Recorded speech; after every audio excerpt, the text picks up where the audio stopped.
Hello, hello, can everyone hear me? Hey guys, my name is Simpzy, how are you all doing? Welcome back to some more Total War Rome 2 Emperor Edition here today on the channel. We're going to be starting a brand new series as Macedon. The main objective of this series is to reforge and form Alexander's empire. Hello, hello, how's everyone doing? Alrighty. Hi video guy, hey Dizzy, happy Friday everyone, yep, it's Saturday here but okay. We all good? What am I looking at?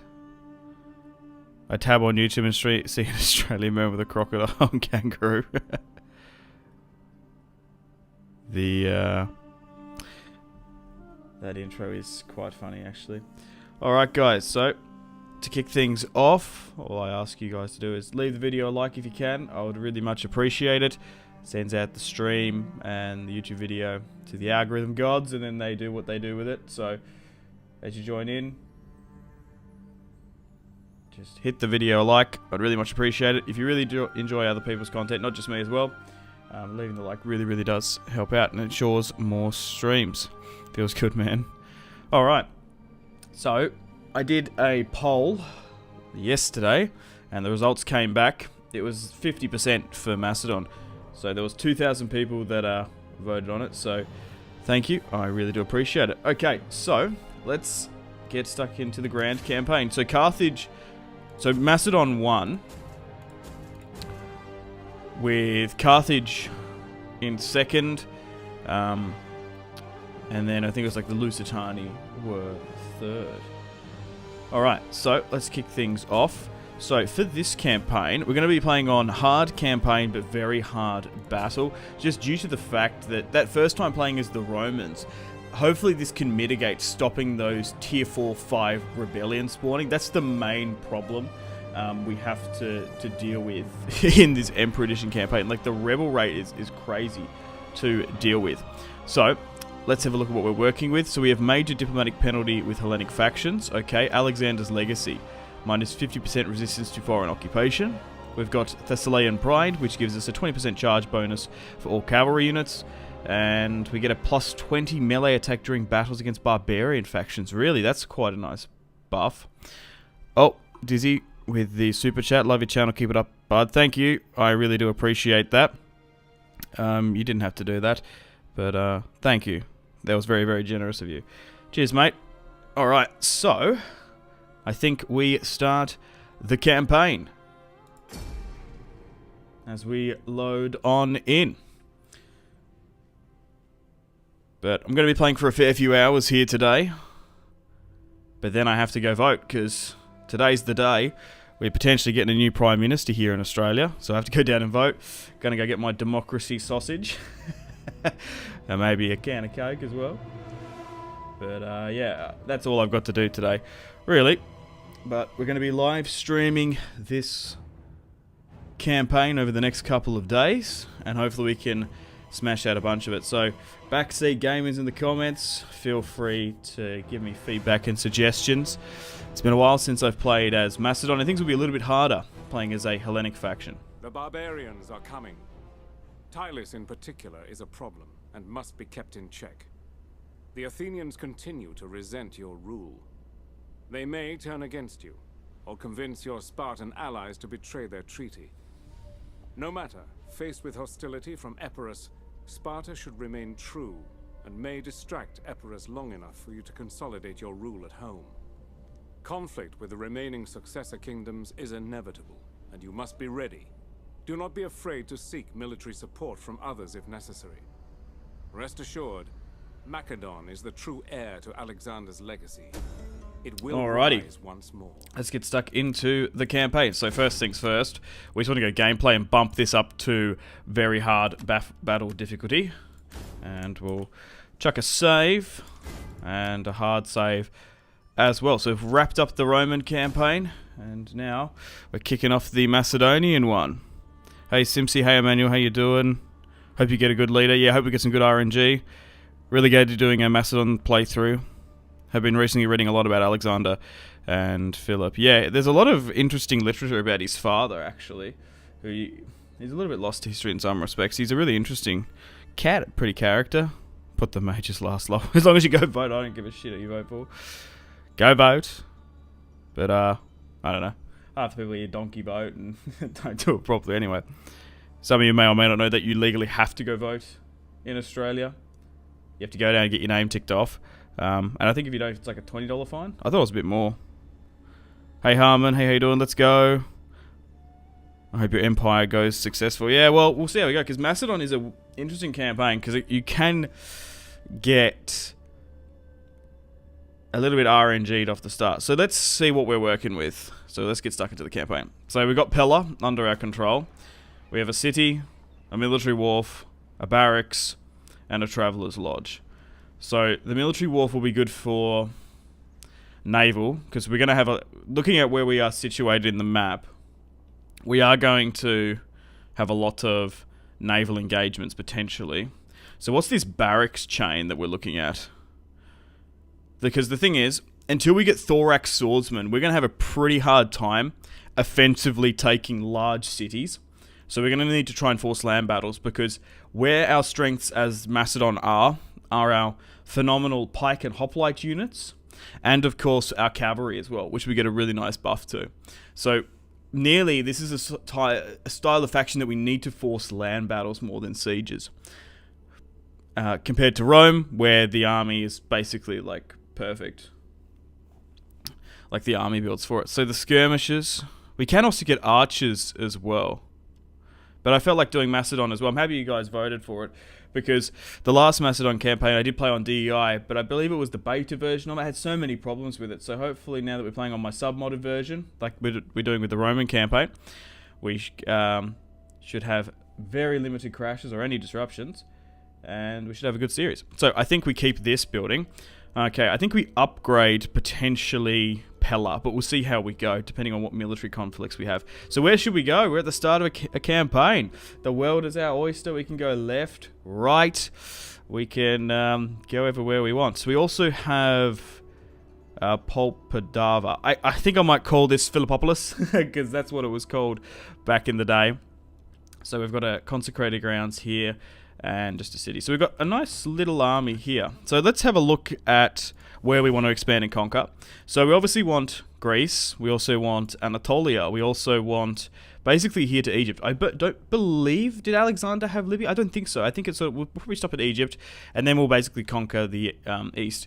Depending on how the campaign goes, at that point, once we've got all this eastern part, we could push over the Adriatic and push into Magna Graecia and take out the Romans, if that's something you guys would like me to do. So, military victory, what does it actually want us to do?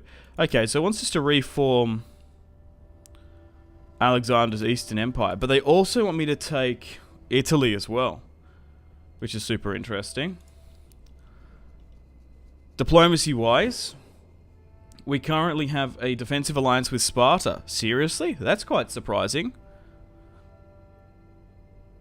Trespasses against Sparta, cultural aversion. They really don't like me though, so I might not be better off to call them in, even though they're my allies. We currently are at war with Tylus, to the east of us, and the Athenians have bent the knee, but they also despise us.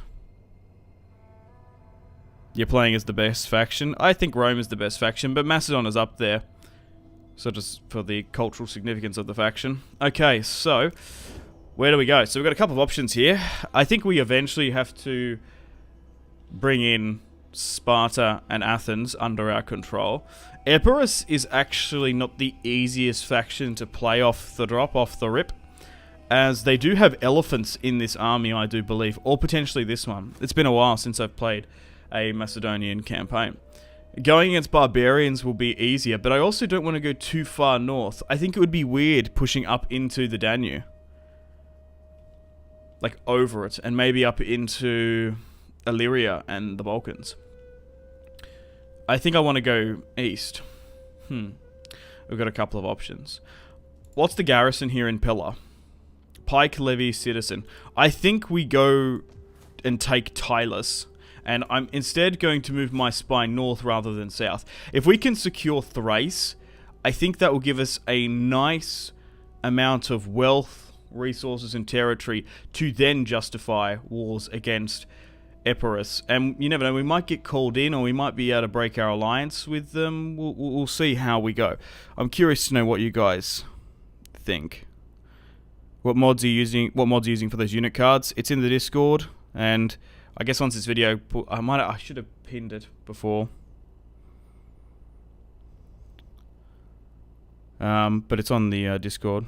It's the same mods from the Roman campaign. Oh, what a great danger to face with Athens, yeah. Reform Alexander's empire, that's the plan.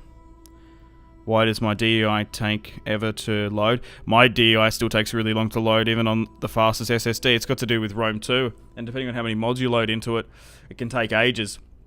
Even if you've got a beast of a PC. I think it's got to do with the engine, I believe. Are you going to attack Epirus first? I don't believe so. I don't think that's the play. Especially on this difficulty. So I think we go north. And we'll see what... Okay, so there's a small army here, nothing too crazy. So I think we mobilize to go to war with Tylus. Faction tech-wise, I haven't even looked at this. So where do we want to go down?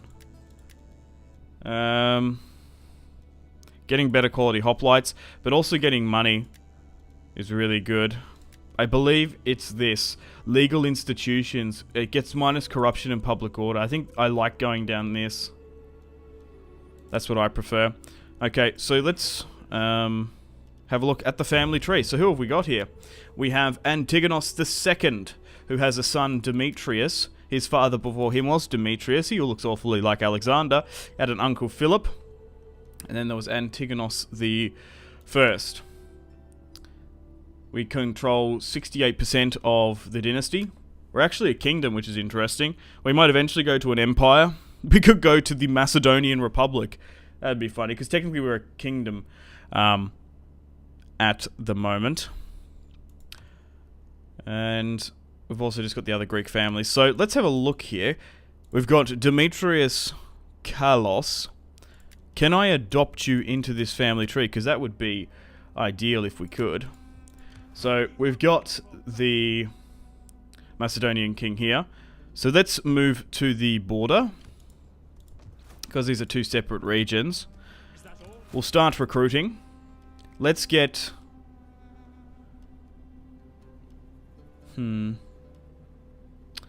What units have we got? So we've got cavalry. We've got pikemen and levies. What do you guys think the best units are? What's the ideal army build we want going for Macedon? I believe... I personally prefer, in the way I play, I think hoplites. So how many units can we get? We can get 4. I think we go with... What's the axemen look like, though?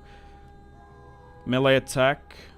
So it's only 4 points the difference. Oh, the melee defense is very quite good. But the armor is a lot better as well. That's nearly negligible.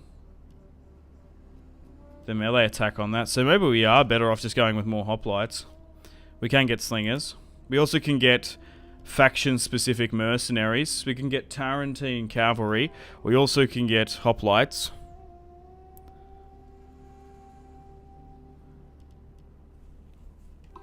What are you guys sort of saying? What difficulty are we playing on? Hard campaign, very hard battle. The Macedonian Republic sounds interesting. Do you have a recommended list for DEI? Yeah. Just whatever you want it to be. I'd submod it however you like to play the game. Give me companion cavalry, hoplites, pikes with some cavalry. The game hasn't been optimized. It's an old game, yeah, but that's what it's like. The load times are quite insane when you load so many mods onto it and peltasts. Okay, so you guys actually do want some pikes, because I guess we need to have that visual look of pikes, don't we? Yeah, so let's get a couple of them. And to be fair, we're probably not gonna have crazy big sieges just yet. Alright, so also guys, once again, if you haven't left the video a like, I'd really much appreciate it. It really does help out the stream and ensures more content. That's all I ask you to do for these streams, just leave the video a like if you can. It really, really does help out. It pushes the video out on the YouTube algorithm. Okay, so let's move the fleet into Pella to protect it. And we've got a secondary army here as well. Is this Demetrius?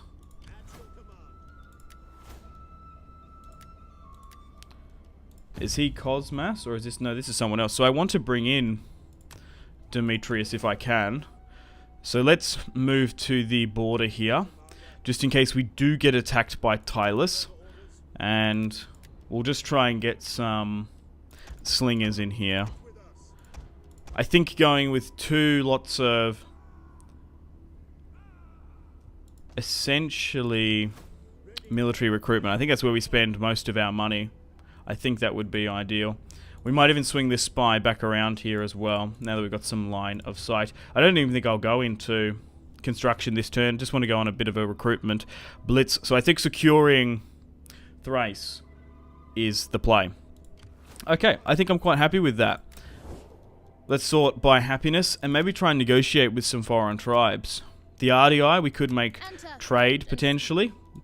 They're going to accept that. Potentially a non-aggression pact as well. That might anger Epirus though, so we might just hold off on that. We've got to play the diplomacy game with Macedon, because look at this. 1, 2, 3, 4, 5, 6, 7, 8, 9, 10, 11 factions within close proximity. Bithynia we don't want to negotiate with. Egypt, oh, that might be a good idea to trade with them if they're interested. No, unfortunately they're not. Sardis, no, we're probably going to go to war with them as well eventually. I guess we could try and make trade with Athens. Yeah, it's just this vassalization pact that they're not the most happy with. Maybe I just sign a non-aggression pact with the RDI and try and get some good relations with Illyria, because that might help. They actually might push down into Epirus, you never know. So we'll sign a non-aggression pact with them. Okay, cool. I think I'm ready to end the turn and continue. And let's see how the AI react. We can't even spend this 900, but that will be beneficial for us next turn. Alright, let's end the turn and continue. So feel free to ask me anything, guys, and I'll try and answer it as best I can. But, yeah, ask a good question or I'm just going to ignore it. Right, Sparta want us to join their war against Epirus, which is super interesting. It's interesting that they're at war with them. I have no ambition to go to war with Epirus just yet, but whatever happens in here, there could be a bunch of RNG, there could be some crazy stuff. I don't know what's going to happen here in Greece. It's a bit of a battle royale, so we're going to decline that, so that could have some unforeseen consequences. The minor nations are always cool. Yeah, I don't mind playing as a smaller faction and building on up. Unfortunately, we've got a bit of a food crisis here in Macedon now, as we've headed into autumn, which is interesting. We might need to break down this temple to get some food in. So where is the food at? Oh, no. Yeah, no, Macedon has food, but Thrace does not. Did we actually take a hit there with our units? No, but we will next turn. Okay, let's move my spy eastward and see what we've got down here.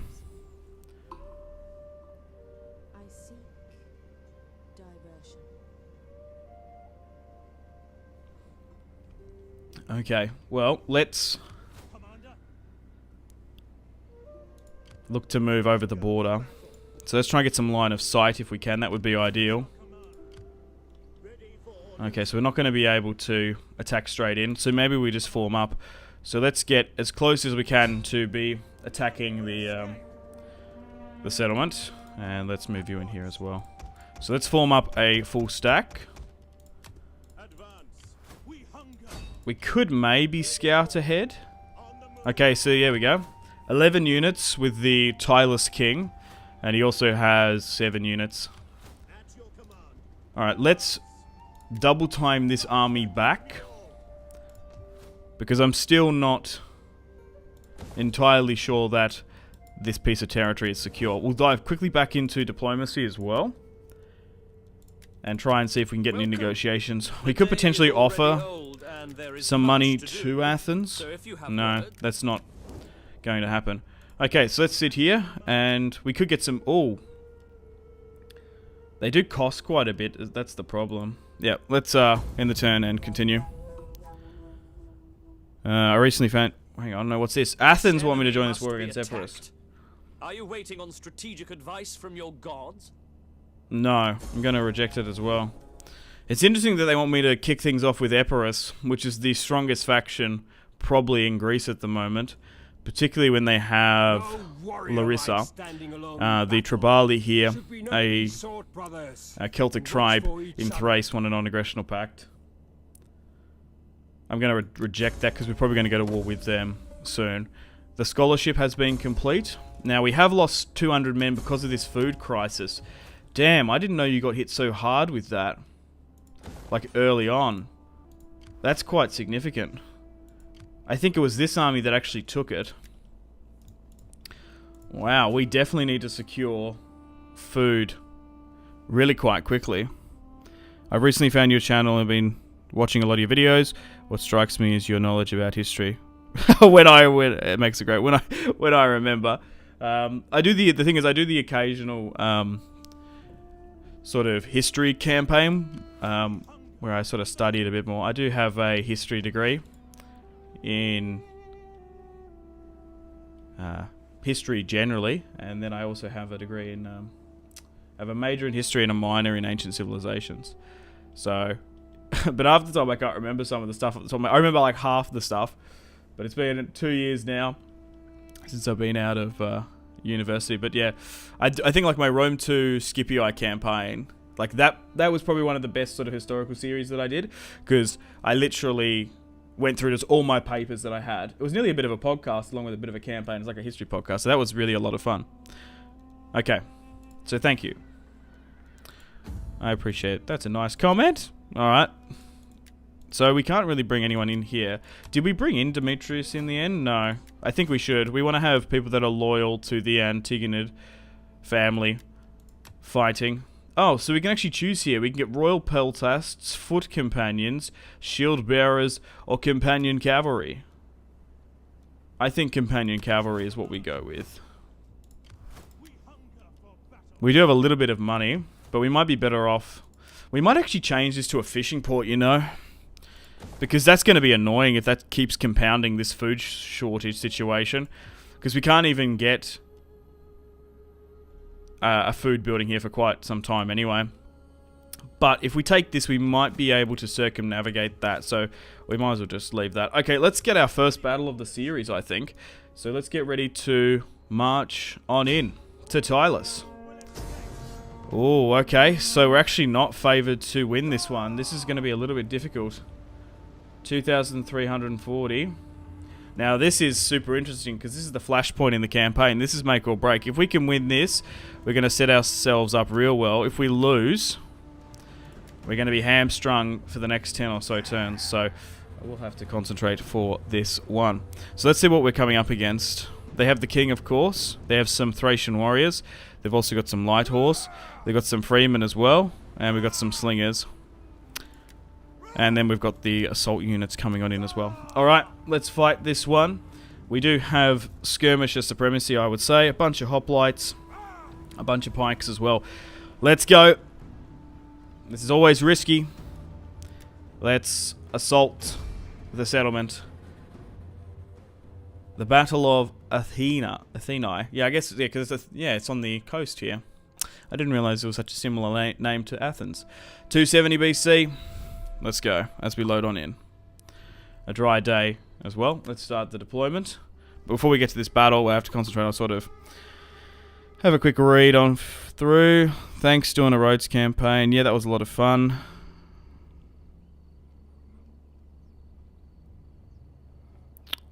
I don't think we can get Persian archers, potentially.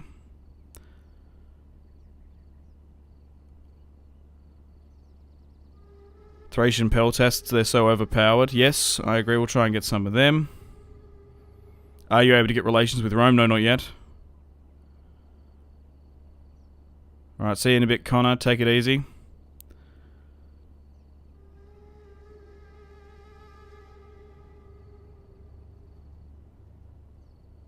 Okay. Let's do it. Let's try and send it. So, Ah, it looks like he's a Royal Peltast unit, which is super interesting. So, do we allow... I guess we're going to have to allow the ships to just come on in. It's not the largest settlement. Okay, so I think we'll try and break things up. So we've got our pikes here, which we're going to have to put into phalanx mode. We've also got some other pikes as well, and then we've got some hoplites. Now, I just want to quickly have a look. Which ones have the... No, I don't want this. I want to see the... Yeah, I want to see this. So which one has the melee defense?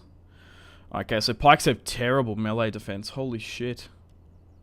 So we might actually have to put the hoplites in the front line for this one if they start skirmishing us back. Okay, so there's 3 ways in, and I think we block up these ways as well. We also want to try and maybe get an angle with my skirmishers as well.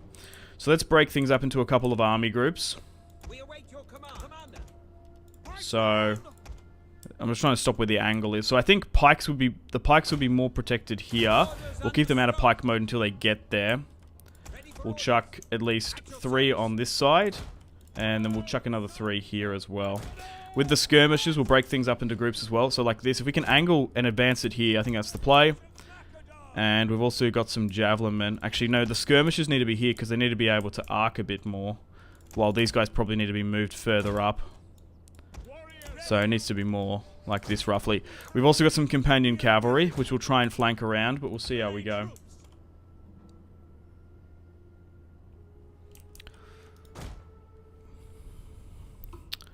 Pikes have terrible stats. Don't use them in pike phalanx. But surely, if I click pike phalanx, limited speed, it gives us bonus against cavalry and bracing if we do get charged. So we'll see how we go. Alright, let's start the battle, and let's advance up into these gaps. Enemy reinforcements approaching. If we can, that would be ideal. They might even charge out against us. Swing around here. And we'll try and get our general into range. Okay, looks like they're going to send out a unit of light horse.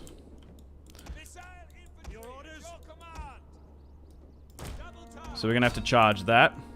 Looks like they're going to charge against me. I'm going to have to move up here because I don't want these skirmishers to get hit. Which they already seem to be going for. Alright. We're going to continue to advance. We might just make a front line because it seems like Tylus are going to be quite aggressive here and come out against us.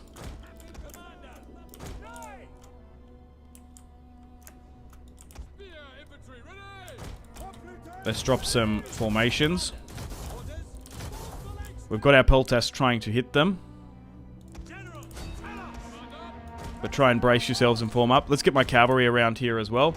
Yeah, they're just going for my skirmishers. So we'll try and cluster everyone up just a little bit tighter here. Alright, let's try and form a line. Interesting how aggressive they're being. Okay, try and skirmish at this. Get the cavalry back around.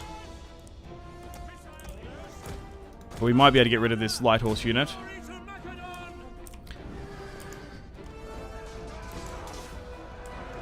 So fighting is already breaking out. The pikes are getting stuck into them. We've managed to defeat the cavalry on this left-hand side. We've got our own cavalry here now as well. Let's move you here. Let's get into pike. You're already in your formation. Same with you. You need to be really turned quite significantly. Form that a bit better. Okay, we want to try and hit their cavalry if we can. So I'll try and open up some angles here with my skirmishers. Okay, we've got some spearmen here, so I might even move the general here slightly. We might even need to start cycle charging here. Hang on, they're going to commit more. Can we get around? I think we can. So let's get around here with this cavalry unit. Yeah, so why aren't these guys pikes down? They need to be down.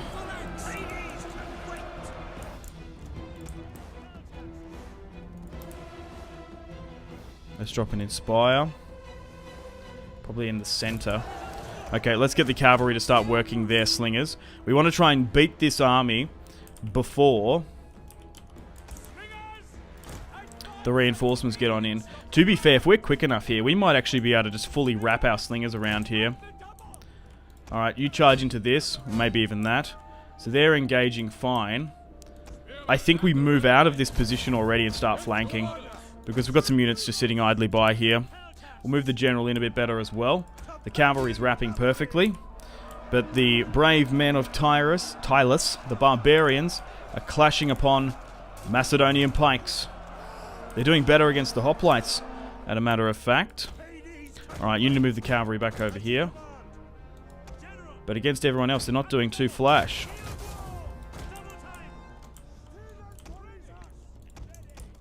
Okay, we'll try and continue to skirmish into this. Continue to try and flank. Cavalry needs to be working back here.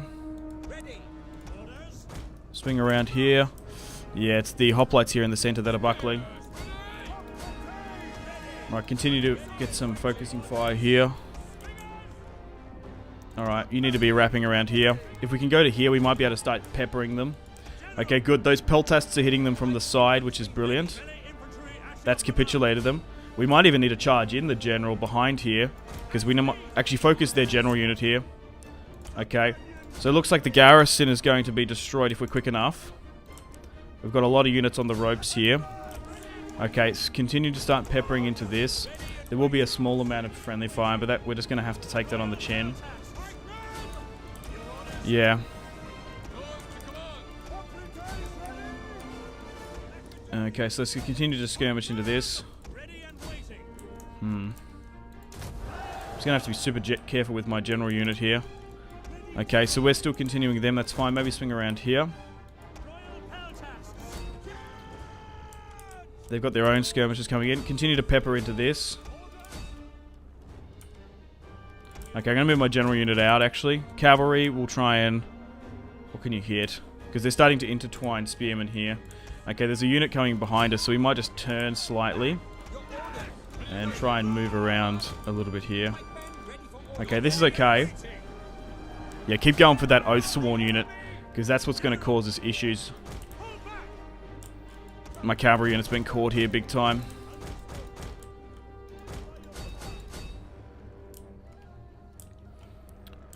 Okay, continue to skirmish at this. Target this general unit. Okay, they've been now caught, so these guys need to move.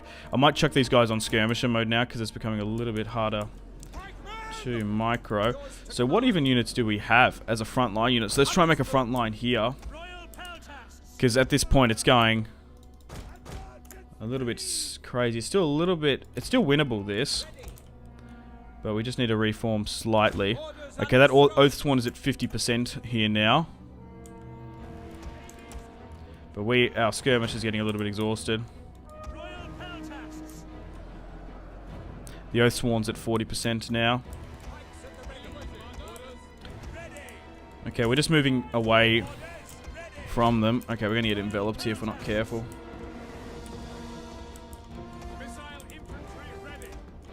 Got to watch out for the general getting hit. I'll try and skirmish these guys back. Moving you around here. Try and pin you down. You go here. You skirmish here. Okay, we still seem to be holding. They're being surrounded. Stop that unit here. You try and hit this. Alright, still trying to skirmish into this. This is still way too close for my liking.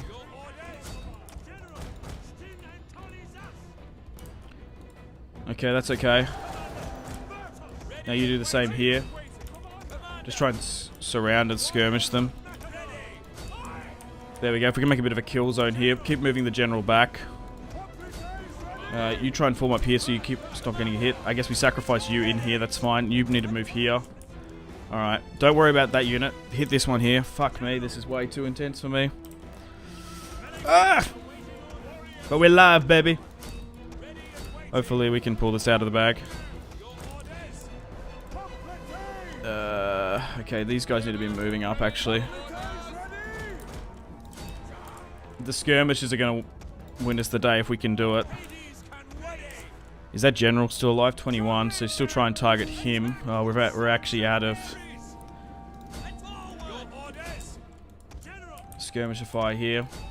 Keep going for those tribesmen there. I'm actually quite surprised how resilient these guys are, to be fair. I'm quite impressed with the men of Tyrus. Okay, that's now routing. 15 left of that Oathsworn unit. They're now buckling. Okay, that's a bit better. Try and go for that. Okay, they won there. You need to swing this way. Go for that. Try and lock that unit on in. Far out. We're still not out of the woods just yet. But we are slowly but surely. We've got the momentum now. We're itching on forward. Drop a spy here. I might actually try and swing this unit around. It's not about killing these skirmishers, it's to stop them hitting us. Okay, they're still being skirmished. Continue to try and trade some fire here.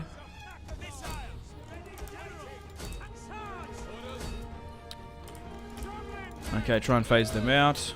Alright, we've got a good surround here. Sorry about the cinematic shots. I try to get as many of them in this series, but sometimes you have to micro so goddamn hard you can't a little bit. Okay. There shouldn't be anyone sitting idly by.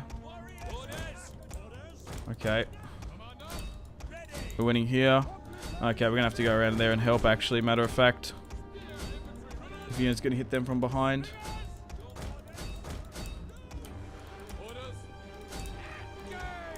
Oh, but in the same boat, we've got to protect our general. We can't just full send him in. So that unit just was lost. That's fine. We're going to have to take that on the chin. Turn. Shield wall, what does that do?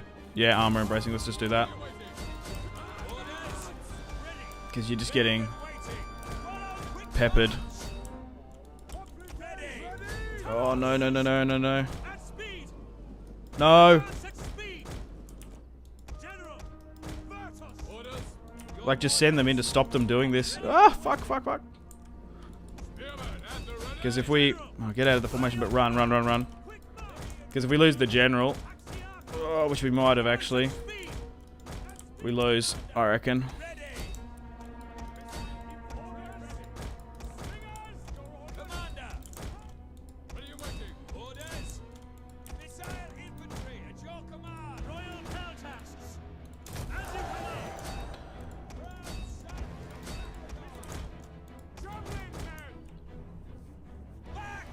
Okay.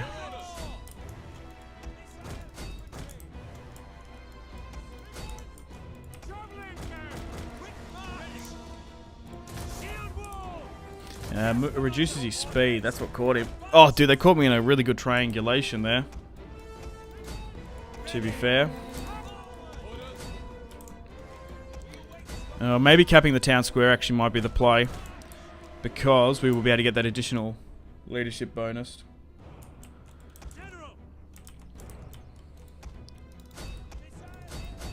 Okay, they're routing here. You need to be focusing on this. You're still dealing with that. Are they actually hitting me at all with these skirmishes? They're going to be soon.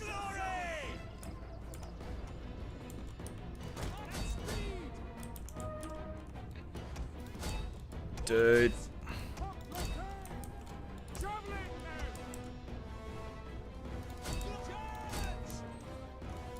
I'm still super unsure about this one.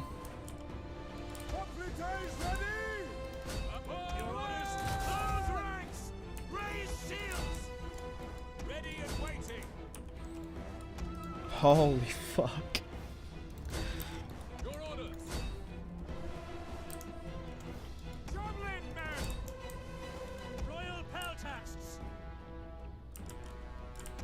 Alright, let's open up some angles here.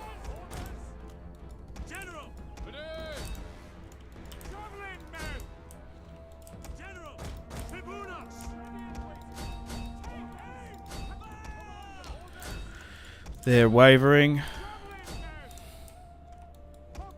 I guess we swing around. I nearly don't want to charge him in just in case we lose him. We're losing the center here, though. What's in there? 41. We might be able to get a clean charge. They buckled. 87 in. I think we're going to have to.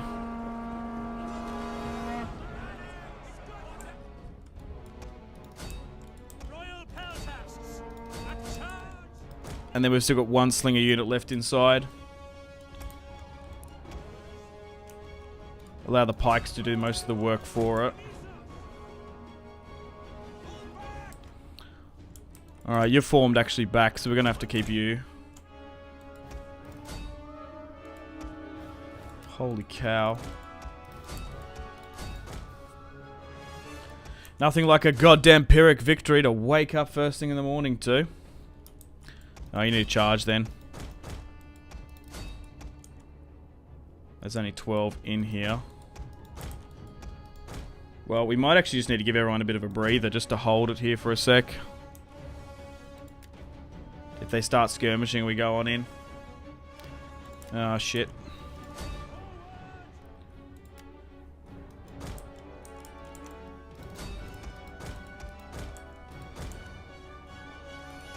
I need to get rid of this, or this is going to complicate things.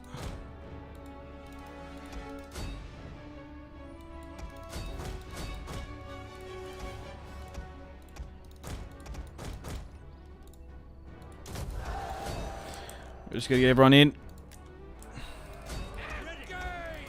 Against this last unit. Holy shit.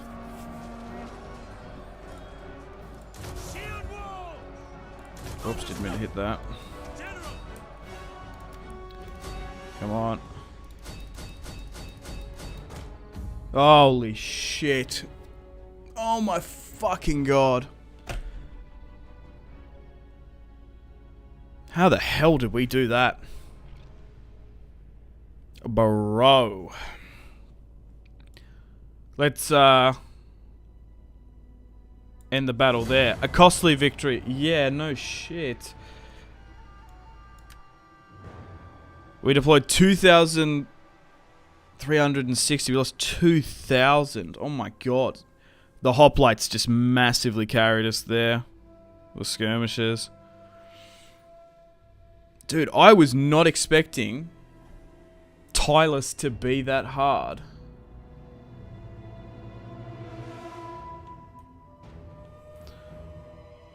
Wow. I completely underestimated them. I more overestimated the capability of our army.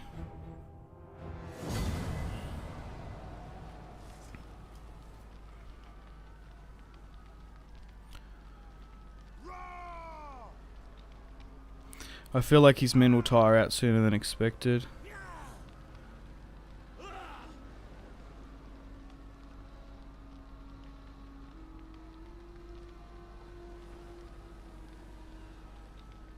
Kind of working. It did work. There's no... Yeah, once again, Richmond, there's no such thing as defeat. It's all just tactical victories. The Thracians have high attack damage and charge. The best way to deal with their skirmishers is with pikes. Yeah, the thing is as well, I don't know. I'm going to have to look at the stats there, but I'm just trying to think. Were the hoplites or the pikes more impressive in that one? If that's the bit of the if that's a bit of a taste and a tease, what we have to come. This conquest of Thrace actually might be harder than what I expected. To be fair, we did face 4 armies, turn 2 or 3, and they had 4 general units that we had to take out. Jesus Christ, how didn't he lose his general?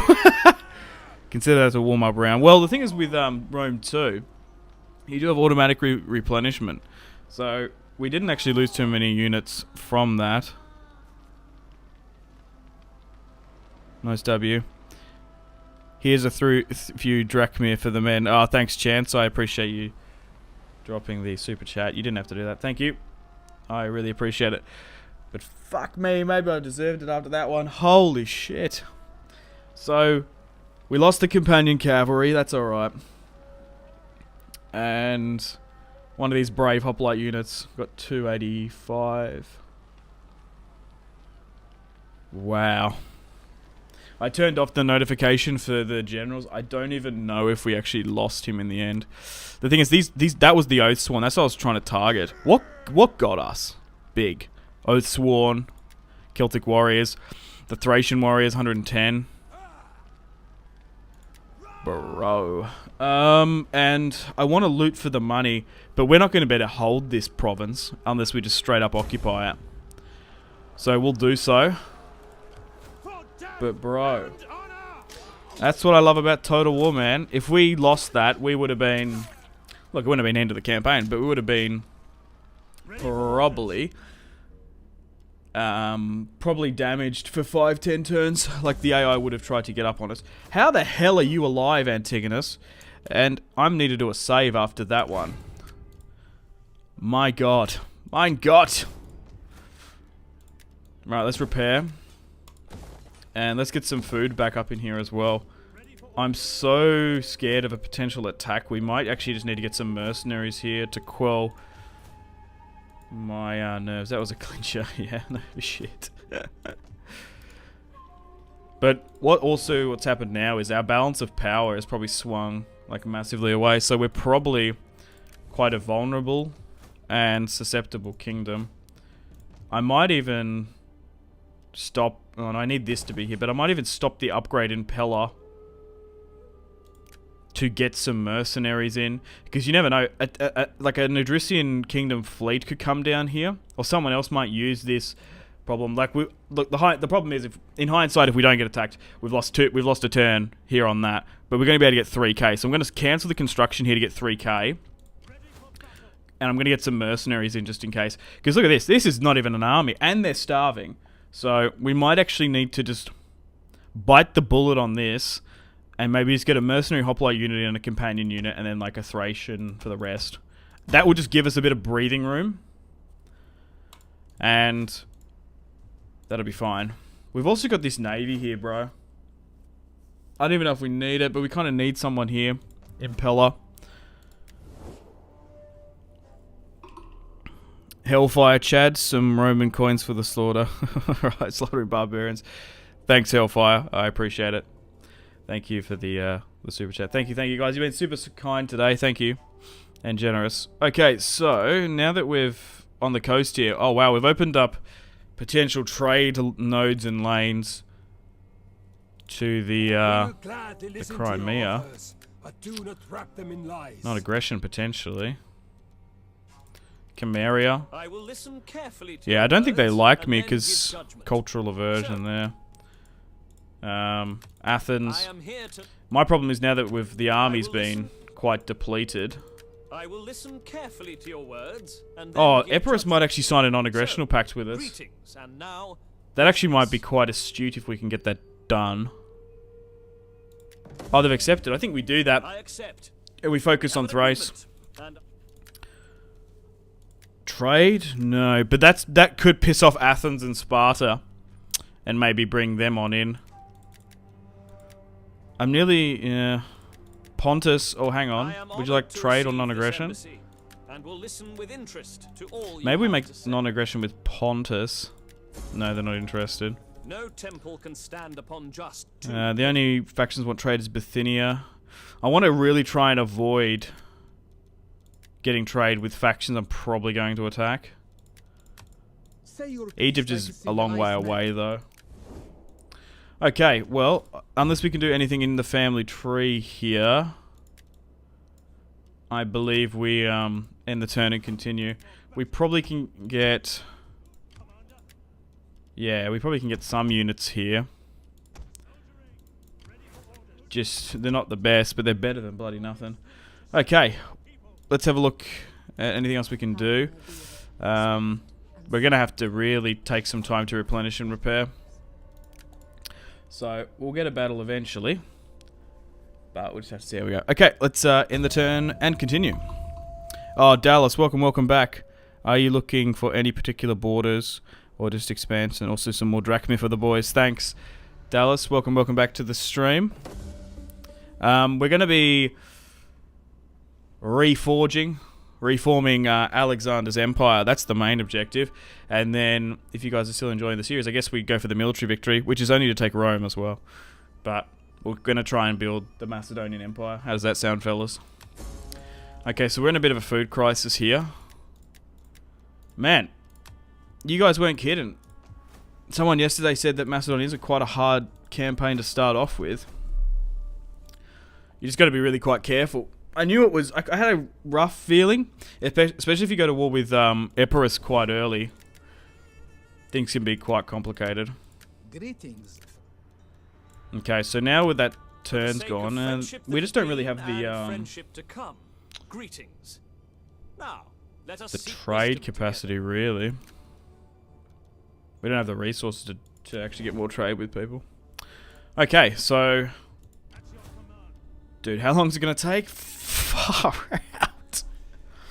13 turns of replenish. Dude, it might actually nearly be worth it just to move back here and actually recruit. Not even wait for the replenishment, because that's going to take so long. It's because we haven't got that much food, but we might need to get you back to Macedon. That's what I'm thinking. Because currently we're not at war with anyone either. And I think our relations are still souring with Sparta and Athens, so I think but we're going to need to leave some military presence over here. So maybe we move you down here. -5. So let's move a bit of both. Let's move 1, 1, 1, and then like that. And then like that, and then like that. And then we'll try and move the rest back to Macedon itself. And then we can keep you here. Yeah, we definitely need those mercenaries. Holy cow. Alright, so then we have to look to go to war with another faction. Probably the Adrician Kingdom. The Triballi really like us, though. Which is interesting. But now, after that narrow victory, we just need to sort of lick our wounds a little bit. We've got plenty of construction on the way. We might even need to get rid of those mercenaries as well. Once we get back to Pella and we sort of bolster our strength slightly. Okay, let's end the turn and continue once again. Also, guys, once again, if you haven't already left the stream a like, I'd really, really much appreciate it. That's all I ask you guys for this series, is just to leave the video a like. If you haven't already. Really, really helps out the stream and the videos on YouTube. It's just how it is these days. YouTube doesn't push out content without a certain amount of engagement. Even if you click that, even if you ring that ding ding ding, that fucking damn bell. Okay. So, let's move here. And I don't know if I need to get you back into Pella, per se. So, let's get the army rebuilt. Yeah, I don't even know. How long is it going to take?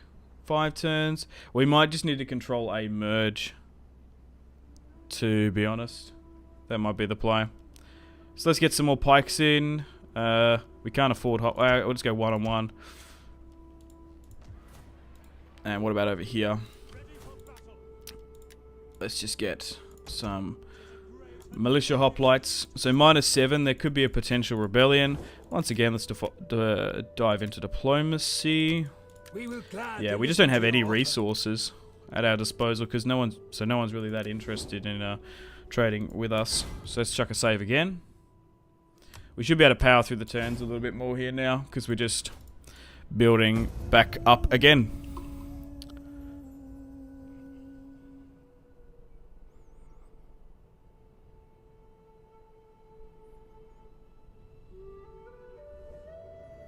I speak as the sword cuts. Direct to The Triballi goal of the want matter. Listen, and possible to give agreement. military access. No, thank you.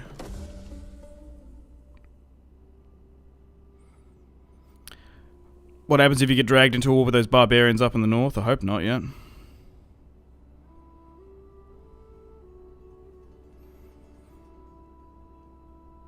Who was your favourite Greek hero? Achilles! He's more likely to spear me than to speak to me. That's my favourite quote from Agamemnon in that bloody Troy movie. I don't think the mercenaries are necessary anymore. I probably agree to some extent. Probably this turn, we probably don't need them. It was just a bit of a like, well, if we got attacked, because the thing is, when you lose so much of your army, this swings massively to your favor, and the AI goes, oh, this faction is quite weak, we can use this as an advantage. We actually want a grain pit, if we can, and we're only a little bit off it. Yeah, so we don't need those mercenaries now. The armies are safe. So let's get rid of that, because it's quite a bit. Look at that, it's nearly 4 times for one of them. So let's get rid of this mercenary hoplite unit. Let's get rid of this Tarentine hoplite unit. So in hindsight, now that we know, that which I mentioned is like, we probably should have used it to upgrade Pella. But I would have been pissed off if we basically lost the campaign at that point after doing so well, winning that battle. That would have really shit me off. And I just need to make sure there's no other ones here as well. So this should really help our economy quite a bit. Yeah, look at that. Okay, so we might actually need to negotiate. I'm honored to receive you. Looking forward to your erudite arguments. Oh, they would actually they would accept military access. Would you give me some money for that, perhaps? No, they're not interested. Athens, you're my puppet. If I ask you for trade, you should be really inclined to give it to me. Bithynia, we're probably going to be attacking. I don't know. I always forget. Like, I always, when going to war with factions, you need to cancel stuff 10 turns ahead, and I always sort of forget. So I'd rather not do it than go with the preemptive strike and take the hit. You know what I mean? Like, if we're going to go to war with Bithynia within 20, 30 turns potentially, I'd rather not get trade with them now and then make sure to calculate the 10 turns to figure it out.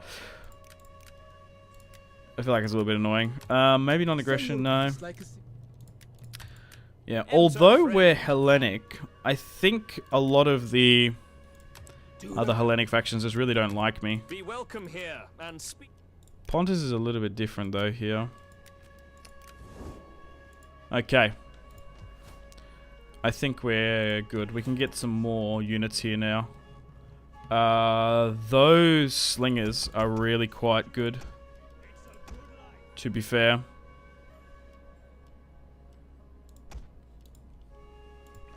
And these guys are probably going to replenish and repair a lot quicker. Okay, still 4 turns away from a potential rebellion. Let's end the turn and continue.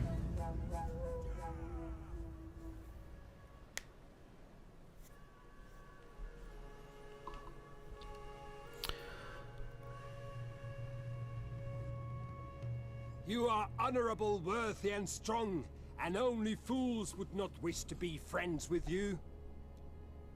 They still want that non-aggression pact. Ah, a child has been born. Oh, good. Antigonos has had a daughter. Still don't have enough political power to bring him in. We might be able to marry him off, though. Yeah, can we adopt her? No, we can't. Are there any household stuff we can do? We haven't got the money to really start securing promotions or potentially sending the wife on diplomatic missions. Okay, let's get this grain pit going, and we eventually want to try and get an amphitheater, which is what the Romans had. I don't know what the equivalent here is for the Greeks. Oh, maybe they don't have one. No, it is... Yeah, no, they do have an amphitheater thing.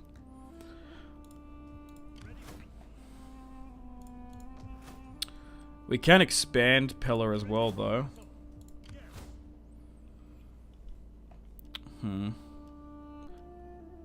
Oh. We might actually be able to get 500 more return here if we get rid of this. Maybe we don't need a navy just yet. Yeah, I don't know if I can justify it. So we'll get rid of that actually. And we'll move you back over here. I think Pella is still relatively defensible. Even if it did get attacked. Okay, and we might as well just continue there. Right, what's going on here with... okay. So they're building up quite a bit. Maybe getting rid of these javelin men might be the play. Because I don't know... I think I prefer slingers. To be fair. Okay. Let's end the turn and continue.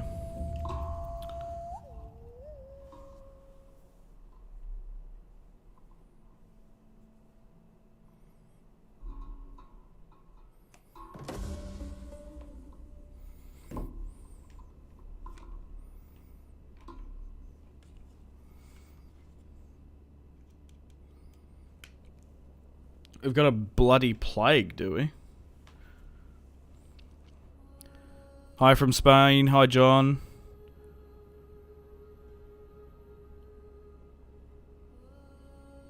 My favorite hero is Theseus.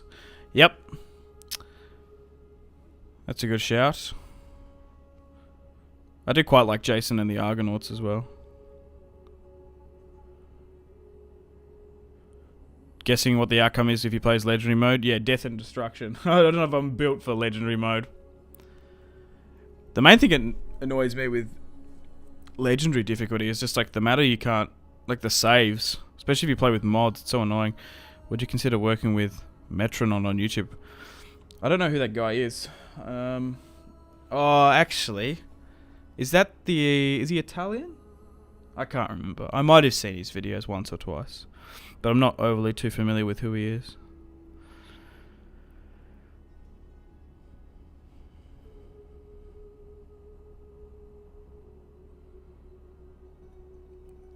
Amphitheaters were in fact a Greek invention. Yeah, I suppose you're right. the Romans yeeted it from them. Like many things and their gods.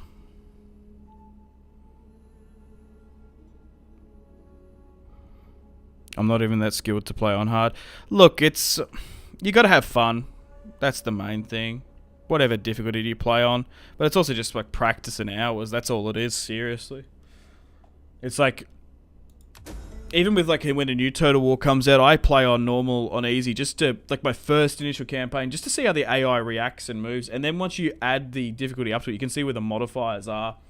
Well, it just adds modifiers mostly, but they still go in a certain pattern. They do attack settlements in a certain way. So it's just about time and being predictive. Oh, Sardis got destroyed. Damn, we should have negotiated with them then.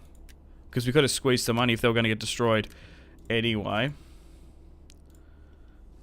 Okay, so I don't think we expand Pella. I think just securing Thrace is ideal.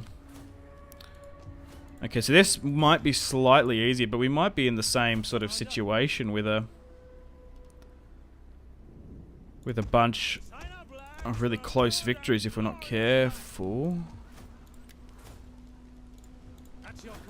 Let's just try and get what we can get.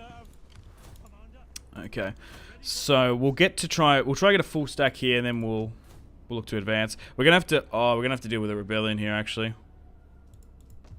I'm just trying to think if we let it rebel. What's the problem? Cultural differences 14. Taxes, slaves, province, instability. And it's not like we can stop this from happening either. If we drop the tax, it's still going to be 6 turns and then we bait. Oh, that's actually not too much of a hit, to be fair.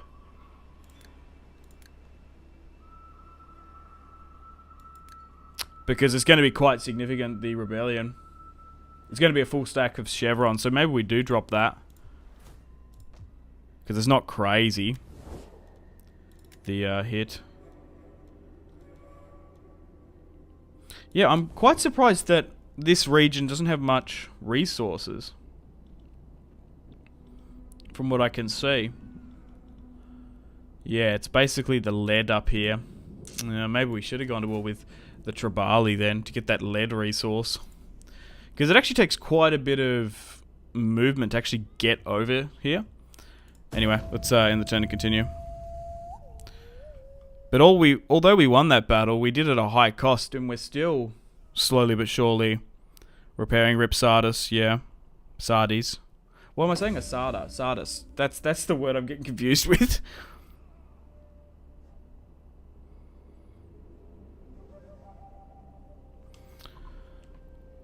Okay.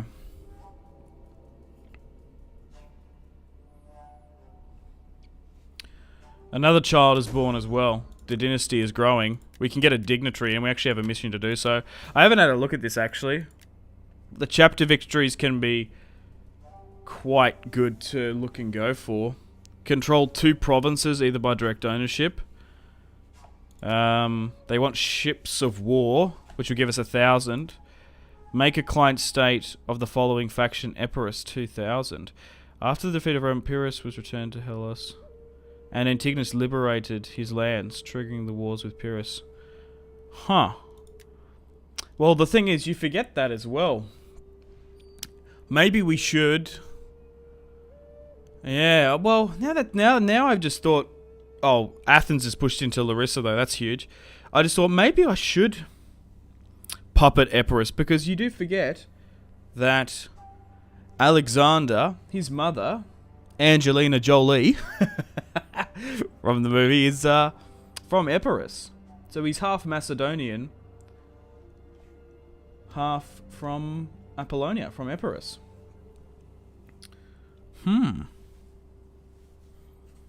Anyway, Athens is advanced here. So does that mean we can trade better with them? No. That's interesting though. They've expanded into Larissa. They're building up quite a bit. The men of Thrace. I still think we take another turn to get some more slingers in. And then some more hoplites as well. I think 5's pretty good there. Alright. So I think we're going to have to deal with a rebellion first before we move into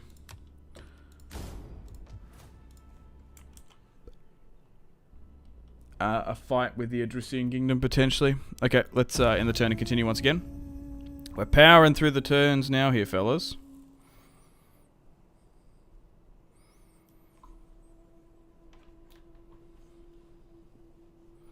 But now we're going to have a full stack to deal with it. Cavalry recruitment.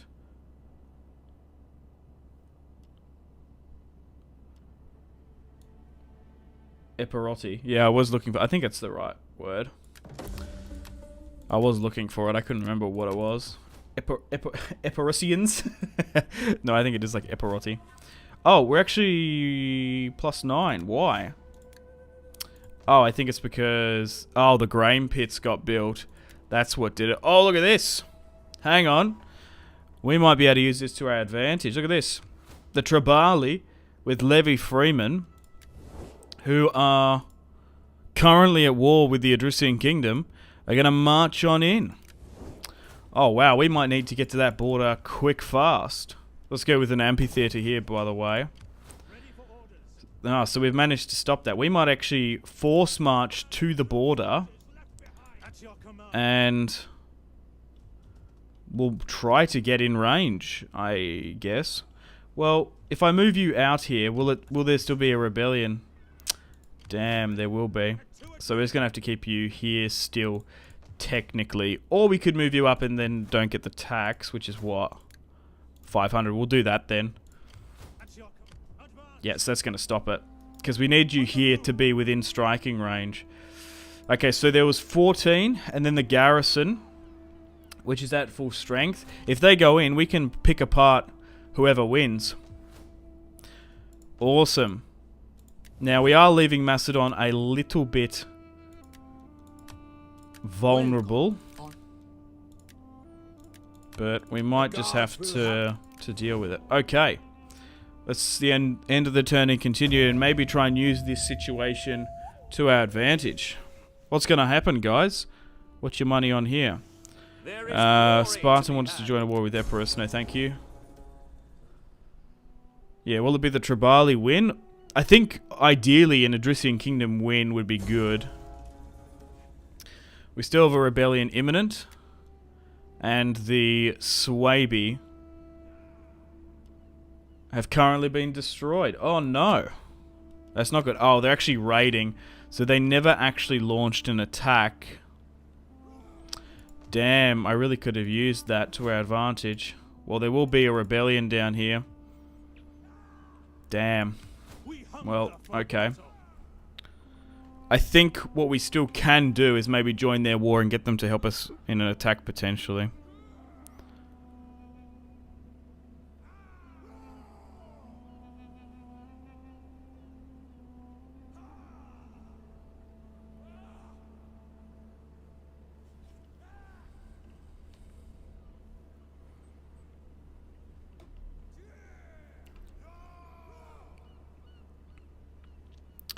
Also, guys, as well, thanks to the members yesterday, we can get a bunch of these funky Greek emotes. Check this out.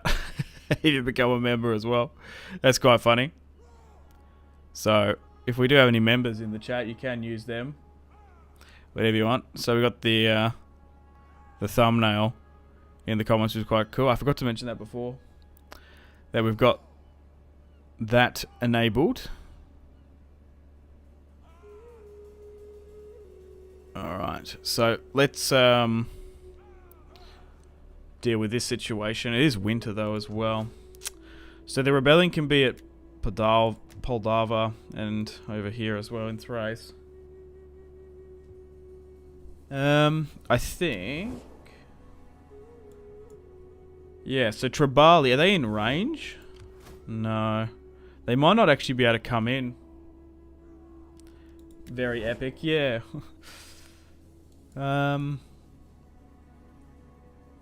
Okay, so let's join their war against the Adrician Kingdom. Moderate. Will you give me some money for that? Okay, they still might do it. They're rejected.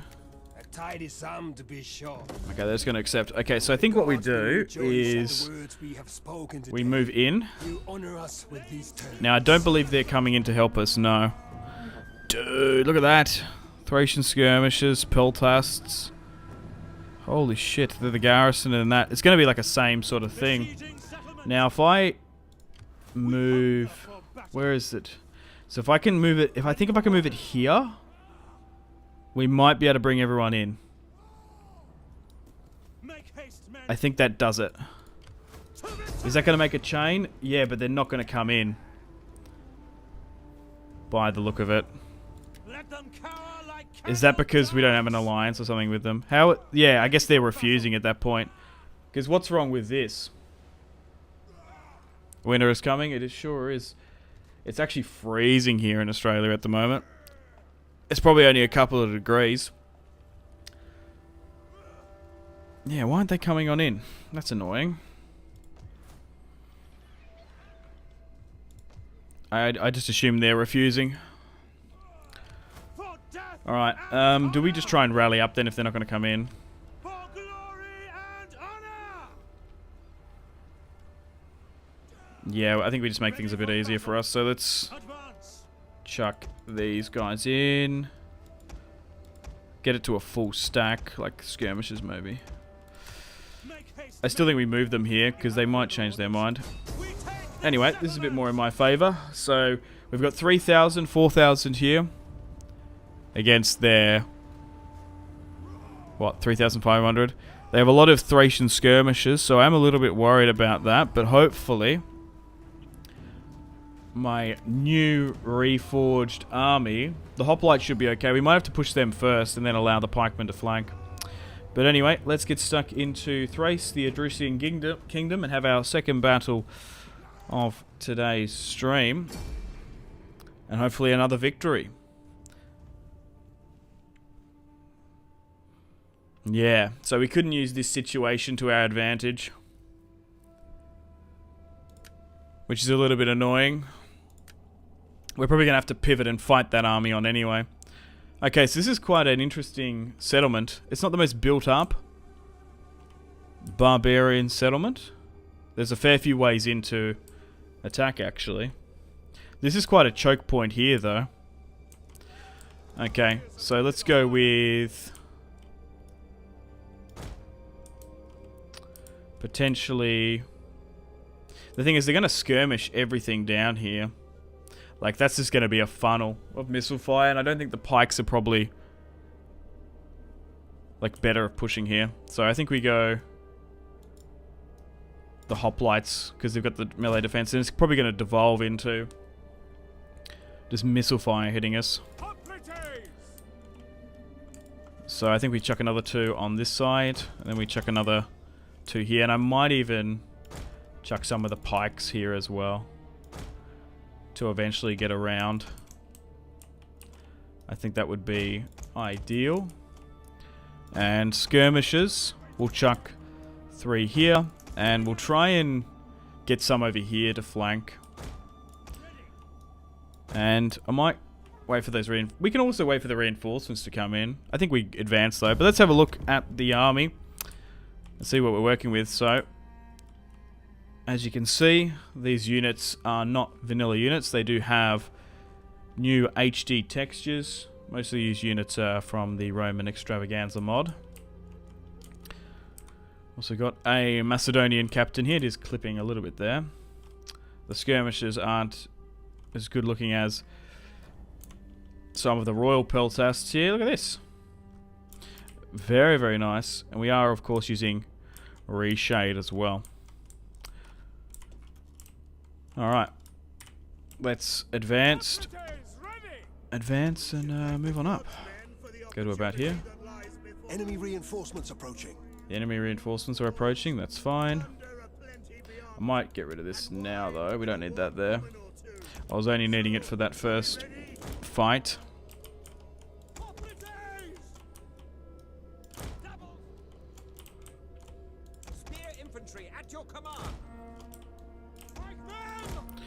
Alright, and we've also got additional reinforcements coming on in as well. With some companion units and militia hoplites. Alright, let's swing you to here. Everyone's advancing as well. Let's move the general unit further up. Let's try and get everyone about here. Skirmishers about here as well. Pikes ready to go in the second wave if need be. And we've also got to move here as well. So we're moving on in. Let's have a look at the Thracians. So they're already these brave men of the bloodline of Spartacus. Already trying to skirmish us quite a bit.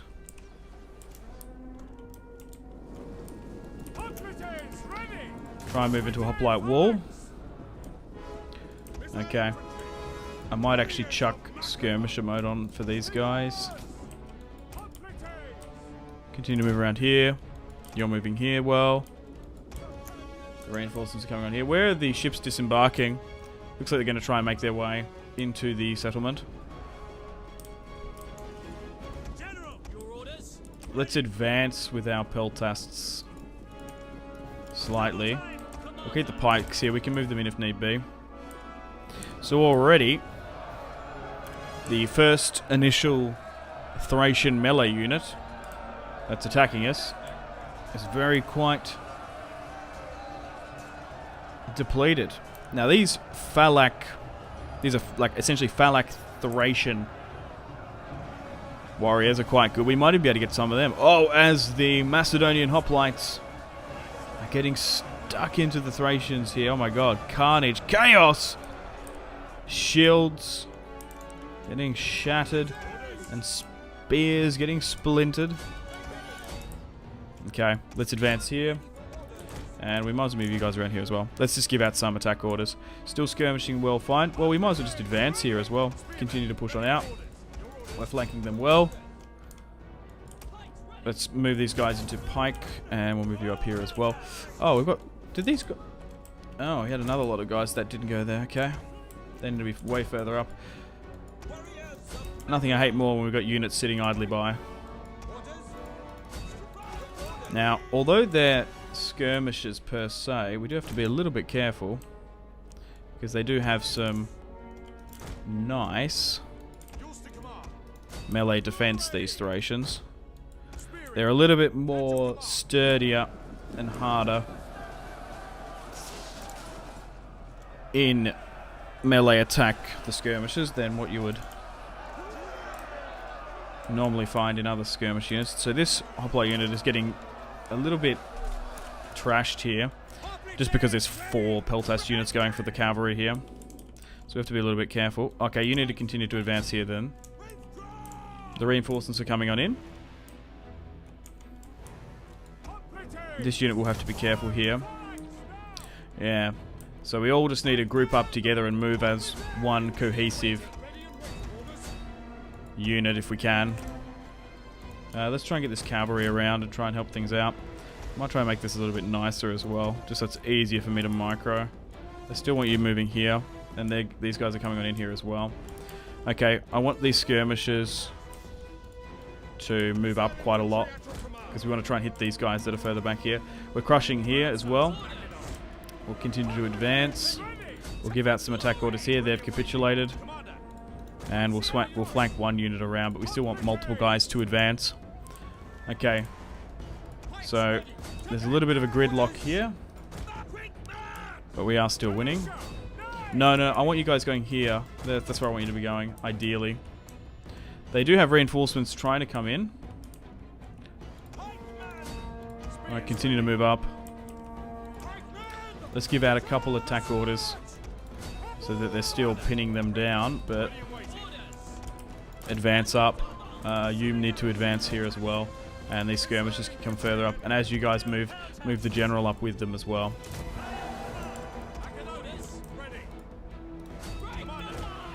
Continue to advance.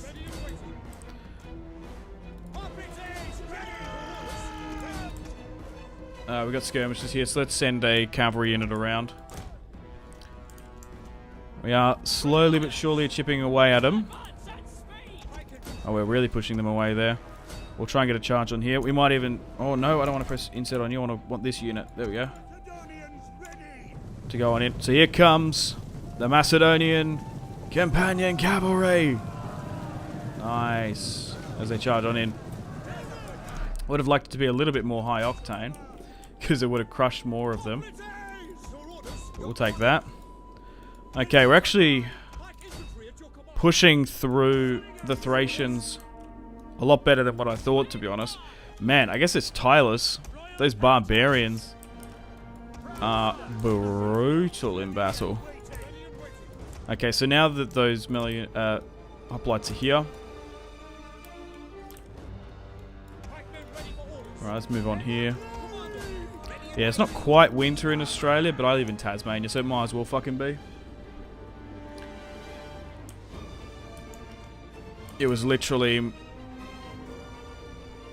like -1 or 1 degree here today, even though we're technically not in winter yet. Okay, let's give out some orders here as well, just to advance. I don't want you to get caught getting skirmished accidentally.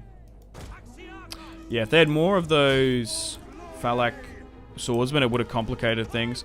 But we eventually as well want to have a field battle, like an open field Hellenic pike and hoplite army, and then we want to sort of get a thorax swordsman army for sieges as well. But that's the thing is with playing as Macedon, there's a lot of really cool army builds where you can deploy. Yeah, maybe let me know in the comments, in the chat, how should I set up my army builds. I'm thinking like 5 pikes as a minimum for my armies. I don't know what's going on with the Navy here. Thankfully they haven't been able to come on in, which has probably helped us quite a bit more than what I've realised here. We do have skirmishers to try and skirmish them out if they do. So they're getting caught there, you buggers. Alright, so we've basically got the settlement here under our control. Let's move the skirmishers here if we can. Let's get the cavalry to try and run them down.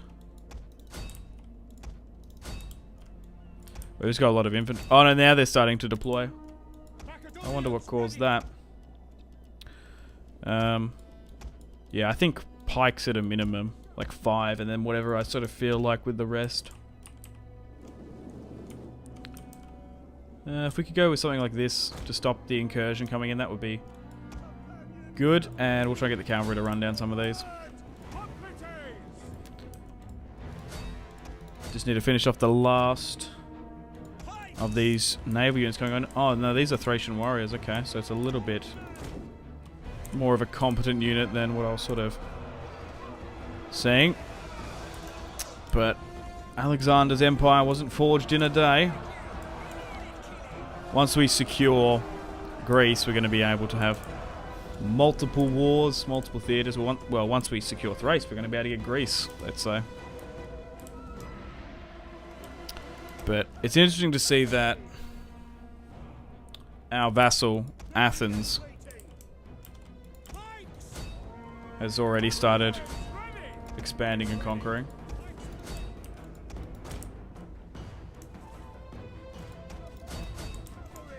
Yeah, I don't know how long I'm going to keep them as my vassalized states. I would imagine potentially that they will rebel.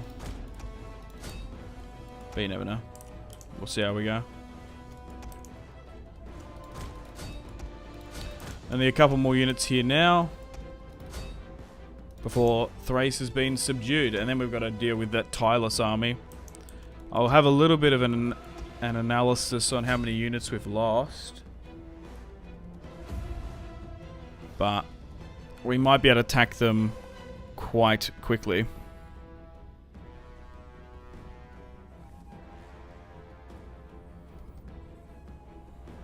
Just gonna have a quick sip of water.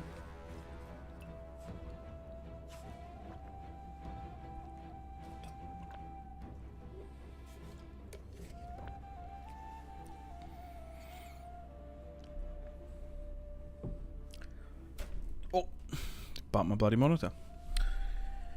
Okay, let's end the battle there. Close victory. We deployed 4,000, we lost 1,600. They deployed 3,400. So we only slightly outnumbered them, but we managed to take out 3,000 of them. Looking at the casualties sustained and inflicted. Pikes did the damage, 160, 150. One of the hoplites did well. What's better, pikes or hoplites as Macedon? What do you guys reckon?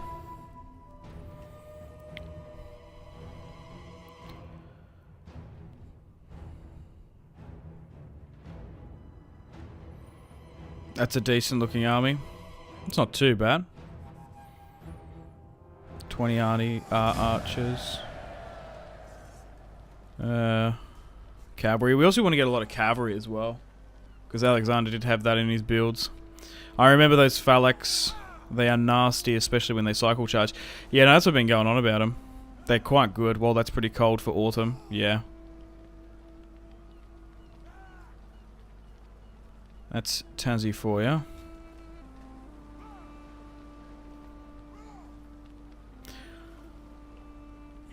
Alright. Let's occupy. Now, there will be a rebellion, so we might not be able to attack Tylus straight up pikes. Yeah, I don't know. Maybe it's just my playstyle, but I actually kind of like the hoplites a bit more. It just depends. Maybe they're more versatile for the different battles that you can get. I think we convert this to... it's coastal, isn't it? Both of them.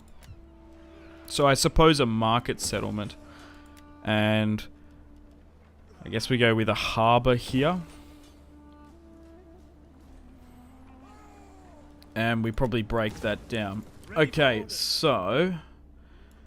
I think we start to move this army back. There will be a rebellion here, so we might as well tax it. It's not going to matter. The only problem is if we get attacked. We can't actually make it back to Athens, so there will be a rebellion here. Which is annoying, but it's okay. Can I tell Tylus to get out of here? No, not Tylus, the Triballi. We've already destroyed Tylus. Triballi, Tylus, Barbarian, it's all Greek to me. Oh, Pergamon's quite built up. Okay. Good, decent little battle. We might have another one straight up soon as well, depending how serious this rebellion is. But so far, we've managed to take 2 pieces of territory and nearly get Thrace under our control.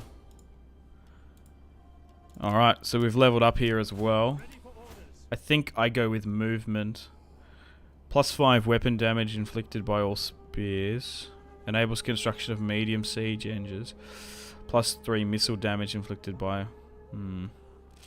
I think we go with formidable spears. I think that's what I want to do. But we're still pretty early days in the campaign. Every single micro move is going to influence how the rest of the campaign goes, let's be honest. Oh, it's not even that crazy of an army, thank God. Phew. I was thinking it was going to be huge. Like those ones we had in Rome. My God, they were annoying. Alright, let's get a consecrated ground here. Oh, we're going to be able to auto-resolve this one. There's only 4, but there is an army coming on in. So we still might need to deal with them. I'm just trying to think which one we send in. Because if we auto-resolve with this, we might actually lose it. So hang on, if I... Okay. This should be still auto-resolvable. Really not? Oh, that's annoying. Did that kill its movement? No. So we'll just move it in then. Alright, there we go. Let's go with an aggressive, and we'll quickly deal with this small Thracian rebellion. And then we're going to deal with their other army coming in as well. Alright, let's get rid of the captives there. Let's move back to Thrace. And if I could force march you down here, I think I will do so. So this should help our public order as well. Demetrius has now gone up in stats. We should have the money as well to adopt him in, declare heir. I suppose, yeah, I was going to say, how is he not? I think I might actually secure the promotion of you and try and get you in. Yeah, let's do that. How far are we away? 30 gravitas. Commander. Okay. Yeah, going with authority is always good. I think we go with strategist now so we can get tactician in. That's what I want. Alright, we've got a bit of money to spend. So I think we expand Pella. We eventually want to try and get this, but we're going with we're getting, yeah, the corruption and tax rate and public order. So we want to go with legal institutions then. It's actually probably not a bad idea to pivot to this. We're not going to be able to get there anytime soon. So I think what I'll do is I'll build a outskirts industry hub just to get a little bit more money here for us. Dude, it looks like Athens is really going hard on Epirus, which is super interesting. I've also got to keep an eye on Roman influence as well. I don't think we can negotiate with the Empire. No, it doesn't seem likely. Okay, we do have a little bit of cash to spend. So, yeah, maybe getting a fishing port here is the play. Because it's not like we can get really any decent units here either. Okay, let's end the turn and continue, fellas.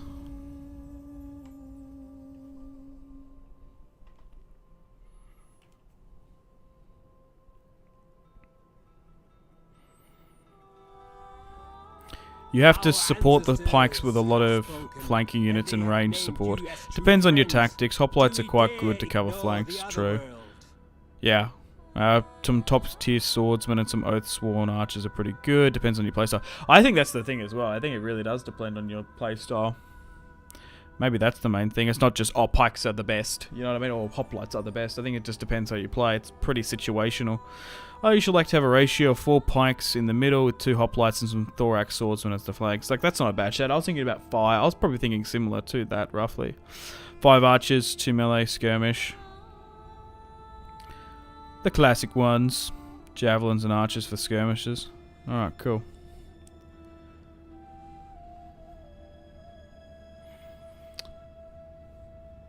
They want a non-aggression pact. No. I wonder if they'll move out of my lands. That's what I'm wondering. Oh, here we go. They still want me to get that dignitary in. That mission failed. Are they still raiding me? They are too. Now they're just being cheeky.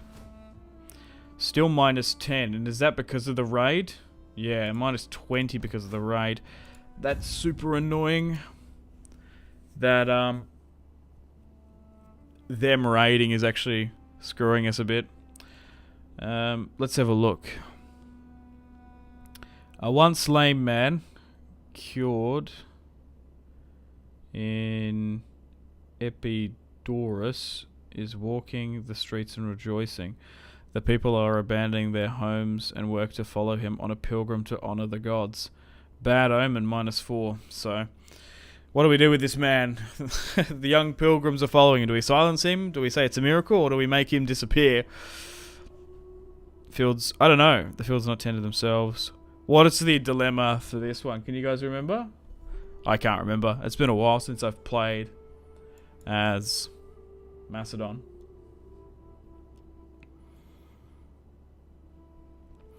If we silence him, there's probably could be some unforeseen consequences with the gods.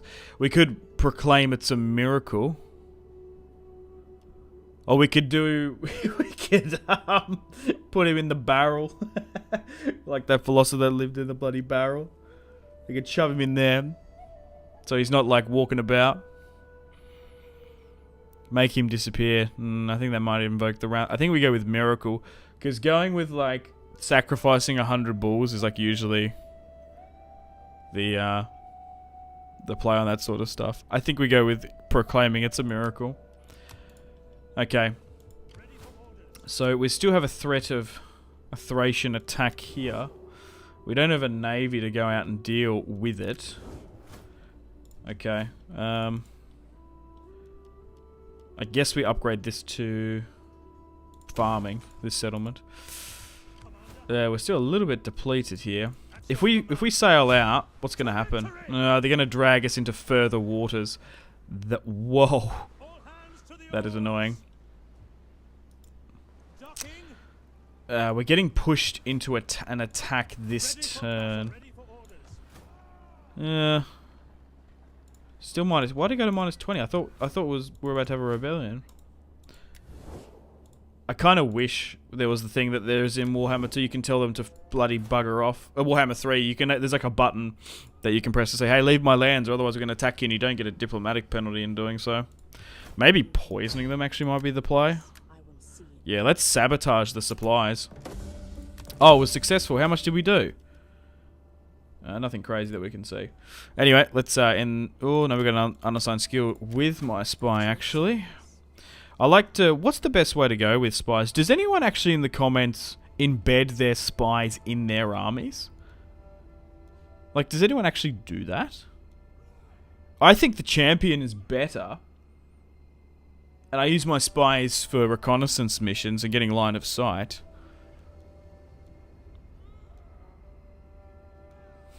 I guess it can give you like pretty good authority multipliers. So I tend to go with like the poisoning of the supplies and stuff, and like assassination attempts. So I think we go with zeal in this one. Okay, let's end the turn and continue. If the public order is going to be fine, supposedly.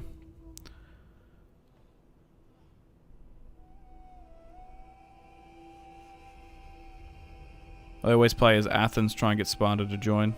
Athens is quite a fun faction. Oh, Demetrius II has come of age. We have a future king to the Macedonian kingdom. Then you move on with the Etruscans, the Ardii, and then against Rome. Yeah, I think we're going more east rather than west.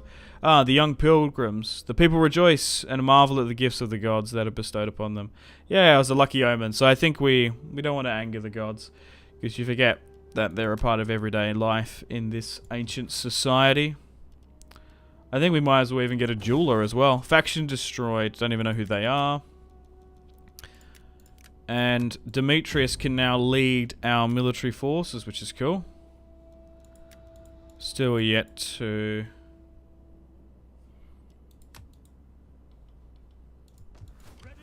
get married off. Okay, we're still at half health here. But we still might be able to have a decent attempt at these levy freemen. Yeah, it didn't even really do much to the supplies anyway. I think we try and have a look at their set territory. If they've got an army here, I can't see, because they could come down to Pella. Athens still hates me, I believe. It was minus 40. Oh, it's actually going down. Yeah, maybe even them to some extent as well, the Spartans. Now that we're a little bit bigger, does anyone still want trade? No. It's just because we don't have any resources to trade. That is literally the reason. Well, I think we... Oh, they've come back here now. They're still rotting away. I think this garrison is enough. We can play that. We can manually play that and probably win that if we need to. Alright, I think we go to war with the Triballi now. And we also get a slight barbarian buff fighting against them as well. So I think we move up. And let's see who they're at war with. They're currently at war with the Odrysian Kingdom. There's no way they're going to let us join their war against them. No, they're not going to do so. So we are going to have to preemptive strike. We are still currently steadfast. So let's declare war upon the Triballi. Let's go. War has been declared. And they're actually going to stand and fight. We have 3,000 against 3,000. It is one man each. Let's fight this one upon the field of battle. Let's get stuck into them.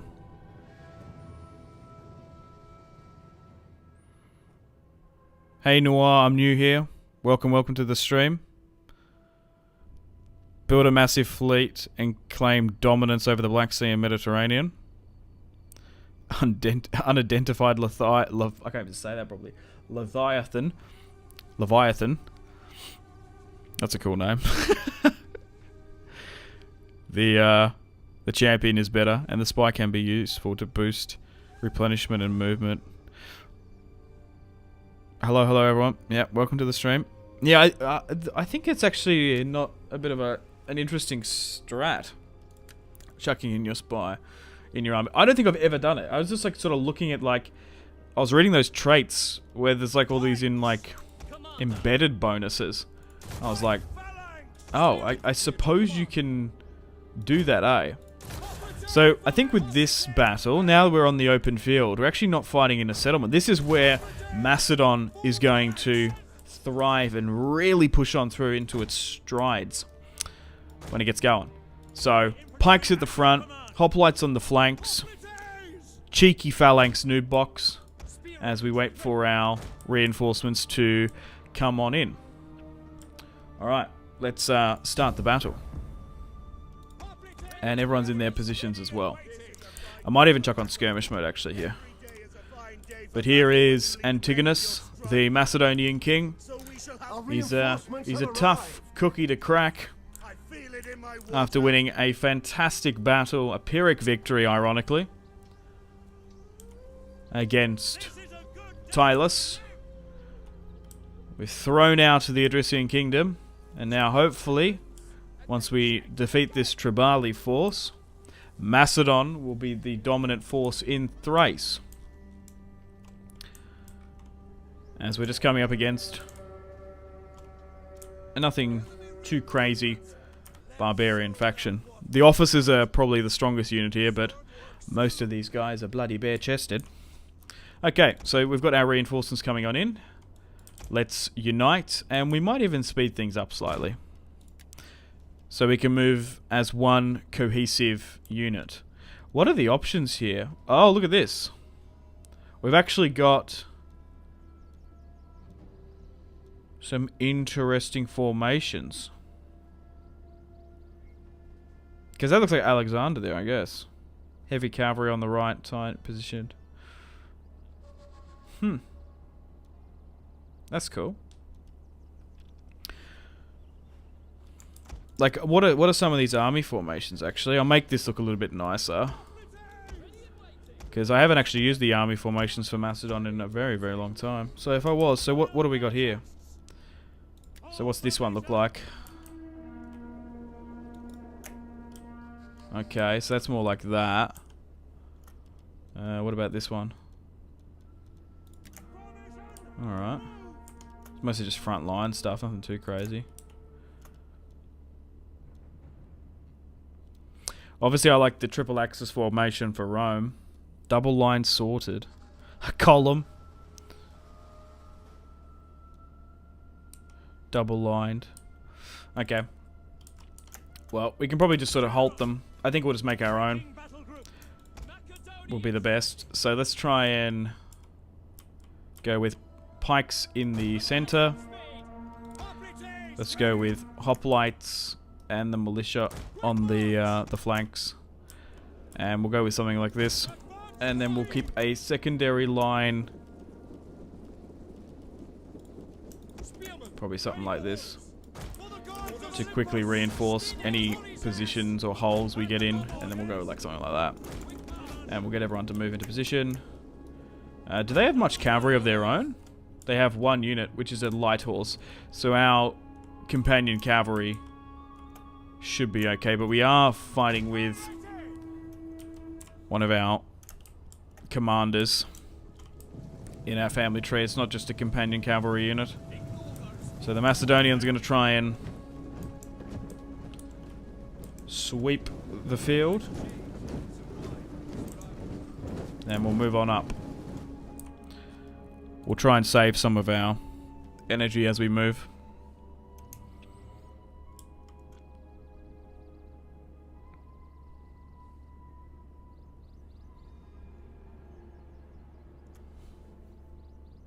And then we'll advance further.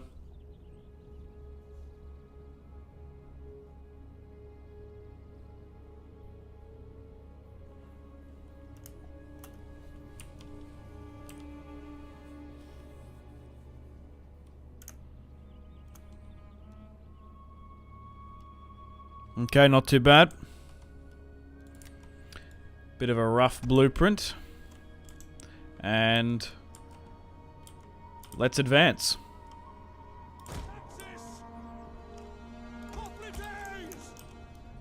Happy to serve the people. At your service. March! Commander!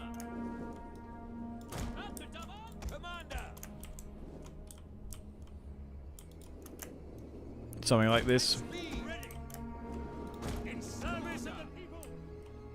Alright, now let's swing the general unit around. Make sure everyone's running as well. Once these guys get into position, we might drop them into hoplite formation. But the Macedonian army is on the march.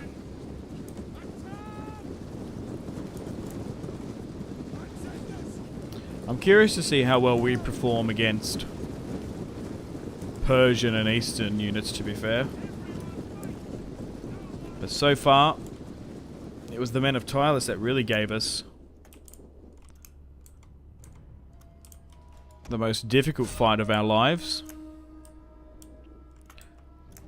Well, another lot of barbarians, the Triballi, give us the same.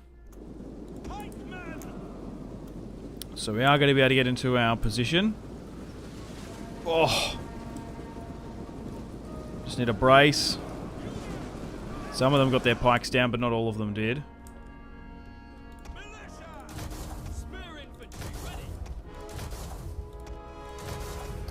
But fierce fighting is now breaking out on the front line.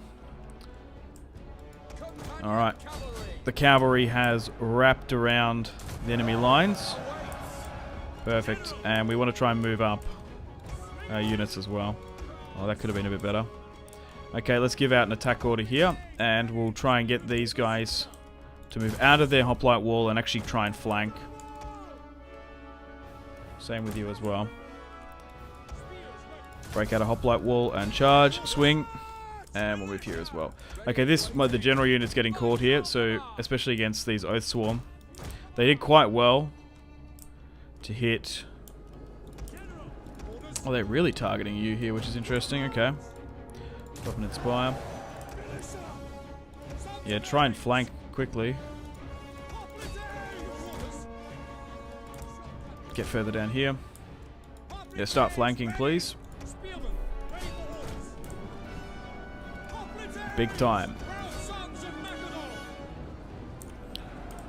Okay, so the hoplites are doing well on the flanks. And once again, the enemy is clashing upon the Macedonian pikes.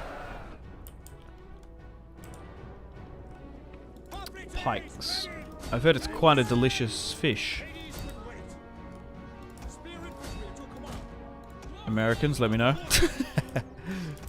Right, let's try and charge some of these slingers here. Okay, so we're sort of... I think we don't continue to run them down.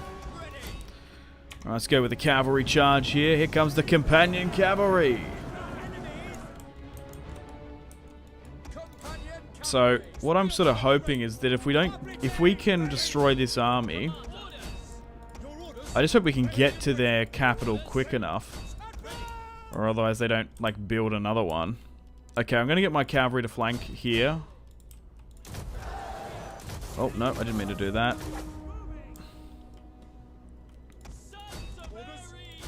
Okay, it's this general unit which is going to complicate things. Try and wrap around here, that would be good. And you try and get here. Yeah, try and go for them. Just giving out attack orders. Let's just try and work slowly down the front line. Oh, that is a little bit risky here because he's at half health. I don't know if I'll risk this general, actually. I don't think it's necessary to do so. I think we're going to win quite well. Regardless. Oh, here we go. We're going to get a really nice surrounding tactic here if we can. Oh, there we go.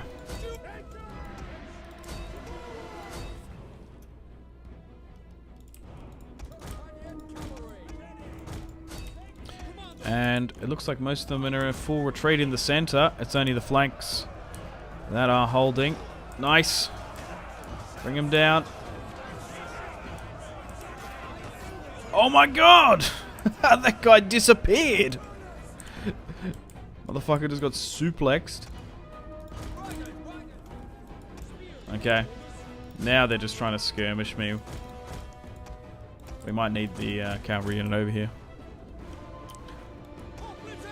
It's just their Oathsworn here that are still here. So try and flank around there. Okay, we've won this, so let's just try and speed things up. And if we can hit them from multiple sides here, we can just get rid of this Oathsworn unit. Because once again, the Barbarian Oathsworn units are so bloody potent.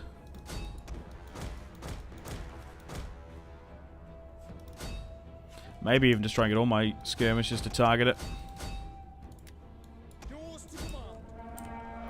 Because these guys are probably having an absolute field day on our Macedonian boys. Oh, they're taking them out well as well. Alright, now they're capitulating. Now, we do want to try and run down as many of them as possible, as they are still an army raiding us technically, so we definitely don't want to let any escape if we can really avoid doing so. Okay. Alexander, allegedly. I don't even know. Alexander was redacted. Alright.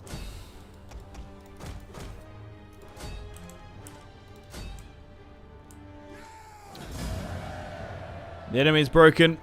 Death and dishonor are theirs today. But only by a single sword strike. Okay. Close victory. Supposedly. A good one, though.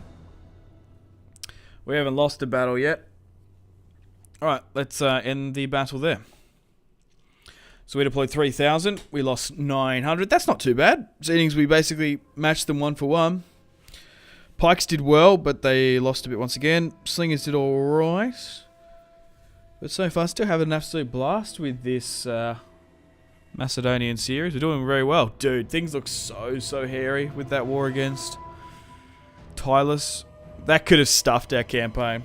But we're now in a position to get all of Thrace under our control, which is actually easier said than done, to be fair. I thought, oh yeah, we'll have an easier time up here. I can't imagine if we were fighting Athenians or Spartans, or maybe even a number of them. That could have been really quite hard. But we're still not out of the woods just yet. Now that we've conquered this new land, we're going to have to stabilize it and maintain it, because I do fear the tribes over the Danube. That's the thing as well. If you start going to war with multiple barbarian factions, you can really quite anger factions like Dacia and a couple of others as well.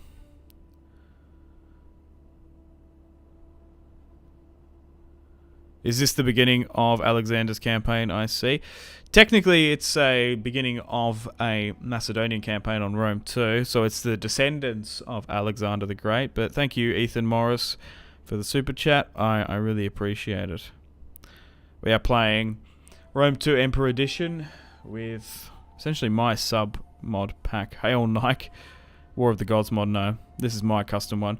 Because I've mentioned it in the past that literally there was someone here today complaining about DEI load times on like a crazy PC. It's just the engine. It's like when Rome 2 has too many mods on it, it doesn't even run the best. So I know I have problem with DEI. Like, think from my perspective, I'm a fucking weirdo YouTuber. So right now I'm not just running Rome 2.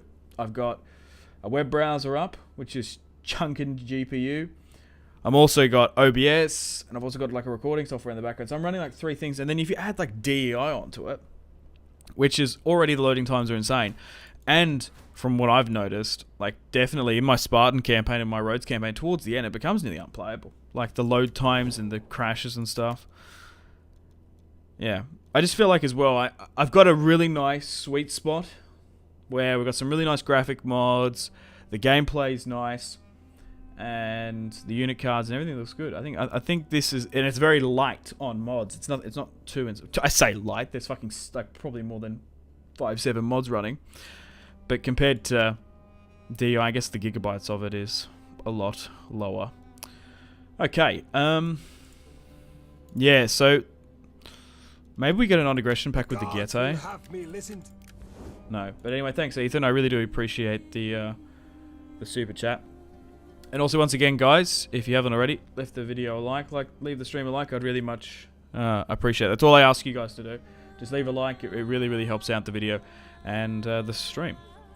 Okay, we're still streaming for a couple more hours here today as well. I'm basically gonna keep on going until I need to go vote. Basically, still haven't voted. We might actually have a new Prime Minister tonight in Australia if things goes to plan, which would be exciting. But you have to go vote here. You have to in Australia, so I have to go do that. I've also got to do a bunch of driving, picking up a bunch of oldies to go vote. So it's currently 7 o'clock in the morning, so I really don't have to do anything till like 1 o'clock, so I can keep playing this as long as I want. And if you guys are here, we'll keep on going. No sleep, let's keep going. No, I did sleep. I've been up since 4 though. Okay, let's try and run this army down. We managed to capture quite a lot of them, so we're doing good.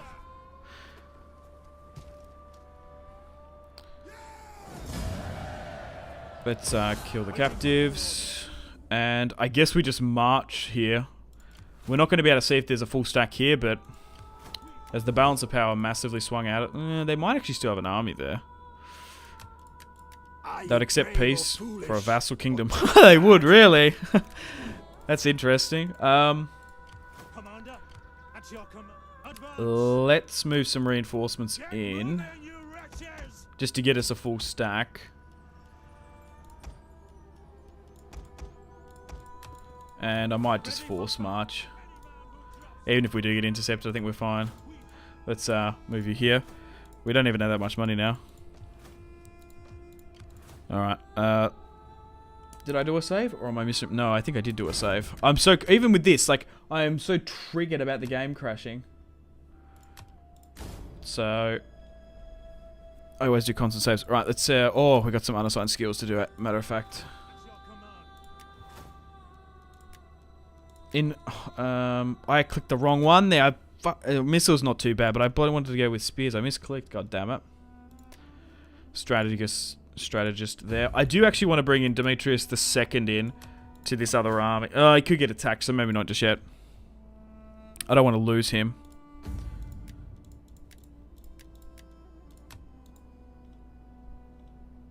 Okay, let's end the turn and continue.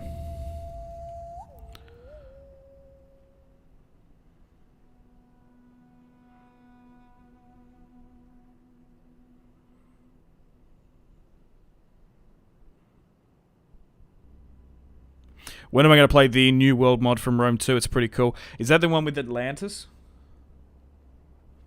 If it is, I'm not the biggest fan of it when I was testing it.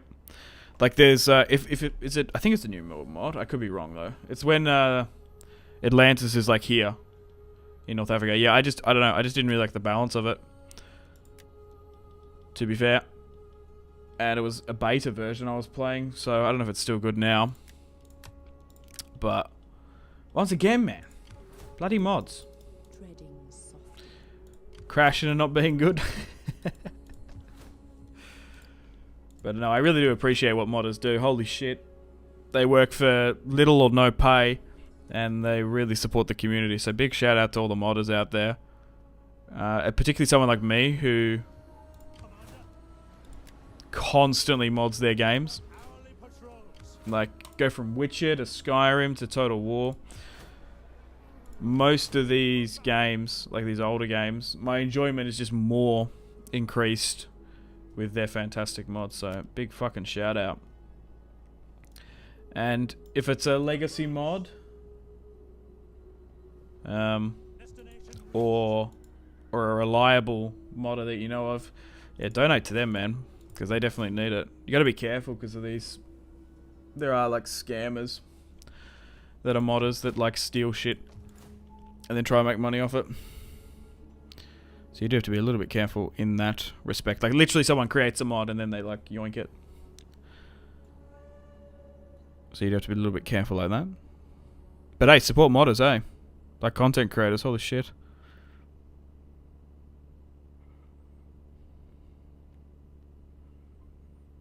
Why don't you play on Legend difficulty? Because I'm not that fucking good. Tunisia. And I also hate the you're not being able to save. I think that's annoying as hell. It's just kind of, I get it, but the thing is as well, it's like to stop save scumming, I guess. But the thing is, you can do that anyway. You just need to go, you just need to alt tab and go into the save file. So, I don't know if I'm the biggest fan of the save, not being able to save on Legend difficulty. There are some cool things like line of sight is a little bit difficult, and I think some Legend difficulty doesn't have the balance of power. That's interesting. But that's my main criticism of it. Big shout out, bro. You're making great content on great mods. Thanks. I appreciate that. That was nice of you to say that. Are you going to play as Byzantium or the Western Roman Empire? Played as Justinian on Total War Attila within recent memory. Western Roman Empire. I'm not the biggest fan of the vanilla Total War campaign, but I don't know, we'll see. Never say never. I've got a big list of stuff I want to do. I'm still enjoying Rome 2. I'm back in the sort of the moment of playing Rome 2, and I did obviously over the last. Actually, I need to focus on this campaign a little bit. I'm bloody talking too much. We're not in range to hit this. Let's just spend this little bit of cash. Poldava can be expanded, so I think we go with money. We need money because we're lacking a little bit still. We can't even really get any better units here, so we might actually just invest this. What have we got here? Shrine of Athena. What's the Greek one? Sacred Grove, because it's the Shrine of Jupiter and Athena. Which one do you guys like? I think I go with The owl in the bush. Yeah, because you get the research rate as well. Yeah, I think we'll go with the Shrine of Athena. The Owl of Wisdom. Let's get some more hoplites here. But hey, look at this. Nearly got Thrace under our control, big fellas. Okay. Can I move? I maybe can sabotage. It's going to cost 300, so it might be worth sabotaging. Even if it's not overly effective. Just trying to level up my spies, not a bad idea. Oh, it failed anyway. That's cringe. Alright, let's end the turn and continue.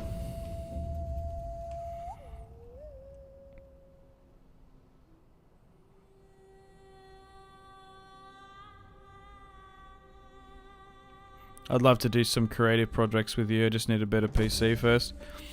What do you mean? Like an artist sort of stuff? That might be quite cool. Channel art.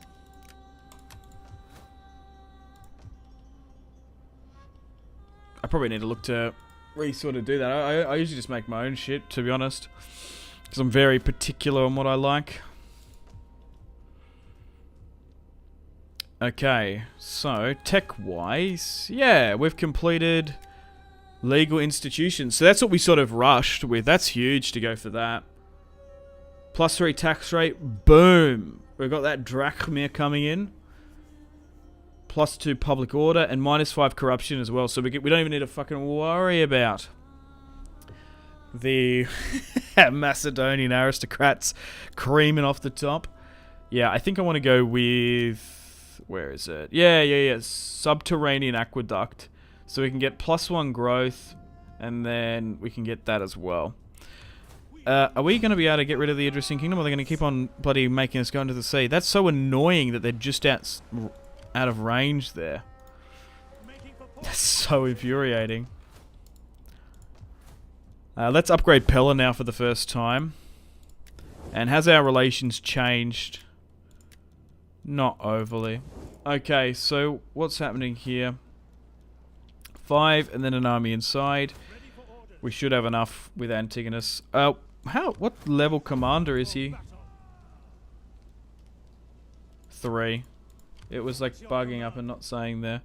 Okay, let's attack. And what are the odds? Okay, I think we can auto-resolve this one. We've played a battle against them. And we're still going to have a decent amount of our military remaining. So let's go with an aggressive stance.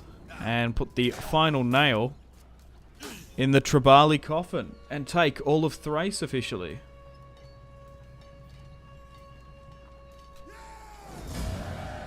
Okay. Let's kill the captives. Forgive me, but I cannot. Do we? I guess we just go into the settlement. And then that will stop them.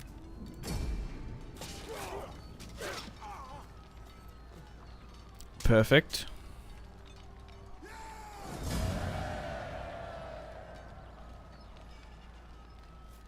Let's occupy. Good. And the Triballi have been destroyed. Now we've got this lead mine up in the north, which is actually huge. We're going to be able to... I might need to stop this to convert that, actually, because it's going to be worth doing that quickly.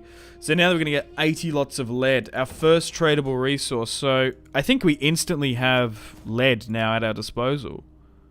No, we need to convert it, maybe. Like, for example, are these guys more inclined to actually trade with me? Not yet. But hey, look at this, guys. We can get our first provincial edict as well. I think we go with tax rate, let's be fair. And nah, maybe I don't even worry about it. Maybe I do upgrade Pella because it could very well get attacked. Look at this. We've taken Thrace. Took 2 hours because there were some pretty hard fights there. But now we're bordering with the Getae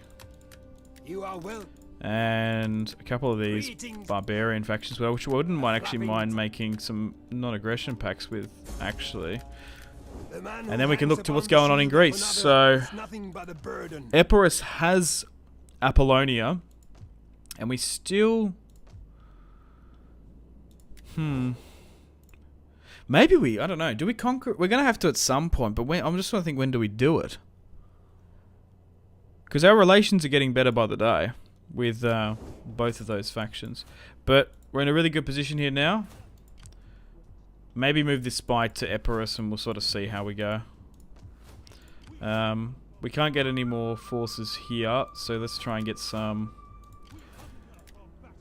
I guess over here, we might as well spend it. You gotta spend money to make money. And with this, we'll try and go with... morale. No. Yeah, let's go with that one. And we'll go with more campaign movement with you, ideally. Okay, it's been a while since I've read chat, so let's just go through this a little bit.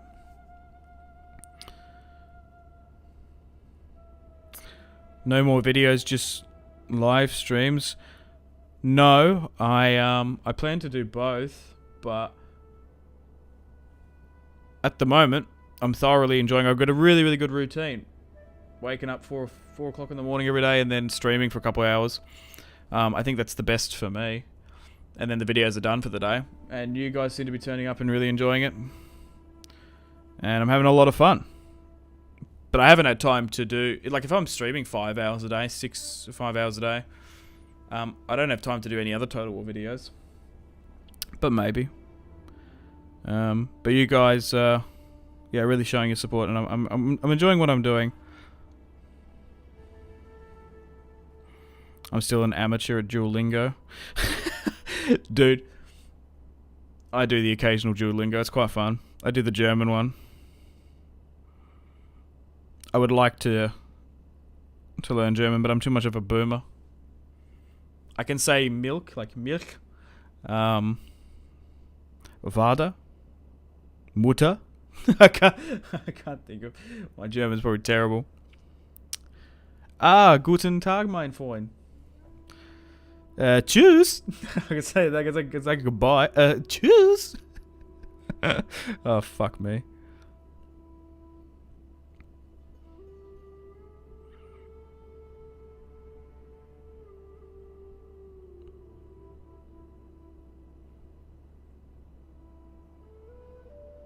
Have you finished the Roman campaign?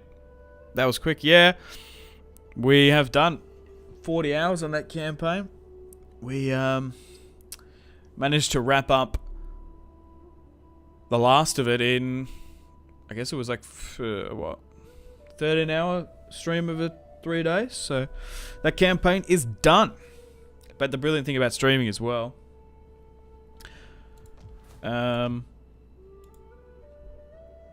the VODs are there, so you can just go catch it up. I don't know. I think I just need to do both, but I'm really enjoying interacting with you guys. I don't know. Maybe I've just overthought streaming in the past. Like, just, I don't know. Mostly because of my internet.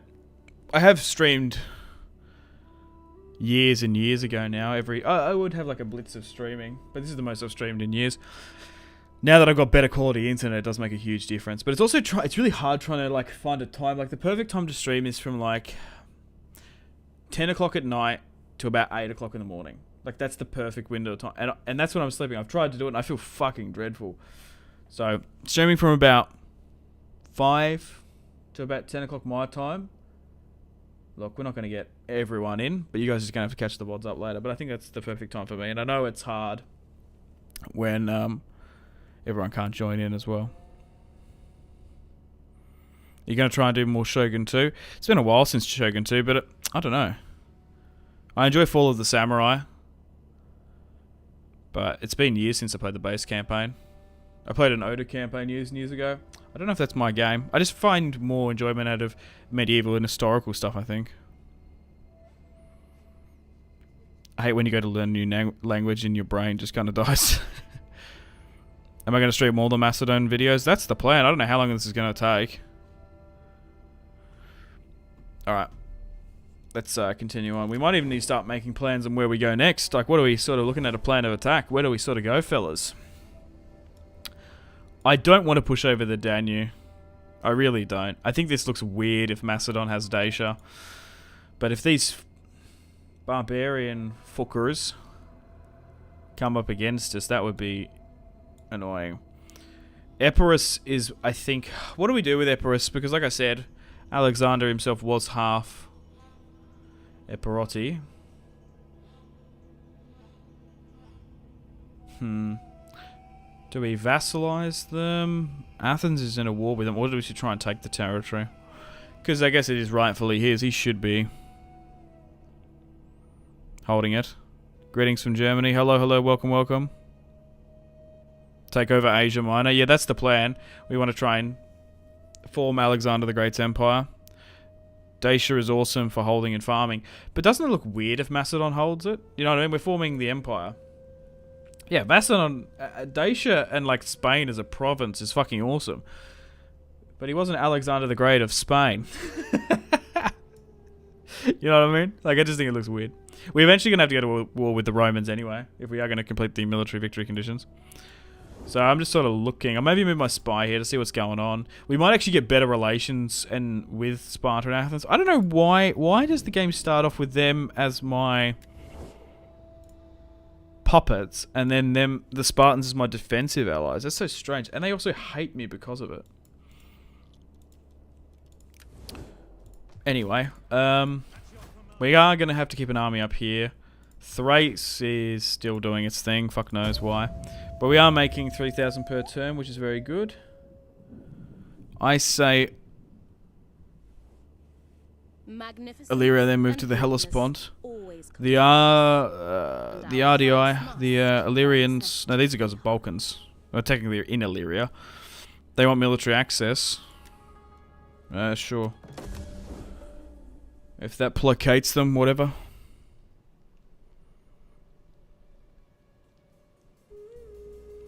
You're Simpzy the Similar, you can forge your own empire. If Alexander can collab with Athens and Sparta. The edict has been issued. Well, I don't know what you mean by that. Oh! Epirus is coming out to... Oh, maybe they beat them, actually.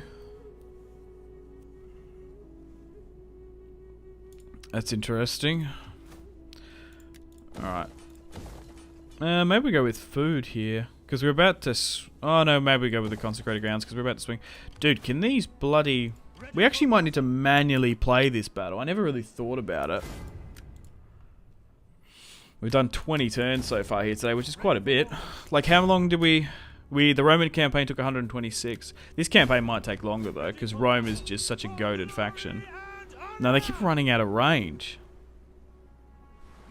It's nearly a bit of a joke at this point. Okay, well, I think we take Epirus. I think that's the play. We haven't got any negotiations with them. I think that's what we do.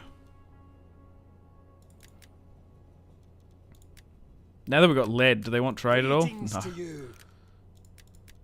I thought some of these factions might be inclined.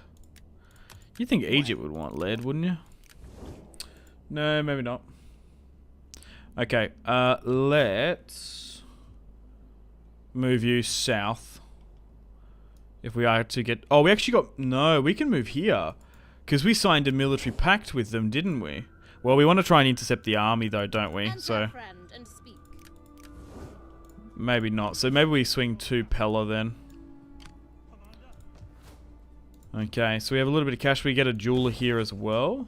And we'll continue to just get some hoplites, I guess. Okay, let's end the turn and continue. They might even attack here. Okay, so we got two armies still. They want us to join their war against Epirus. We will. Not yet, though. As they move further back.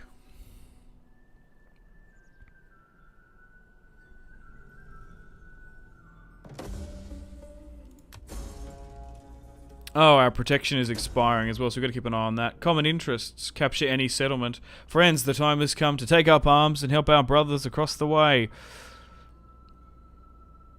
Okay. The Adrician kingdom has eventually been destroyed. Thank God. They've been so annoying. Pergamon and Bithynia have signed an alliance, and the Shrine of Athena has been constructed. Perfect. I dare you to invade the whole map. We're not going for a full map completion, I'm afraid.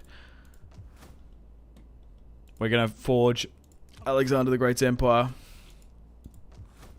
That's what we're doing. They've actually got a fair few armies here.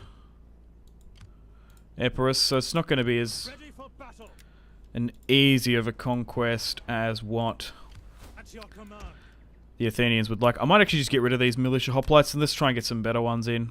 We might even be able to get some proper cavalry. Like, get some citizen cavalry in. I feel like I've been lacking them in my build a bit. 5 pikes is fine again. We'll get the rest in hoplites. We might actually need this reinforcing army, surprisingly. So let's move you across. If they've got 3 armies, we might actually need it. Okay, once again. Like, does Athens want trade? I am honored to receive No. Okay, nothing else we can do here. The public order's looking fine, though. Okay, cool. Alright. Let's end the turn and continue. I'm excited for you to make it to Alexander in Egypt. Yep, we'll get there eventually. Oh. Looks like they're coming up to the border here. Silver Tongue. Our envoys have discovered a woman in a foreign village who seems to be blessed with the power of persuasion. Oh, okay. We could hire her to assist in future negotiations with our nation. What do you say? Yeah, we'll hire her. Why not? A tribal confederation. The Massalii and Numidia. Or it's the Massalii in Numidia formed one. I can't see, though. Oh, has our relations changed with Athens? It has. Why has it changed? Oh, 17. So, do you want trade? Well, we might actually be able to get this negotiation through if we're careful. Maybe it's because we're on the border here. They like the look of that. I'm not entirely sure. We can actually get this to the border, which might actually be able to participate in the fight, which is interesting. I will get you here. We've got 4,000 in the bank, which is quite a bit. We'll try and upgrade Philippopolis, and which I'm going to call it now, and the Sacred Grove as well. Yeah. Maybe I should actually... I'll stop upgrading Philippopolis. I just want to see if there's anything we can do here. Like, can you seek a spouse? You can, so we'll get Demetrius married off. I would love to adopt her into the family if we could. So we're 80% in favour. We're still very much holding. We haven't even allowed any of these diplomats to really gain power. Oh, thankfully they like Greeks. They like Romans. Dude, this is a pretty good RNG. I hadn't even looked at that. Because we hadn't needed to. So even if that protection did expire, it didn't matter. Because we got the RNG. Sometimes you can get like 3 bad traits in a row, which is quite a bit. Okay, well, I think we go to war with Epirus. We'll negotiate with... I think Athens, because they're there, but we could sort by the faction which one doesn't like me the most. Which doesn't really matter. But if we... I think we go with Athens. We join the war, we attack this, and then we make our way down here as well. And then take Epirus and bring it under our control. Then, I don't know, it complicates things as well, because we're going to get really bad relations if we do betray them. So maybe we need to betray them at a later date and not rush into it, because they are our puppets at the end of the day. That's way too much clouds over the map. Yeah, I can't see shit. It's like blinding me. Athena, a wise goddess to choose, and a patron. Yep. Not going to lie, you're my favourite YouTuber. Thanks, Soviet. I appreciate it. Your kind words. But there's plenty of other YouTube Total War content creators as well that I would recommend. There's a lot. It's a really good group. Like, I'm involved in like a lot of communities with YouTubers and stuff, and the Total War one is like the best, like by fucking far. I don't know what it is. It might be the type of people that are attracted to these really niche strategy sort of games. But I can say I've had far better interactions with strategy Total War YouTubers and compared to like the FIFA the community that I'm sort of in. Soccer fans are wild, man. Legend of Total War wants to know your location. Oh, you're saying that to him, right? Pray to RNGs us every day. Yeah, we've actually been pretty good on the RNG. Yesterday wasn't going too good with the ships, those naval battles that we had going on. So, look, you know what? I'm actually just going to take a minute break here. It's coffee time. I've been streaming for about 2 hours and a half, and I feel like I need a coffee in me. So, I'll just quickly chuck a save, and I'll pause it here. I'll literally be a minute, and I'm going to go warm up my pot of coffee, and we'll literally come back, and we'll declare war upon Epirus and have those battles. Still going to be streaming for multiple hours here today. I just feel like it's coffee time. So I will be back momentarily. Behave yourselves. I'll be back in a bit. In a minute. It won't be long.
I'm back.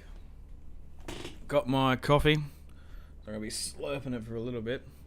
And we'll get back to the chat. We'll get back to the campaign. And we'll deal with this Epirus situation.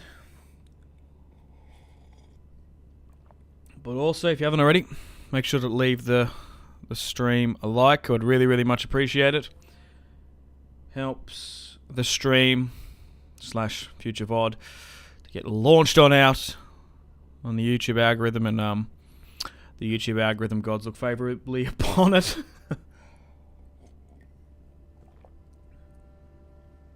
So yeah.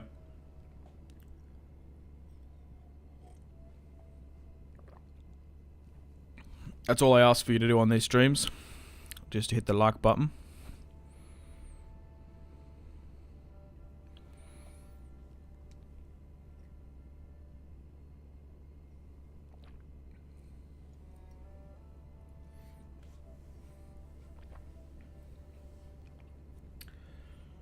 Oh my god, that was good. Holy shit.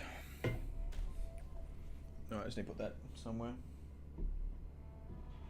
I can go there. Dude. Espresso. Coffee. In a French press. Can't get much better than that. If you haven't got yourself one of those. Dude, I used to have instant coffee for years. Fucking garbage.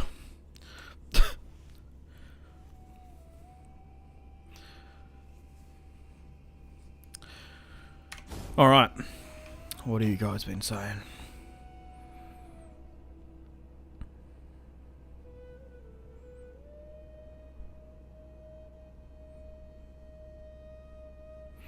Who was your inspiration for starting to do Total War on YouTube? Was there like another Total War YouTuber? I don't know if anyone sort of that I watched like was like, oh, I'll do Total War videos like them. I don't think that was the case with me. Thing is, I've been around sort of doing YouTube for a long time. At least like digesting YouTube sort of stuff. Like 2008, I was probably watching YouTubers and stuff. Like I'm trying to think. Like, because some of you may or may not know, I do have another channel. This is technically my second channel, SimpzyTotalWar. I got my main channel, Simpzy. I remember about 2012, I started getting into YouTube. I was just uploading whatever I wanted, I uploaded what I wanted, when I wanted. Like, I did a bunch of stuff, like, I did Minecraft, Fallout, Total War, just whatever the games I was playing, like, such a scattergun approach. That was basically what I used to play. Like, I could have been a bloody Minecraft YouTuber, holy shit. But the thing is, what happened is, my two most popular stuff that would be, when I would put stuff out, would be Total War and FIFA and, like, football games. So eventually, by like 2015, I was like, right, the Total War stuff is actually more popular than the FIFA on that channel, so I'll make a Total War channel, and then I started doing that. But how I got into Total War, I guess I was playing a lot of Age of Empires back in the day, and then when Rome 2 sort of came around, I must have got hit with an ad, or maybe someone at school told me, and then I started playing. But I don't think there was a YouTuber that sort of got me into Total War. I did watch a lot of this British guy. I don't know, he's still around. His name's Damo. I used to watch a lot of him. Like, I never watched Prince of Macedon or anything. A lot of people got him because of him. I never really watched his videos, because I was not into multiplayer. And probably Diplex Heated back in the day. Maybe Lionheart. That was who I probably watched. But yeah, it's not like they inspire. I'm trying to think like who I used to sort of watch. I used to be really into Call of Duty, like COD 4, Modern Warfare 2. Like, I was really into that sort of stuff. But no, there was no one I could sort of remember on the Total War side. I just sort of was like, oh, okay, I guess I'll do this.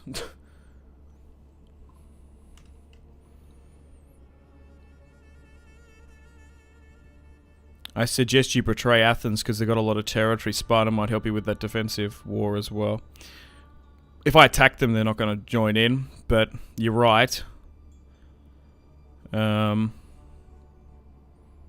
We will have to deal with them at some point. I just don't know. I don't know. I don't want to. The problem is, if we get really bad relations, betraying the Greeks, we might kick off a bunch of barbarian invasions, which we can't deal with both. Pixelated Apollo is a great Total War YouTuber. Yeah. I like his campaigns. They're a lot of fun. Jackiefish is entertaining as well. Yeah, all good blokes. I've had limited interactions with them, but they've always been sort of friendly towards me.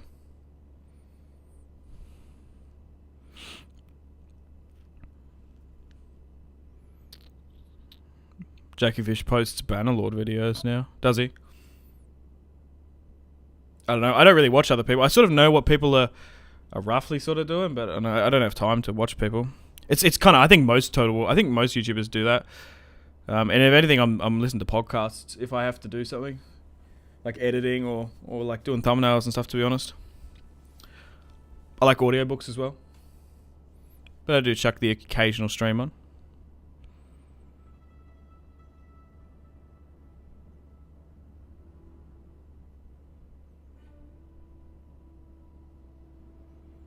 Give me Bannerlord. I have done one Bannerlord campaign. I don't know if it's my type of game. The thing is with like Warband and stuff, I was always a fan of the mods. Like the Game of Thrones mod is fantastic. I don't know if I even really like the base game. To be fair, the Napoleon mods in the the gunfire era and stuff is kind of fun. The fire by rank stuff is pretty cool. Good morning, what's up? Could you play as Armenia in Total War Attila 1212 AD? I would like to go back to it at some point, but I've done so many of the factions. Maybe that's on the list at some point. But there's still a bunch of Rome 2 factions still play as. Like last month, I did like sort of an unofficial test of just sort of what people were wanting to see on the channel. I did a Attila campaign playing as Justinian. We've done the Roman campaign. We did the Medieval 2 campaign. We also did a World War 1 campaign. And then before that, I guess over the last couple months, we did a Napoleon campaign. And looking at the views and sort of in the interaction engagement, Rome 2 did most of the support and the feedback. More people wanted to see more Rome 2 than any other of those games. Not saying we won't go back to it, but yeah, I think seeing you guys are really engaged with this Macedon campaign as well, I think it's the right play. So we'll still stream for a couple hours here today, and over the next couple of days we'll try and continue on with this Macedon campaign. Lionheart is great. Yeah, I used to watch a lot of him back in the day. Probably him and Diplex more than anyone, to be fair. Alright, cool. I think I've caught up with that. Let's see if we can spend any of this money now that the coffee's hit. Boom! It's like some sonic boom's gone off in my fucking head. Okay, so let's see what we can do. So I think we negotiate with Athens, and because we can't trade with Sparta. So hey, I will join your war against Epirus. Moderate. Will you give me trade rights? Low. Will you give me money for it then? Potentially. I will join your war against Epirus Athens for some drachma, please. No. Whatever. Okay, now they're going to accept. But now they really like me, so maybe we get trade. No, they're still not interested. You fuckers. Greetings, my friend. You have... Like, is there any other negotiations we can get? No.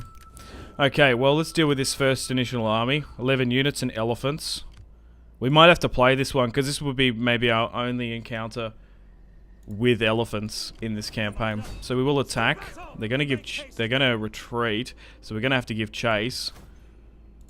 They're not actually going to be able to come in and help, which is interesting. We might as well keep this army here, near the Athenian army. So we'll move up, and they're going to stand and fight. Although we're favoured to win this one, it's still going to be not as easy on the battlefield. They have 3 pikemen, 2 hoplites. They do have some elephants as well. And let's fight this one. We do outnumber them by about 1,000.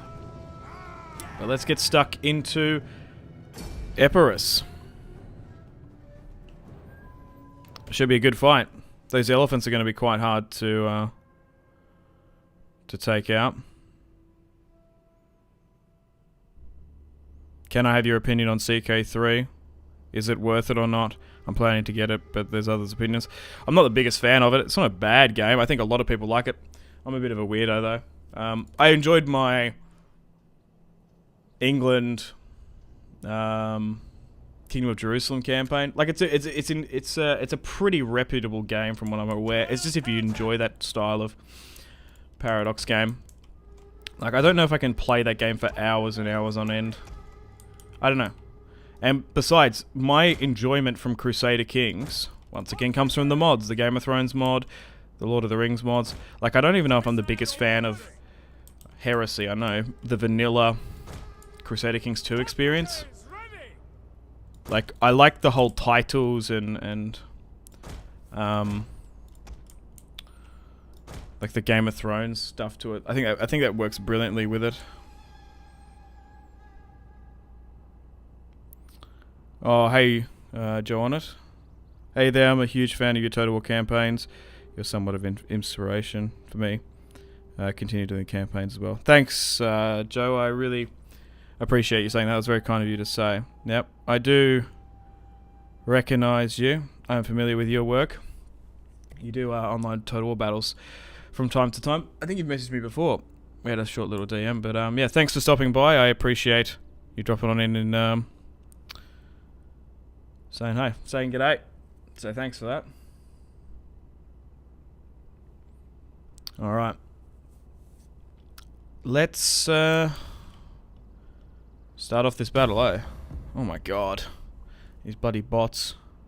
This is a fine day for battle. Every day is a fine day for battle when you lead men of your stripe. So we shall have victory today, men. This shit's so annoying. I feel it in my water. CK3 is great, but very different from Total War. Focus on diplomacy and dynastic intrigue. Yeah, that's what I'm sort of saying.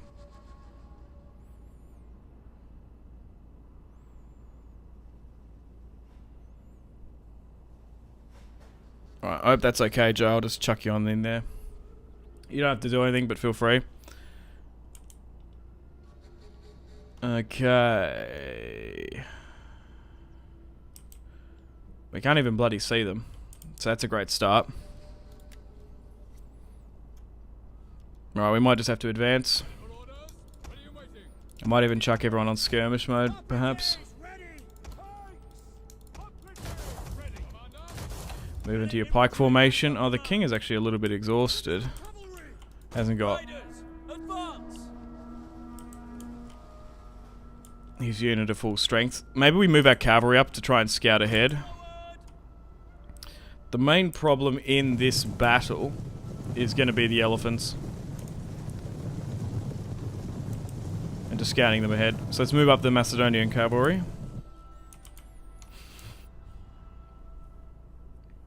Imagine not being able to see elephants, yeah. Like, you should be able to fucking hear them. What's that fucking noise in the forest? We should be able to fucking hear them. Imagine not being able to see elephants. Yeah, like, genuinely. That's pretty funny. Alright, I guess we just advance. We're not gonna sit back like fucking cowards. Let's go.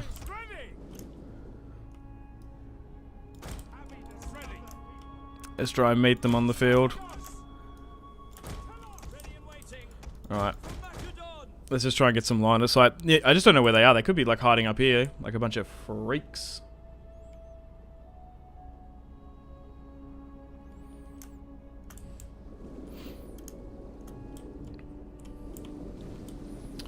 Alright. The Macedonian pikes once again taking the battlefield. Dude, that's a glorious shot. Look at that. The twining rivers of Epirus. Oh, that's cool. Alright, here we go. We can see them now. Oh, they've actually got a bit of a low ground there, which is interesting. Okay.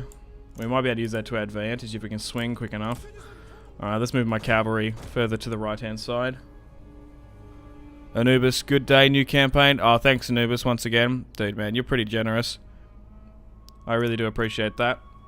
You've been constantly here day in, day out. Like many of you. So, thanks once again. And once again, banana is good on pizza.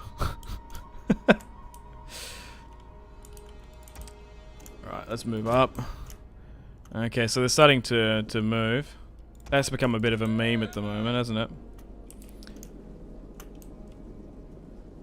The bloody Swedish banana on pizza strat.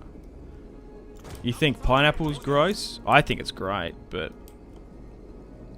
I think some people would be fucking mortified with the banana on pizza.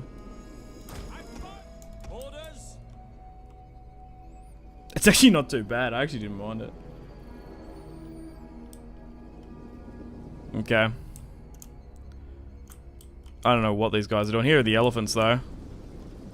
Now we can see them. Thankfully, they're not too heavily armored.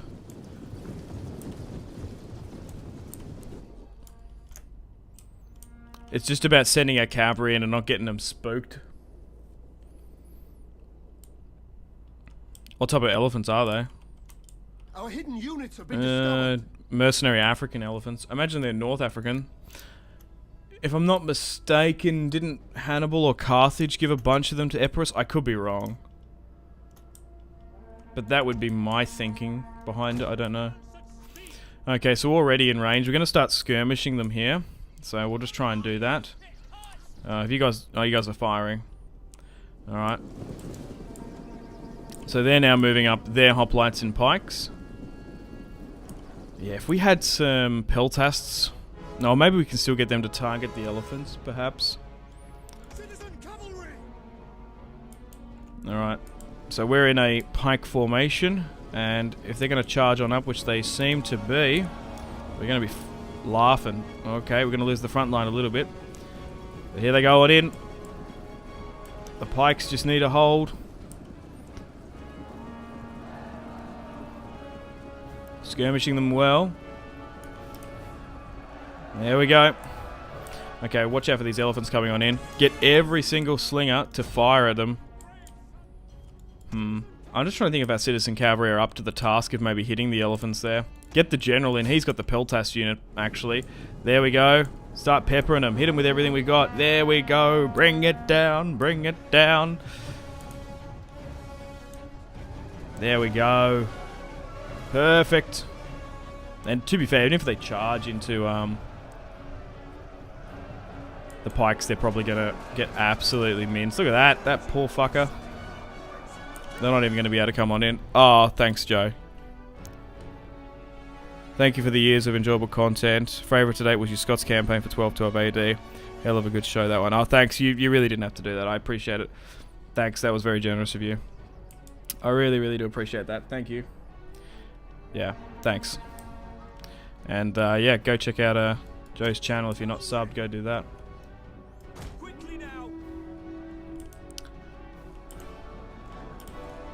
Okay. So we're doing well here. We're actually getting wrapped around a little bit. Maybe we advance with these hoplites, because they're just sitting there with their hands in their pants. Pockets, I mean. Shit. Right. Yeah, that was a fun campaign. Dude, there was... that year, I think it was 2019, when Medieval Kingdoms 1212 AD came out, the mod. I went so hard on that. Like, I was having so much fun. You guys were loving it as well. That's a really, really good mod. Like, I had so many countless campaigns that was so fun. Like, Total War Attila, particularly with mods, is so, so good. Okay, so now we're just surrounding them here. The elephants have been neutralized. Or tranquilized. I don't know.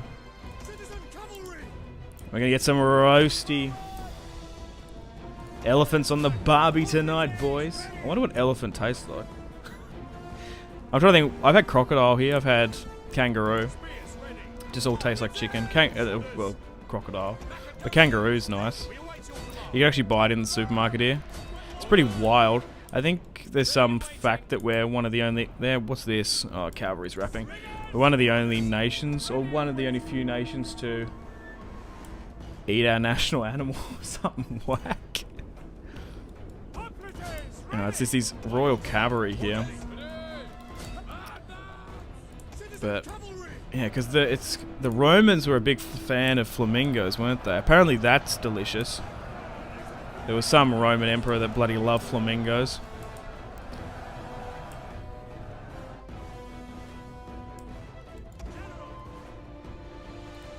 Okay.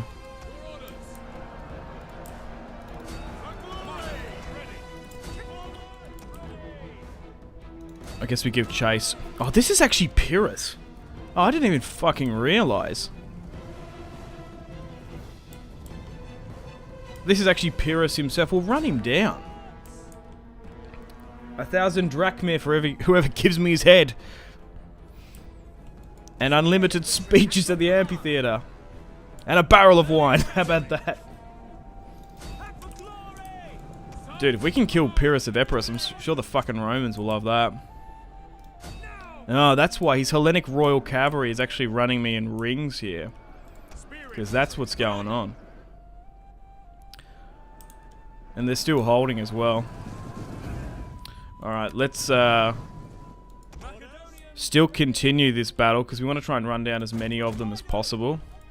As there are still a fair few.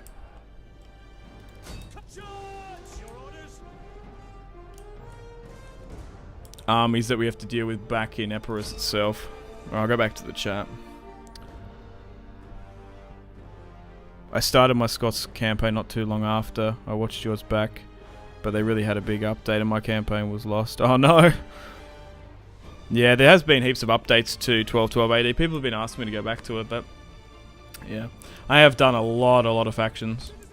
But maybe I should at some point. Maybe not doing a full series, but maybe doing a stream. But I don't know. That could be on the... Dude, I got so many bloody Total War campaigns. I don't know about you guys, but I have lists and lists of like games and then like factions I still haven't yet to play as or I'm interested in doing, and it's like there's not enough time in the bloody day. Too many games, not enough time. But I do think streaming is good for me. Like already, if I'm sitting down for hours on end, I might as well just like do it live with you guys as well. And I think I found a really good time and I'm in a really good routine at the moment. It's not too rough on me. That's the main fucking thing. Like I did stream in the past, like tried to do it from like 12 to 6 o'clock. My body can't fucking take it. I just can't do it. I don't know how you do it. But getting up at 4 o'clock here, streaming from 5 to 10, and I got the rest of the day, it's actually perfect for me. But I do feel bad that not everyone can make it, because this is so... The time zones are just whacked, man. I live on the other side of the world, upside fucking down. It's really too far away where I live.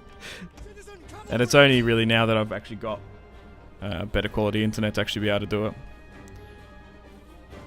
Heard elephants are kind of tough. The Scottish campaign was gold. Kangaroos are great. Haven't had the heart to restart smashing England at this point. Yeah, Australian food sounds fun. Ate an alligator in Louisiana once. It was woeful. I wonder if it tastes different. Like, I imagine like crocodiles are like apex predators, not some like alligator from Louisiana. That sounds like some bloody... I don't know. It sounds like an alligator. It sounds like a bloody trash. If it's eating like catfish and like decaying fish and shit, like it's probably gross as fuck. Like, isn't that the thing with bears? Like, if you eat a bear in the US, if you eat one that's eating berries and all this nice stuff, it tastes better. But if you're eating this one that's eating rotten fish and shit, it tastes awful. Apparently, that I've heard. So maybe crocodiles are like here eating fucking Australians and beef and cattle and Brahman. It probably tastes better. Right, it's in the battle there. Decisive victory. I don't know what I'm fucking talking about. I'm just talking shit. We deployed 2,400. Oh, wow. We lost only 300. And we managed to get rid of Epirus as well. That's huge. We managed to take out those elephants and neutralize them. But, yeah. Although we look quite weak...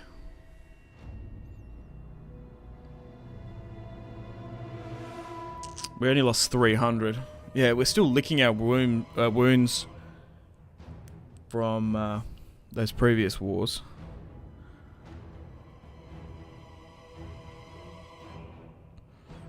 Alligator is great. And I'm in Florida. Yeah, it's because... I don't know. I'm trying... There's a joke there somewhere. Tastes like chicken. Does flamingo with bananas taste good? The only time zone you're missing is Western US. It's a bit too early. Yeah. Gator Farm. Yeah, they have all that shit on the TV, like Gator Man, and it's like they go out like basically shooting these gators, alligators. Yeah, I guess we don't have them. I never put really 2 to 2 for ages that like Gatorade. I believe, isn't it a Florida drink like originally? Like Gatorade.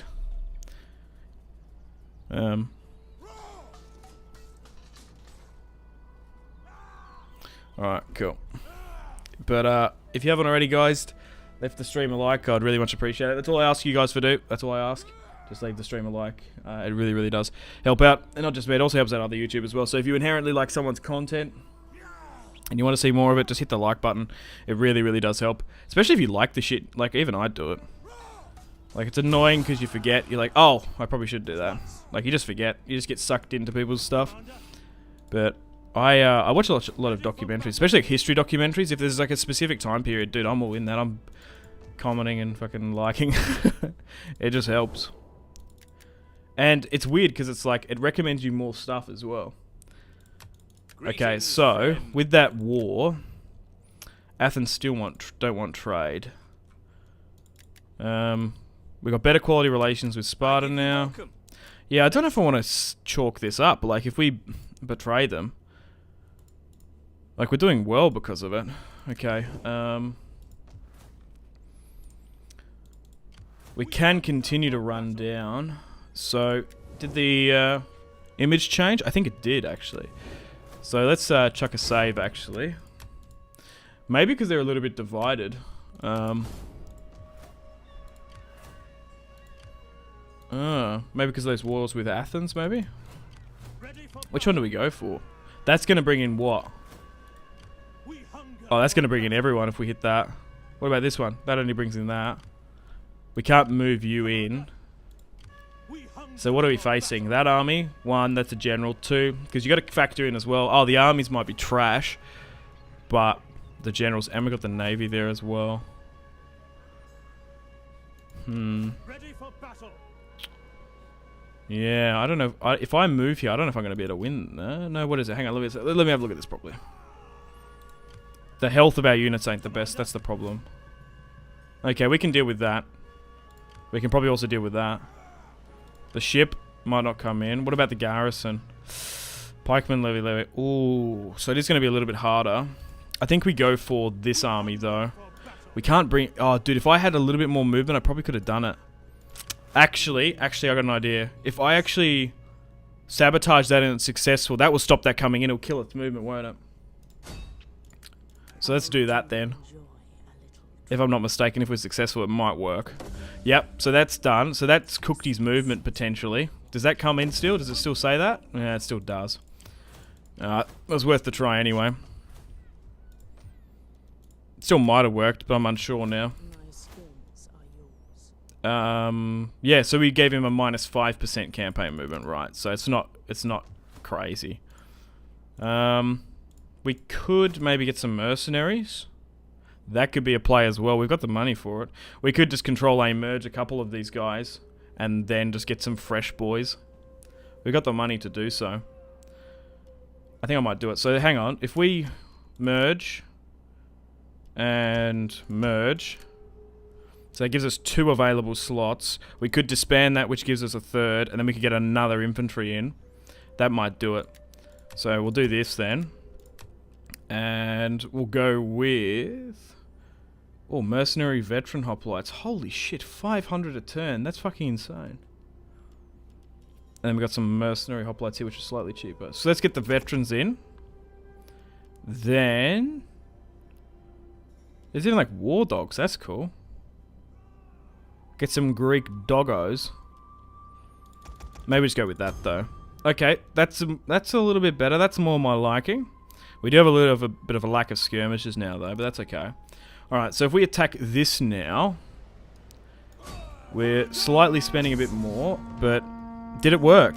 No, it didn't. Oh no, it did work. Look at this. So I'm pretty sure there's the garrison, 1, 2, 4, and then the navy. Yeah, it worked. Because I'm pretty sure that, and then there's, yeah. Oh, good. Far out. We got the RNG on that one. It actually fucking worked. Holy shit. Alright, let's fight the battle on this one then. Dude, I'm actually happy about that. That was fucking goated. Holy shit. Yeah, that's because Gators are the team of the University of Florida. I thought there was a name to it. I don't know, we just don't have Gators here. When Gatorade came out, I didn't know fucking know. I just was like, oh, and just later I realised. There's mostly Powerade and stuff here. Are you in love with documentaries, huh, like me? Yeah, dude. I watch probably documentaries over everything. Have you watched the story of Epirus on Kings and Generals? Dude, I probably watch too much Kings and Generals.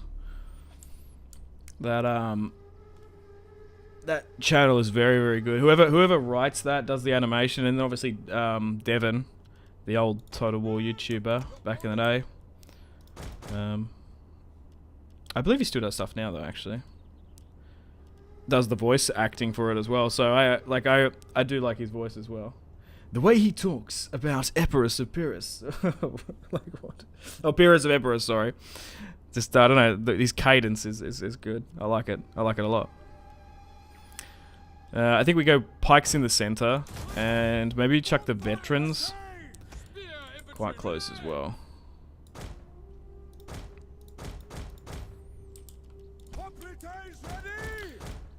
Something like this.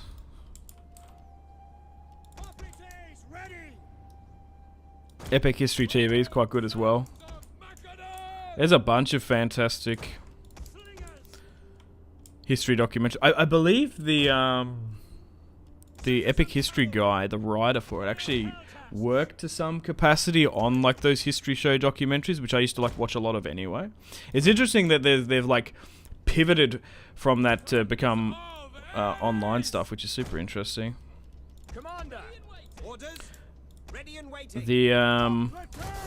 There's also a pretty goofy podcast called You're Dead to Me. It's done by the BBC, so it can be a bit meh at times, but that's quite funny.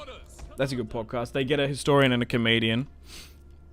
Like, there was a Tim Minchin one, who's an Australian, that was quite funny. Alright, let's start the battle. I think I'm happy with this, roughly. Might try and get rid of these huge spaces, though, if I can. And I'm just trying to think if we charge. Like, where are they coming from? They're coming from the left of field. There is a couple armies here.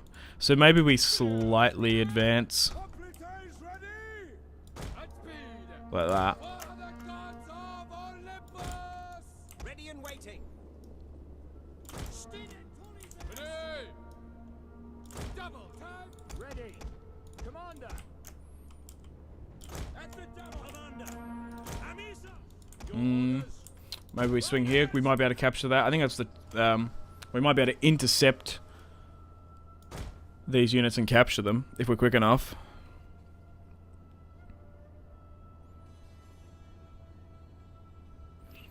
A Simpsy stream, freaking awesome, love your content. Oh, thanks Total Warhead, I appreciate it. I will be doing more streams on the channel. I'm really enjoying it. And I think it's a good... Yeah, maybe I needed to do both. But I haven't seen too many complaints so far about doing just streams. But I think we're good. We're still getting the same amount of people rocking up. And you guys can interact more as well. I do take a little bit longer reading chat because I just like to engage with it. We do get distracted from time to time as well. But I think overall it's good. We also probably get more of the campaign actually done as well. Because even when I sit down for hours, I do try to condense my campaigns a bit. We might just swing and hit this actually because they're going to sit there flat-footed. Boom! Chakalaka, motherfucker. We got you. Alright, before they hit that, we'll swing. They're shaken now. Let's continue to give chase. Good. Because we do have a really good bonus fighting barbarians and cavalry, so we do need to get more of it. That's not too bad, fellas. Okay, so they do seem to be forming up, which is probably not a bad thing. Maybe we just advance, because they still might attack us. So it will take us a little while to get there, as we are Macedon at the end of the day. We will be a little bit encumbered by pikes and phalanx. We do take a little bit longer than other factions to form up. I've also got to sort of get used to, again, playing as Macedon, because I'm so ingrained to sort of the Roman mindset at the moment, with the flying triple axis formation. But yeah, we have to focus on being really efficient on battlefields and then careful in sieges. Thankfully, we haven't had any long protracted sieges. Like, hoplites are fantastic in defending, but dude, trying to take sieges is going to be hard. We're really going to need to invest in phalanx swordsmen or thorax swordsmen as well at some point. Okay, let's allow everyone to move on up. Alexander had a dog, yeah, the famous dog, yeah. When you sabotage an army, I think it's always forbidden to retreat and not able to reinforce. If it's successful, yeah. I don't know, my mind melds with DEI. Like, I can't remember the differences. I don't know if it works in DEI, I think it's more of another thing, but it did work. They seem to be wanting to charge me though, so let's do that then if you want to do that. More Hellenic Royal Guard here as well. So we are skirmishing. Let's just chuck skirmisher mode on in, but I think we're good. So we're going to hold the pike line as the brave men of Epirus are going to charge into hoplites firstly and trying to stop the advance and conquest of Epirus itself. They are trying to wrap around. But we're in a pike phalanx formation. There we go. Fear the Macedonian phalanx. Here we go. Sticking with the pointy end. Perfect. Alright, let's start getting my cavalry around. Dude, they're clashing upon us like water on rock. Perfect. These guys can move out of formation and flank. Some of these have actually been engaged, which is interesting. So maybe we do the same and move here. One of our units uses all of its ammunition. That's fine. Just get stuck into them. Watch out for these Hellenic Royal Guard. They actually look very, very good. So make sure we focus on these. You need to continue to wrap around. I will get back to the chat after this battle. It's just a little bit hard to micro at the same time that I've found. They're going good. Keep going, keep going. Dude, these citizen cavalry are pretty good. Even though they're like a melee cavalry unit. Holy fuck. Okay, and we're doing well here as well. Yeah, not too much they can do that they can do if they're going to charge against us. I'm surprised they did so, to be fair. They were so keen to send it. Alright, we're just going to surround them here and create a kill zone. Oh, dude, my cavalry is going to absolute town. We might need some of them to try and hit some of these fellas, but we'll see how we go. I might actually get my skirmishers to go for their Hellenic Royal Guard. We haven't even touched them, but they're probably going to be harder to deal with. Okay, so they're now routing. You go for them. We'll continue to go for them. You swing here. Alright, now I think we're good. Just need to move the skirmishers. Like, oh fuck, hang on. Oh, that's alright. Maybe hit you here. Like, what we need to ideally do is get the skirmishers to surround it. So, like, go something like this. Like, you go here. Nothing too mental. This will just, like, get rid of them so much quicker if you hit them from multiple vectors of attack.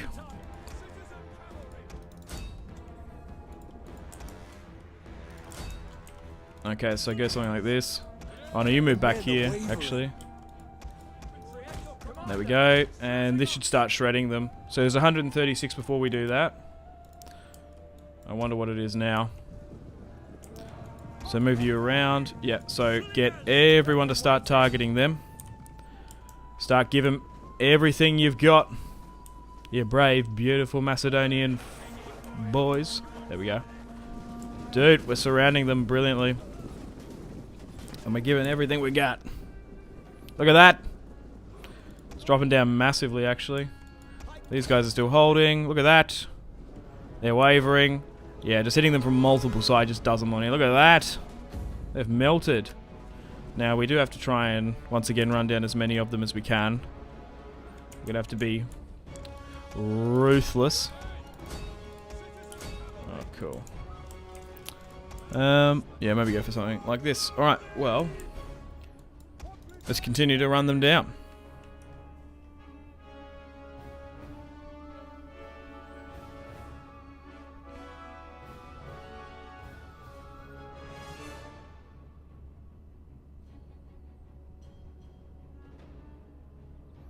Fun fact, Diogenes, the Cynic, founded the School of Thought. Oh, that's the guy that lived in the barrel. I think we talked about that, wasn't it?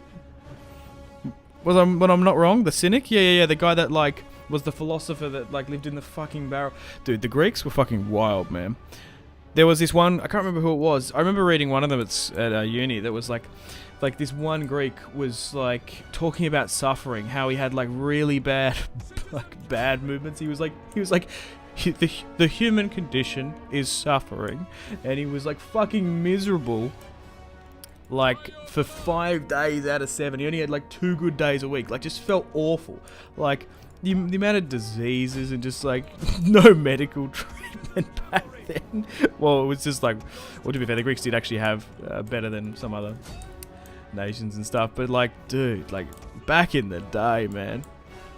Like, ugh. It must have been so tough. Holy shit. History March. I've heard of it. I haven't watched too much of it. I get that feeling. Of Kings and Generals. I suggest you invade Epirus, then go west. After that, betray Athens and keep Sparta as your ally and destroy them. Yeah. We've still got a situation to deal with Sparta and Greece. I haven't decided what I want to do with that. But the thing is, we're gonna have to conquer everything because we are forming Alexander's empire. We're reforging it, you could say. Free fertilizer, yeah, alright. Nice to see some more Rome too. Yeah, cheers, Jason. Oh, thanks, Chance. Thanks once again. More drachma for your troubles, and yes, Dido. Yeah, there was the sea. Yeah, I was right. I just find it funny that, like, this poor Greek fucker was just like, look, I hate society so much, I'm just gonna hop in a barrel and live in a goddamn barrel. That's the funniest shit. Oh god. But yeah, thanks for the super chat once again. I really do appreciate you being generous today also, so thank you. Yeah, I really do appreciate it. Thanks, you didn't have to do that. Okay, we're still sort of running down. There's this one Greek here that we're sent, man of Epirus that we're running down. I think we can end that battle there though. A decisive victory. Good, we're a little bit more chill in the campaign now. Things seem to be 2 steps forward instead of like 1 step back, which was a little bit at the start. How the Greeks survived so long in the ancient days? Like, how the hell do you stay free for that long? I know what you mean. Is this DEI? No. This is my submod. Had bolognese cottage pie today. What is that? That sounds wild. So then betray both your allies. Maybe, potentially. We'll see how we go. I don't want to... The thing is, if I do that, there's going to be unforeseen consequences in doing so. We might be better off focusing against barbarians or going into Asia Minor. I haven't decided just yet, but we will have to deal with them. It just depends when. Are we talking 10, 20, 30, 50 turns? We'll see how we go. Okay, let's get rid of them. Yeah. I had eggs for breakfast. That shit is so good. Couple eggies. Sunny side up. Super quick. And an English muffin as well. But I guess English people just call it a muffin? Like a how does that work? Because we call them English muffins here. Yeah, so I suppose the English just call it muffins, or like breakfast muffins. I don't know. Let me know. Brits.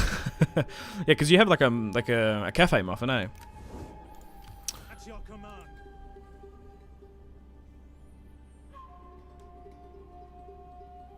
Okay. We might actually go for Apollonia itself. We've had 2 good battles here. We've probably weakened them enough to actually take the settlement. And then we can get rid of those mercenaries that we brought on in. Oh, there we go.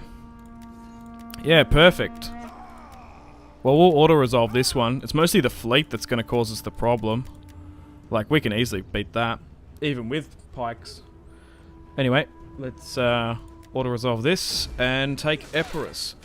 Now, we've got an option here. Do we subjugate them or do we occupy them? I think we occupy for the money. We are going to connect it from Pella, so that's worth as well. But once again, we do open ourselves up to potential Roman incursion. Like, they have... Yeah, they want to attack Apollonia. Like, I don't know how to describe it. There's essentially, like, AI paths that factions want to take. Portugal taking Wales in Medieval 2 is, like, the perfect example.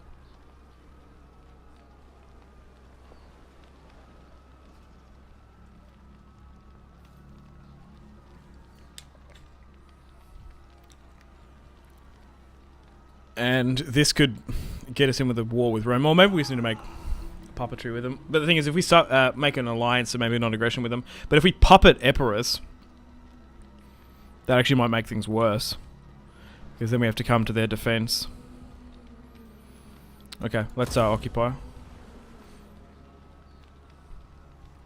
At your command. Oh, my Imperium's gone up though.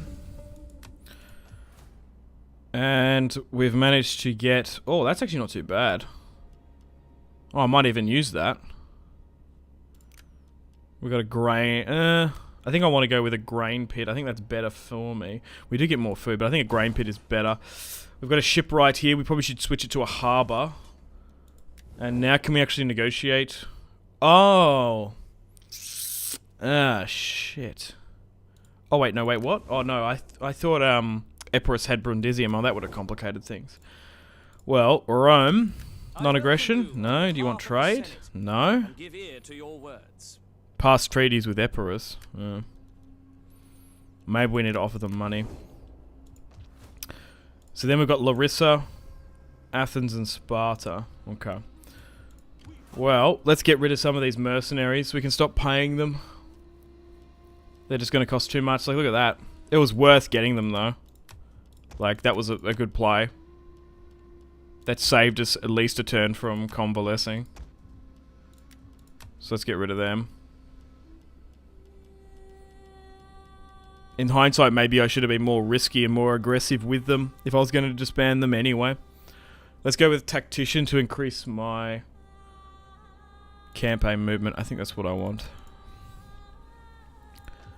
Okay, I think we're good here. We managed to get wine as a resource. So now that we've got wine and lead, factions might be more inclined to trade. No, why the fuck won't you trade with me? Of Olympian hospitality, I welcome you. Why, Athens? 88%. Why? Well met, friend. Oh. Anyway, let's end the turn and continue. We are making like 4K a turn though, which is quite significant. No problem. Yeah, thanks, Chance. Yeah, let's not be unreliable this early on. Yeah. That's why I sort of agree as well. Dude, we just made that money. We have to give it away. We can take out both Athens and Sparta later on. That's the thing as well. Like, we can do it. We can probably, like, fucking send it. Take out Athens and Sparta. But once you become unreliable, these barbarians are going to smell blood. Bolognese cottage pie takes bolognese means that you don't know with pasta and puts... Really? That sounds whack as hell, but that sounds delicious. Yeah, we also call them English muffins. Oh, you call them English muffins in the UK, Gaza. Brits love calling things their own. Yeah, to me, the UK, it's an English muffin. Medieval to an empire. The meme AI. Yeah. It's like they have, like, decided destinations that they like to move to on attack. Make a non-aggression pact with Rome. I would like to. People don't want your wine and lead. Yeah, maybe that's it. Maybe they're just not interested. What a combo. What can you give us? We kind of want democracy. We also want some marble. We can give you wine and lead at the moment. Maybe getting some friends down near Egypt. Maybe someone like Numidians. Just so that way seizing Egypt is a little bit easier in the future. That's not a bad strat. I can have a look in diplomacy, but I don't know. My diplomacy has been not very good. I don't know. We need to fire all our diplomats because shit isn't working. Let's counter the rumors, although it costs quite a bit. We've got a fair few military objectives issued. And we've got a mission here as well to deal with. Oh, here we go. Politicians and the public have both become enamored by a great young orator. He is obviously ambitious and is gaining the favour of the rabble. Although he is yet to disparage you, he hasn't supported your endeavours either. So it's infamy. A decision must be made, -5. Do we let him speak? Do we give him freedom of speech in the kingdom here? If the public are content, then your life is easy. We can silence him. We can get rid of him. We can give him an office. So, what do we do with this mission, fellas? What do you guys reckon? I think letting him speak might be bad, because we are at the end of the day a kingdom. We're not the Republic of Macedonia. Like we're still the the autocrat at the top. Antiquity is the king. We can silence. I think that'd be worse if people find out that we did that. I think killing him, the gods would get quite angry. But maybe bribing him is the play. We've got plenty of money. I think we give him one of those. A little bit of drachmir. Slide him a little bit of drachmir under the table, I think. I think that's what we do.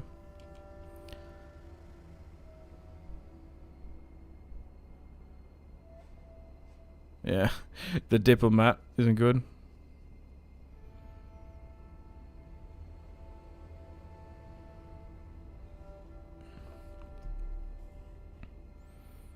Wine and lead a killer combo. Yeah, maybe that's it. Maybe we're overthinking it.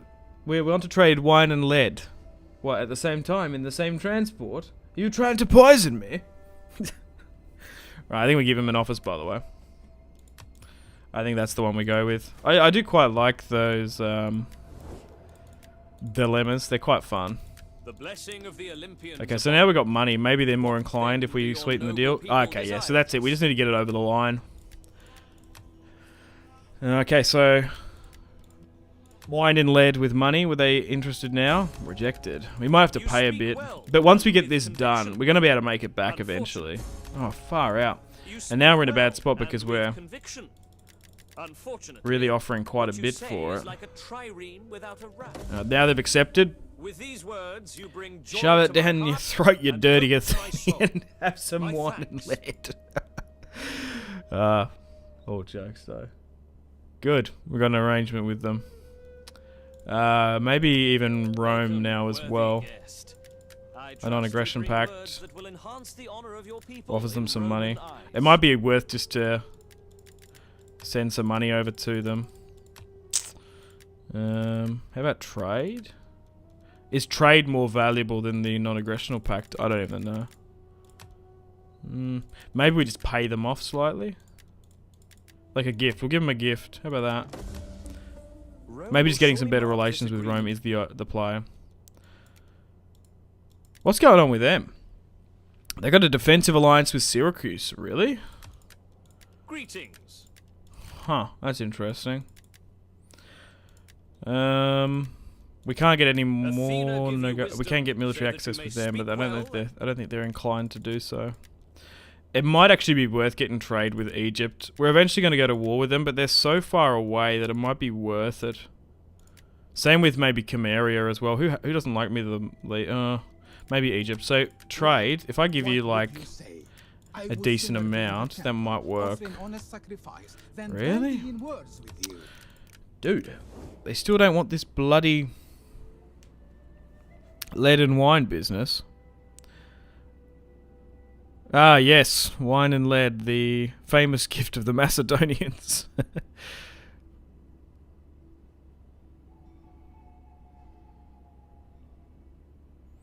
So weird in Total War, like, why can't I trade with my client, state, or vassal by default no matter the relation, or why isn't... Yeah, I don't know. It's kind of weird, actually. Like, it's not realistic. That's the infuriating thing. Like, listen here, Athens. You pay a tariff to us. You will give us trade. I think the diplomacy is bugged or the trustworthy has been bad. Yeah, I don't know. It just might have to, I don't know. There's some modifier that I can't see that it's doing. Even though it really should let that. But now it's going to shoot up, so it should be fine. Okay, well, what do we do now? Where are we going? What are we doing? Let's have a look. Let's just have a look at the map, actually. That might be a bit clearer. So far, here today, we've gotten all of Thrace under our control. And we've taken Epirus. So, I just spent that money. I don't know if I do betray them yet. I think I want a little bit more land before we do so. I want to try and get relations with Rome. We betray them at some point. I think now we maybe cross the Hellespont. How about that? I think we go there. Because we've got good relations with the Illyrians to somewhat. Dacia, I don't want to go into, but we're going to have to keep an army here in the north. But I think we swing west to east now. I think we're going east, boys. I think that's where we're going to go. I think that's where I want to go. Alright. So let's move out of Apollonia. And let's get one more unit of pikes. And then get another hoplite unit. And maybe eventually cavalry as well. The public order is quite fine here, and I think what I do with this army is I move it north. We're nearly at the stage, let's be honest, to get another army. And I think I might do so. So where am I constructing recently? No, I think we just wait a turn. You haven't been married off either. We do want to try and adopt one of you fellas in. We want to try and get you married off as well. Okay, well, let's end the turn and continue.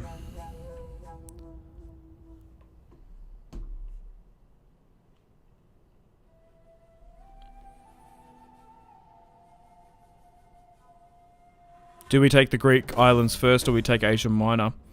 I think we need a pretty big navy to do that. That's not a bad point. Pirates are a serious problem as well. We've got pirates to deal with as well. How would you like to deal with them? I always go hunted. I think that's worth it. Yeah, do we, yeah, it's not a bad point. Like, do we take Crete or Rhodes? It's just getting down there. I think we go over the Hellespont, I think.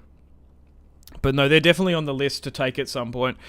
Along with, Athens and Sparta. It's just strange. Like, when I started this Macedonian campaign, I wasn't expecting to be preset alliances with Athens and Sparta. I was not expecting that. I thought I could have done whatever I wanted to, or played them off each other. I didn't think it was going to be automatically set. Anyway, I should get an army going before I even negotiate with the Romans and spend all my damn money. So, we'll try and get... So, Demetrius II is the heir. Yeah, so Demetrius II. Yeah, we want him to be in an army. Well, I guess it doesn't matter really where it is. So I guess we put you in Apollonia. I eventually want you on the front line, though. So maybe we'd go with Cosmas, I think. And we'll build a small army here. Nothing too crazy, just to deter any military forces from getting there.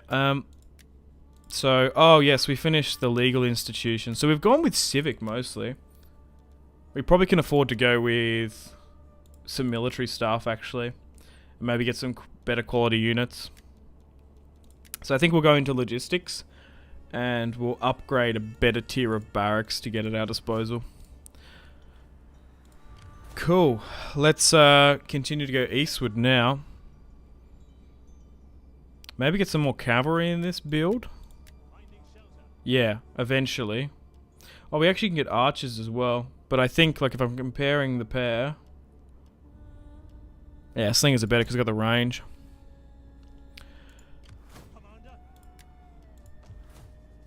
Okay, I probably can save a little bit of money there and not get those in.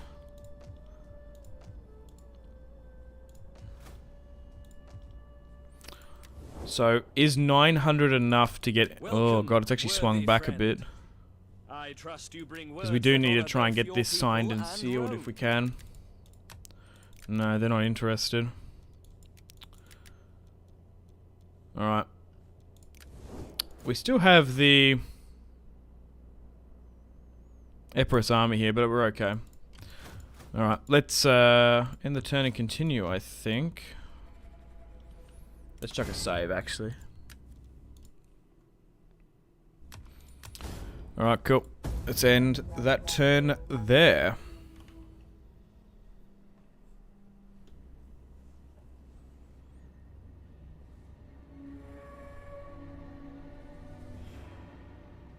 I think some factions are scripted to hate specific factions. Yeah, I think you're right to some extent. I feel like some factions have... Like, they always attack certain factions. Yeah, Pergamon first in the islands. Don't relations start the same for Macedon and DEI? I don't know. It's been a while since I played DEI as Macedon. And is that with the Alexander the Great DLC or not? If you sneak into Knossos without declaring war, you'll be good. Yeah, we'll scare the Romans with our pikes, right? Demetrius the warrior prince.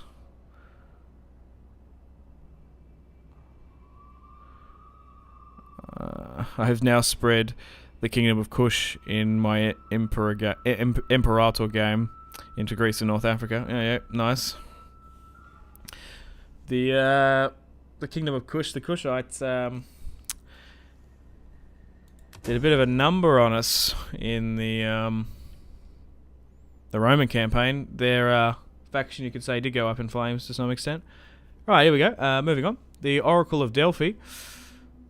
What's going on here? Oh god, this is a huge bit of text. So we basically get plus 10 wealth from all resources and public order. As a youth, Apollo slew the serpent, Python, whose body fell into, a crack in the earth at the Delphi slopes. Rah, rah, rah, rah, rah. The oracle gifted him the wisdom of Apollo himself. And rah, rah, rah. Proclaimed great significance in government, war, and agriculture. Kill. The Oracle of Delphi has actually helped us out. We've encountered Libya. Okay, we might be able to get trade with them. Epirus has officially been destroyed as well.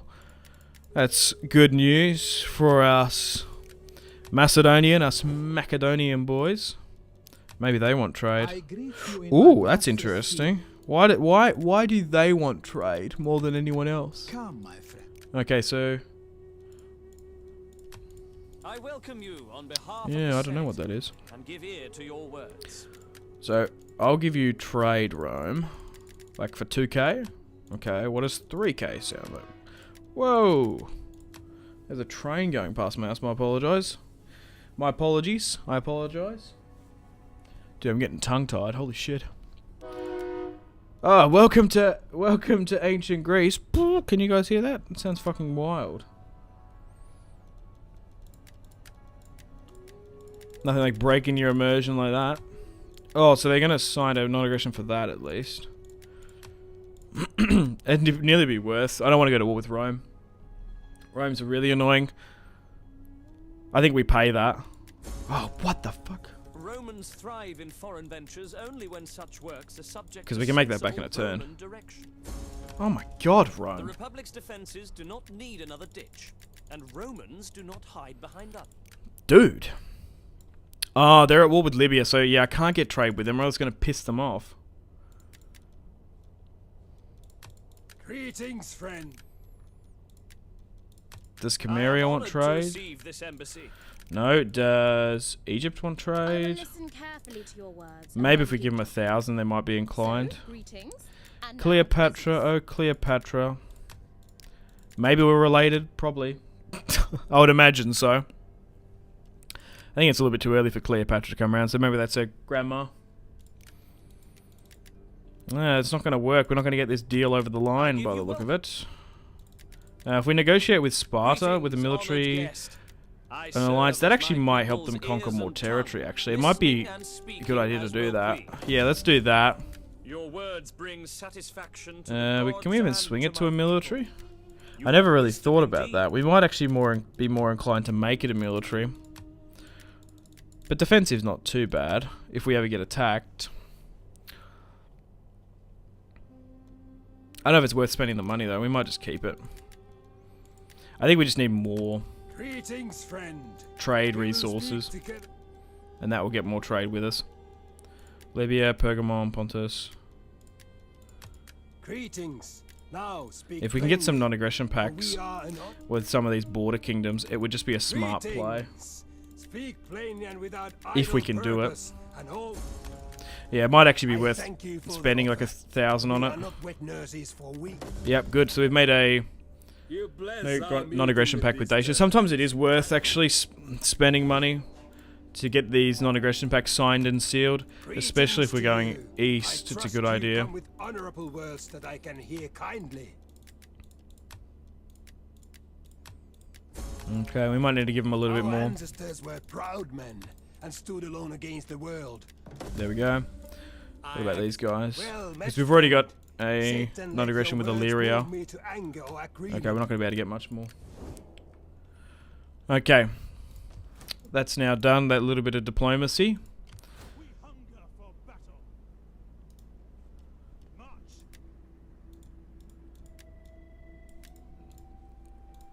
Alright, let's move to Bithynia, I think. So what's even the situation here? So, Bithynia are kind of an underrated faction. Like, look at this, it's like a centaur running. It looks quite cool. Oh, they actually quite built up. 9 and then an army outside. That's actually quite big. And then what else have we got? Sinope. Trapsos, which is like Trebizond. And Pontus as well. Then we've got Pergamon, which are quite big as well here. Okay. Well, maybe we need a bit more military than what I sort of thought to go east. Friend of Rome, and hopefully later we will drink to seal our. We're still pretty trustworthy though. But we're not steadfast exactly.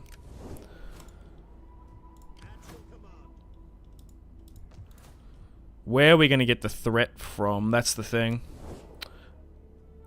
So we've just signed non-aggression packs with them, so maybe we're actually okay Greetings. here, more than what I think. You are welcome. So maybe the attack's going to come All from for Rome Alliance. potentially. So I think what I do is I actually move. I'll move you here, and I'll actually replace this with Demetrius II, who is the future king. He's going to bring in shield bearers. That's annoying. We might have to get rid of that later. I might even get rid of this army slightly. Like, that'll be enough. And I'll move this. Maybe I'll just keep it in Pella. And we used it as a reactionary force. I was like, oh, maybe hold it in the north. No. Maybe I hold it west. I think we keep it here and then pivot wherever it needs to go. And we'll give a force march to you here. Right, so I think I want to get some more reinforcements before we go into Bithynia. Because they're actually a little bit more built up than what I thought. What are they? Oh, they are a Hellenic faction. Just looks more Persian to me. Yeah. Anyway, let's end the turn.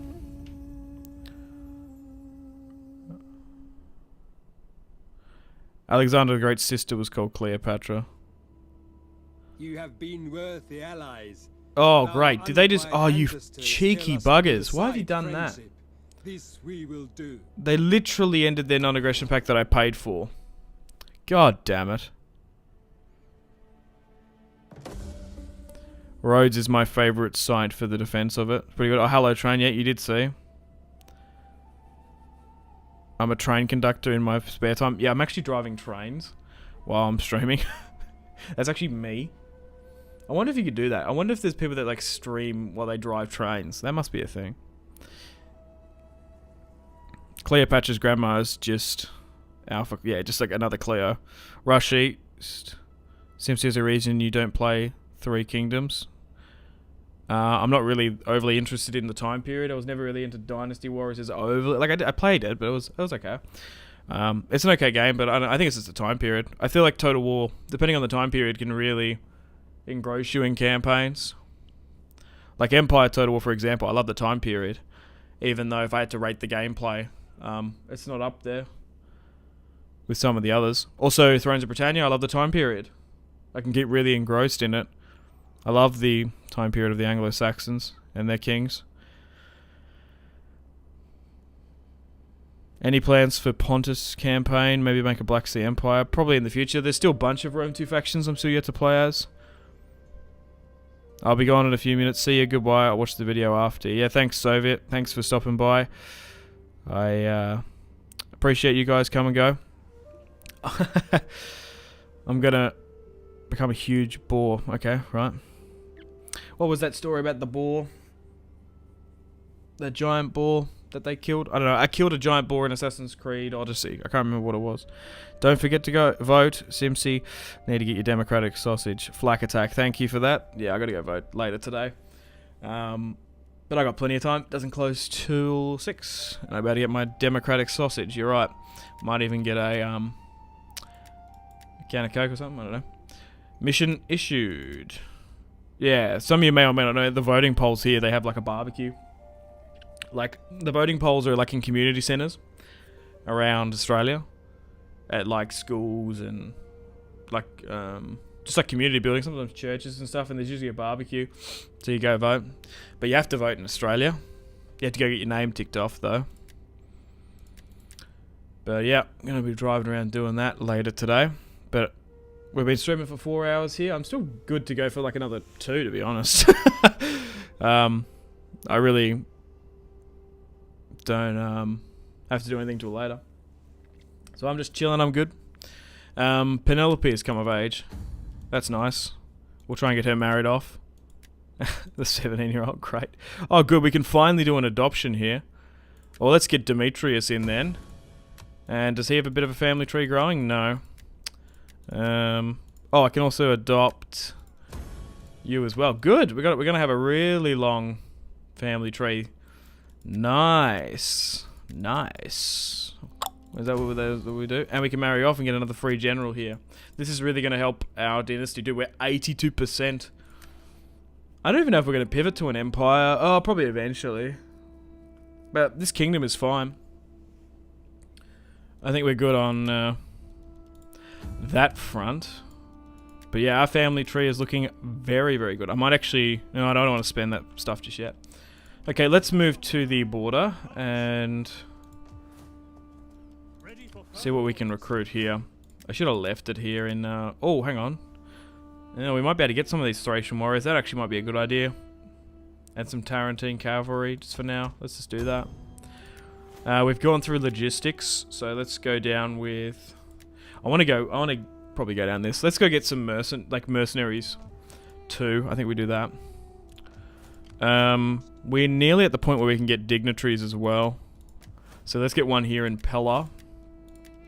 We can get 2, because they're always worth it, and we'll get the one in Thrace as well. So you do forget to do that sometimes. Once you get the money, it's really worth doing so. All right. I don't think we can get any more trade. I agree. Well met, friend. Without spending money. For the sake of... I gotta keep an eye on the Romans. I don't trust them. Welcome. Yeah, I can get trade with... Why does Libya want trade with me? Yes, we're a big fan of lead and wine. Be welcome. That's awfully suspicious. Be welcome. You are welcome. Oh, these guys might want trade though. Oh, I'll do that then. What about Syracuse? I give you greetings, Yeah, that could be a way to get around Rome, getting like trade with them. Enter, friend, and... Alright.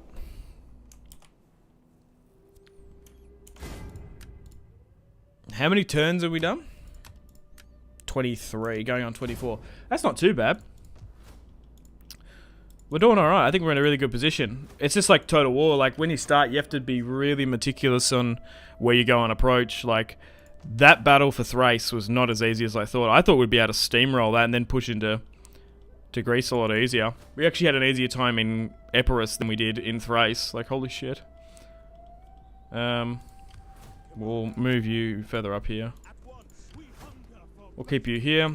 Let's get some more reinforcements in. I just want to have a look at the rate. What are they recruiting at? Oh, they're still recruiting. 9 units in, a full stack out, and a full stack here. We need that spy over here pronto. You've already been...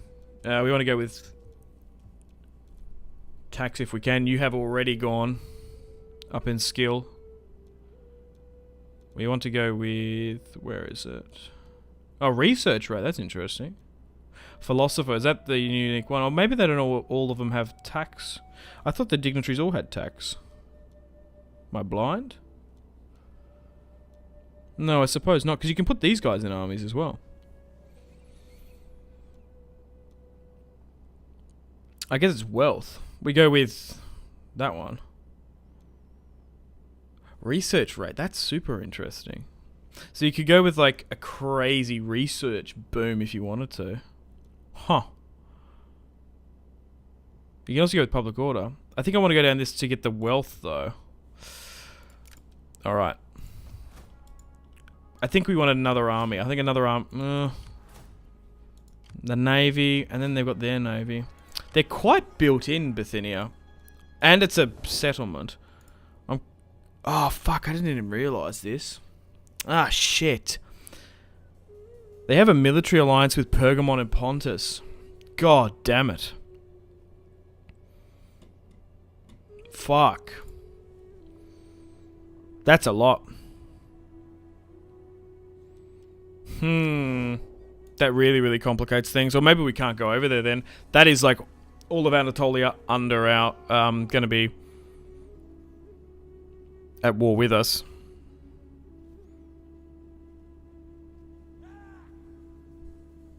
Nice to catch you live. Yeah, thanks Webby. Welcome to the stream. Seems you do swap games a lot. Yeah, I play heaps of games. I go back and forth on Total War campaign so much. Glad you're enjoying your gameplay today. It's a lot of fun. Bonsai A, stream popping tonight. Yep, as always. What is this? Day 3, 4 in a row?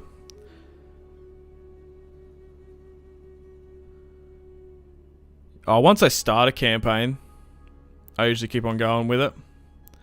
I very rarely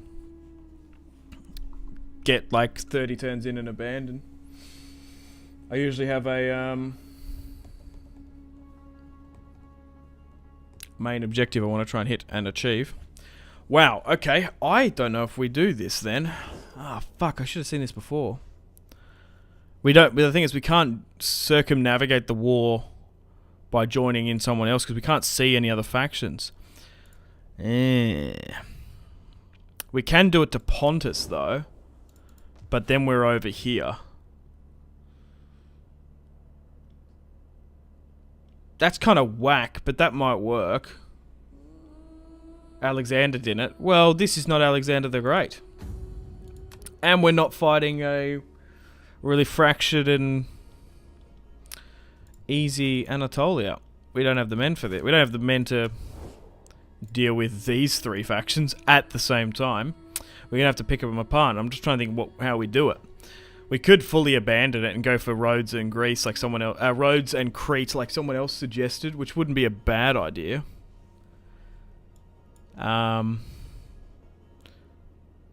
We need a like. What's the? Hang on. If I negotiate with Chimeria, will I be able to join your war against Pontus? Okay, looks likely. It's just getting here. We could do that. We could negate Nicomedia, sail around, and then hit Pontus here, and then maybe to go to war with the Galatians and a couple of these factions here. Then we set up a bit of a northern Anatolian kingdom. What do you guys think about that?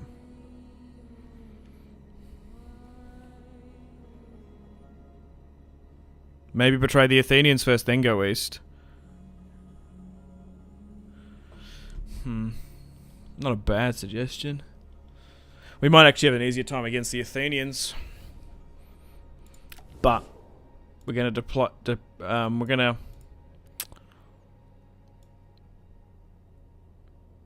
waste the reliability rating, trustworthiness, and the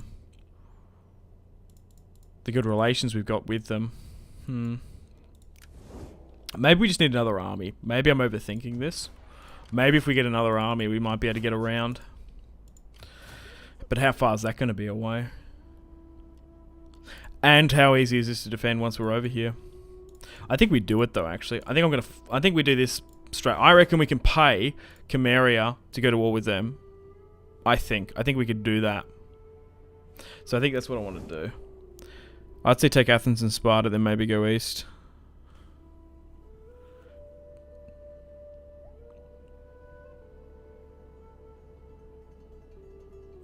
I think the current standing between Athens can be protected. Southern border for Greece. Yeah. We will eventually betray them. It's just when. Dignitaries are very useful. Low upkeep. Boost recruitment in provinces. I say Sparta is a steadfast faction. Alexander left them alone for some reason. I think we do this. I think I'd take a risk and do this Pontus strat. I think we can do it. I've never done anything like this. Like, I haven't actually invaded this way in. So it is risky, but I think we do it. I think we do it. I think we can get a footholding here. But hey. But if we do fail and we can't get in there, we'll be able to have a full stack here to come and help out. I think we just need 2 full stacks. I don't think we can do it with 1. So we have to be a little bit shrewd and cheeky about it. So maybe let's swing the spy on over.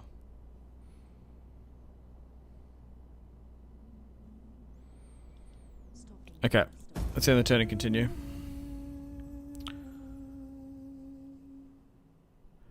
Deaths have another army, but I feel taking a toll on building stuff may go north and east to wrap around Crimea.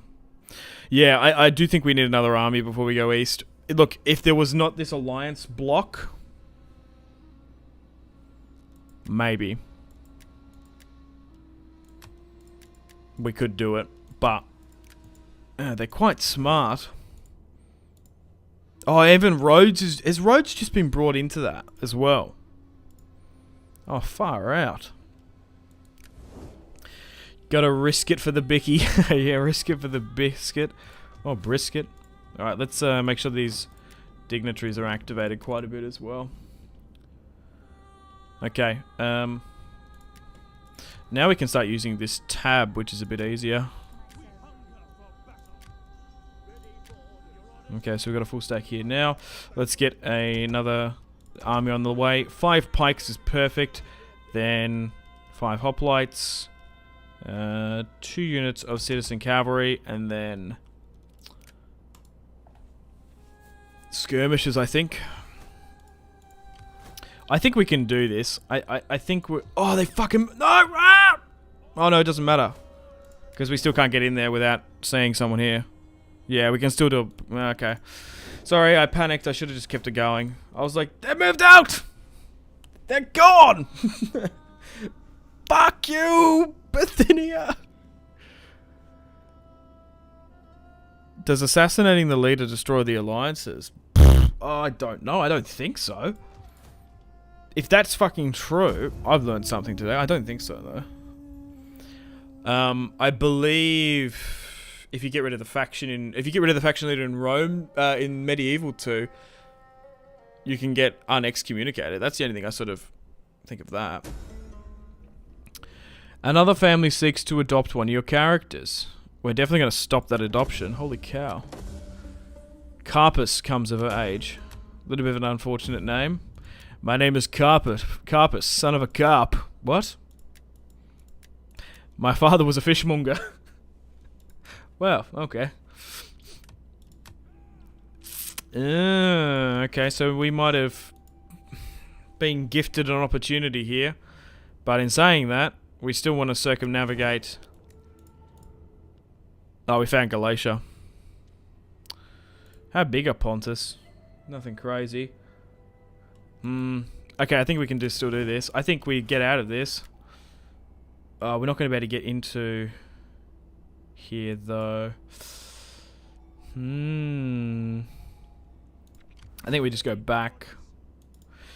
Dude, this is Total War. It's all these sort of micro moves back and forth. Now that they've moved out, I think we could use... because we can defend this really well.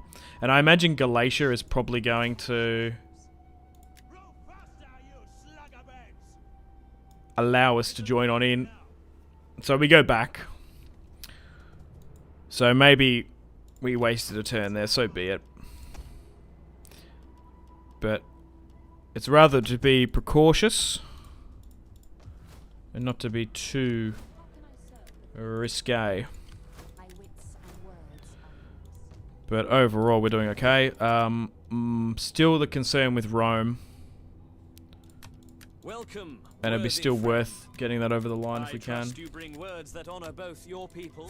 They're still not interested in doing that. Thrive in foreign ventures only when such Okay, we've still got another army coming though. I think maybe just getting some more cavalry would be a good idea. Yeah, I think we go to Nicomedia now. Move my spy on in. Yeah, they must have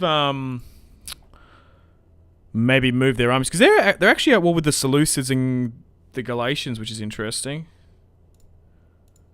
Like, I don't mind fighting multiple military allies if there's like one of them, but when there's so many of them, it gets a bit mad. All right, let's chuck a save. Let's end the turn.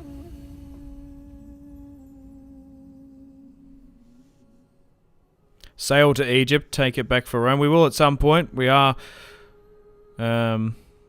still going for the major objective of forging Alexander's empire, well, reforging Alexander's empire.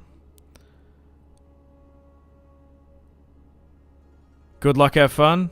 Thanks, Chuckleberry. Good luck, have fun. I say that way too much, unironically. Have you played AC Odyssey? Yep. One of my favorite Assassin's Creed games. Like, that game is just beautiful for just diving into ancient Greece. The story can be kind of meh here and there, but... And if you're an Assassin's Creed purist, you probably don't like it, but I think it's good. I really like it. Like, you sort of play... You play the first Assassin's Creed, you play the second one, you do the Ezio trilogy. I don't know, I kind of get bored of the whole sort of assassin thing. Like, that was fun, those two trilogies, but my favorite memories of Assassin's Creed... is definitely Black Flag and Odyssey. I had so much fun with those games. But you guys probably wouldn't know that, I guess, because I haven't really streamed or anything. I just play that in my spare time. Usually I play every Christmas, but every Christmas I dive into an RPG. I've made it a tradition where I take a little bit of time off and play an RPG. This year I actually put that out, which is The Witcher. I hadn't played the... Witcher and quite, so I haven't replayed it, so I played it with a bunch of mods. That was the Henry Cavill series, which was kind of goofy, kind of fun, but I really enjoyed it. For the Senate's part, and I guess Odyssey was one of them. I don't know, I kind of wasn't the biggest fan of Valhalla. I don't know, I enjoyed the Norway stuff, but when I got to England, I was actually, where I was looking forward to, I was just kind of meh. I don't know, is that game kind of meh, or is it just me, or am I weird? I don't know. I just couldn't get into it after a certain point. I still think we can try and get this deal signed with Rome if we can. It'll be worth it. Oh, we're actually steadfast now. They're still not interested in it. Maybe trade? Welcome. Speak as a friend of Rome or as an enemy. They still don't want to do it. Okay, let's make sure these clouds are so annoying. Holy shit. Looks like Galatia's actually come up here to help out. To some extent. That's cool. That's awfully good of them. Okay. We've got a little bit of cash to spend. Maybe we just spend it then.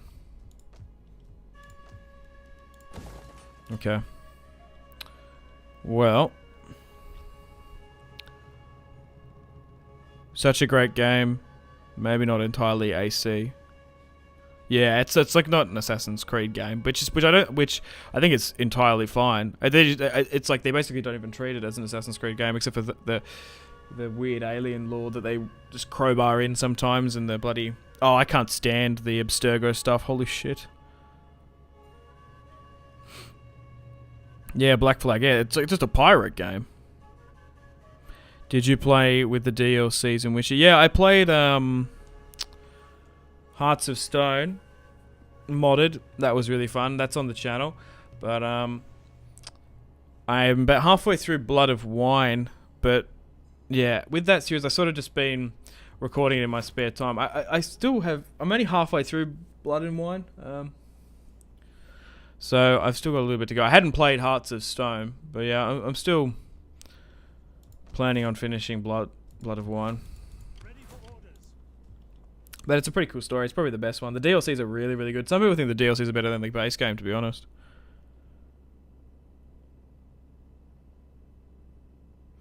I say it's meh to people who played Odyssey. They tried going back to more original AC stuff. Maybe that's it. Like, Blood and Wine is great. It's very good. I feel like as well that, like, from my perspective, once I've done Antheia, like back in the day, played the Antheia trilogy, I'm kind of done with like the assassin stuff. Like, it even got to the point where like I was playing like a brawler anyway. I was not being an assassin. I was just like hacking and slashing shit and being hyper aggressive. Which is like, you can still play. The beauty with like Odyssey, you can like change the play style however you want it. Okay, let's not mince our words here, and let's try and kick off this war with Bithynia.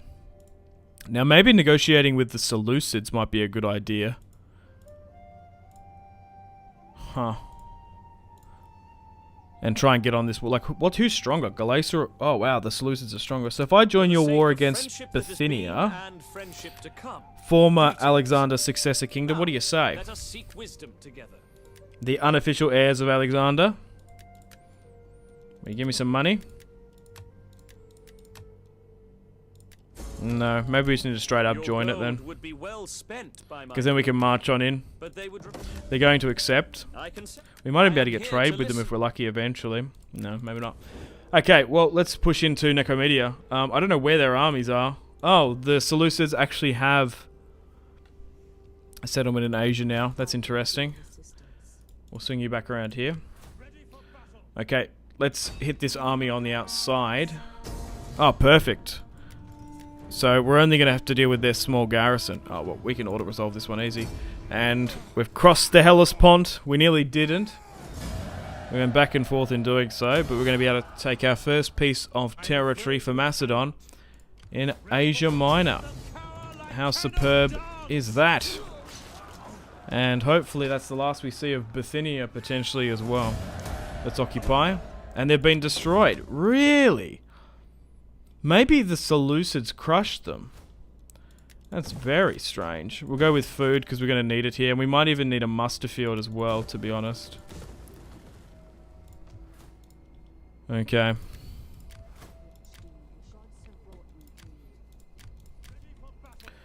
Let's upgrade the spears again. And I want more... I was going to say I want more movement if we can. But I don't know if we can. Maybe just go with authority. Alright, so now we have to deal with... Oh, they took Sinope as well. Or Sinop. Huh. Because Pontus has been pushed back a bit, eh? Well, maybe we need to go... Oh, what's... Whoa! Galatia is actually huge. Holy shit. Have they gone and done that in that little time? Seriously? Dude, I swear this was mostly Pontus and everyone else. Look at this Cappadocia, Galatia. To be fair, we're actually going to get really good bonuses against them because they're barbarians, technically. Alright, well, I guess we maybe go to war with Pergamon and swing this way and secure the coast. Are we nearly at full strength? A turn, and then we can get mercenaries in. Okay. Well, we'll sit here and we'll look to convert it as well. Okay, we'll chuck a save. I'll quickly read chat, but then I need to go fill up my water bottle. I'll be a minute. I just need some water. I'm out. We've been streaming for 4 hours here now. Do you have like a job apart from YouTube? Don't mind me asking. No, I do this full time, basically.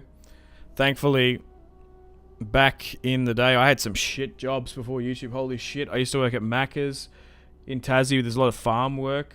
Used to be on the potato harvester. Cauliflower cutting. Jesus Christ. Working on your hands and fucking knees in winter. Picking spuds makes you want to be a fucking YouTuber. Holy shit. So I did a lot of that when I was sort of 16, 17. And I always was sort of doing YouTube. Right about when I was 16, but I didn't really take it seriously until I was about 19. And then I made most of my money. And I'm in a really, really good spot, thanks to you guys. Like, seriously, when I say this, I wouldn't be where I am as a YouTuber without you guys' support. I really, really wouldn't be. So, I'm good. And I was able to go through uni because of you guys as well. I went to uni later in life. I was 21 when I went. because I just couldn't afford it. But thanks to YouTube, you guys were able to really help me out with that. And yeah, like holy shit. Did 4 years at uni and finished 2 years ago now, 26. I sort of thought I was wanting to go into teaching if I ever had to.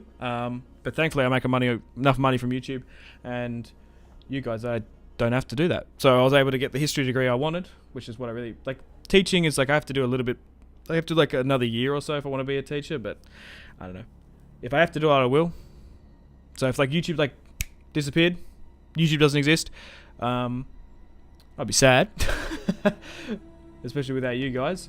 But I'd probably go be a teacher, like a history teacher, like 100%. But yeah, like I distinctly remember working for like a year at McDonald's, and it got to a point where I was earning more on YouTube than I was at Macca's, and I was like, fuck this. It's just terrible. Like, it's character building and shit, but holy shit when you're in it. Like, you look back and you got some pretty funny stories of people yelling at you, but it's fucking miserable, man. Like, holy shit.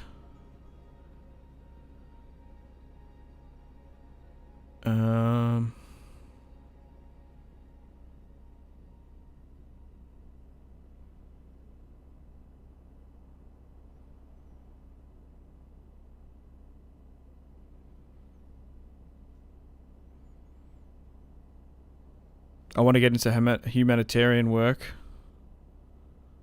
Yeah, well, just do whatever you want. I don't know. I think you got to have a list of what you want to achieve in your life, and try and do it as best you can. Mine was going to uni and getting a history degree and going to Europe, which I've done. I feel like you should do that and sort of plan on what you want to do. But yeah, try and have fun. Trace your dreams. I don't fucking know. What do people say? But yeah, I'm really, really appreciative, and I'm really lucky as well. So awesome. I was going to go grab a water. I need to fill up my water bottle. So I will literally be a minute or so, and we'll be back, and then I'll be able to continue playing this campaign, and we'll probably go to war with Pergamon as well. Still want to go for a couple of hours here today. It's still only 9:30, so I've got ages. I still could go for another hour or two, to be honest. So behave yourselves. I'll be back momentarily. Oh, but we're doing fucking well here today, boys. We're doing really, really well.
Alright, I'm back. I'm back.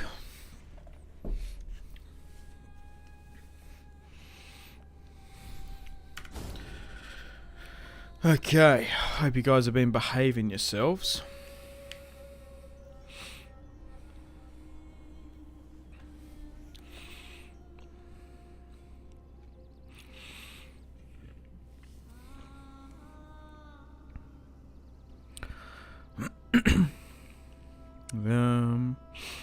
Trust me, I know I work 9 hours a day labor. Yeah. Yeah, I know, man. Like, I don't know. Whatever you do, try and get a hustle. Like, holy shit. If you can get out of, like, labor work, like, try and absolutely do it. Holy shit. Like, I remember, I'm trying to think, what was maybe my first job? I was probably 13. I was a water boy at the football club. Like, that was probably my first job. And it's like, oh, when you're like running and giving people water, like, it makes you want to get a better job. Like, holy shit.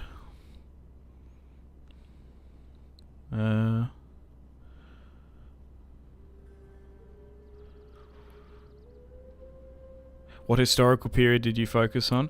So I have a degree in history, which is the funniest fucking thing ever. So like all of human history.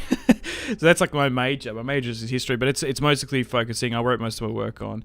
I focused on World War II and the 18th century as my minor, even though I wanted to do. And what I was more interested in was ancient Greece and Rome, but they fucking put it in my minor because I guess they didn't put enough courses. I don't know. It's like weird how unis like structure stuff. I guess they wanted the primary to be. They want people's degrees. It's weird how they do that. They just didn't put enough classes in. So they were like, I wanted to major in ancient civilizations, but I have a minor in it. Technically, how it works. Like there wasn't even enough to do like a double major if you wanted to either, which is kind of weird. Honestly, I just don't think you would make enough on YouTube.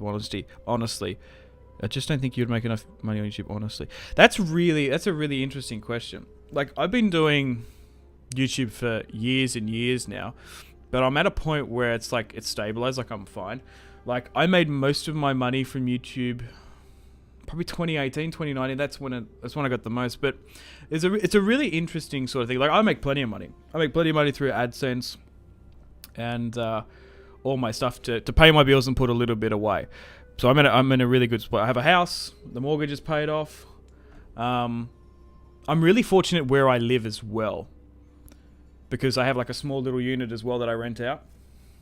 So that paid the mortgage.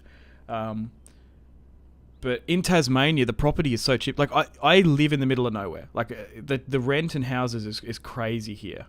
It's absolutely nothing. So, but also I've been doing this for years and years now. And like when you're young and you get essentially like tens of thousands of dollars, what do? Well, you invest it into stocks, and I don't have that much in crypto, but yeah, and then you can get a mortgage and then you can pay that off and improve it stuff. So I'm in a really, really comfortable position now, thanks to you guys. No, like I said, I wouldn't be where I am without you guys' support. But it's also, I live in the middle of fucking nowhere. Like not everywhere it's like, oh, invest in property, invest in the stock market. Like some wherever you live, the houses are cooked. So this is not financial advice at all. But also, oh, that's an interesting thing that you just said. You said, oh, you don't think you make enough. I know people, I know YouTubers, right? Like, literally, that like, so let's say they've got a job, right? And they literally they save up $10,000 as a cushion. I know some people that literally break even, and that's okay. Like, you don't always have to think about like huge profits and making heaps and heaps of money off it as well. Like, I know someone, I'm not gonna say who it is personally, but he was like, I quit my job because I could do YouTube full time, and as long as I break even, I don't give a fuck. I'm not going back to that job. Like, and then if YouTube dries up a bit, he's got a bit of a cushion to go back and get another job. He's got 3 months. So it's like, as long as you break even as well, look, you might not have a bloody fancy car or multiple houses, or you can't like spend crazy money on takeout and stuff, which some people do. If it makes you fucking happy, do that. And that's what I was like, this is awesome what this guy's doing. Like, seriously, I fully expect as well. Also, once again, my cost of living is incredibly low. Like in Tasmania where I am, like I'm not in LA. I'm not like buying a house in LA. Like fuck me. Like the property market's actually boomed here. I think it's actually gone up by 30% in the last 4 years, which is crazy. But yeah. I'm really like maybe look it up. Go in. Don't look at like Hobart because that's not where I'm at. Where it's cheap, because the Hobart region, the property is fucked there. But anywhere else, you'd be like, I bet you go just look at Tasmanian houses, and you'd be like, oh shit, why the fuck aren't I living there? Look, you might live in the middle of nowhere, and there might be no internet, but yeah, I'm very, very fortunate where I live. I'm really, really, really lucky.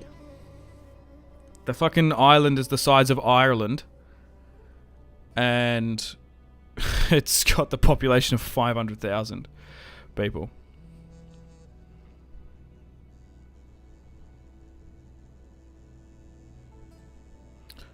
Chance you have started this project, or is it what you want to do? Yeah, if I didn't do YouTube, I'd be a history teacher, because that's what I would want to be enjoying.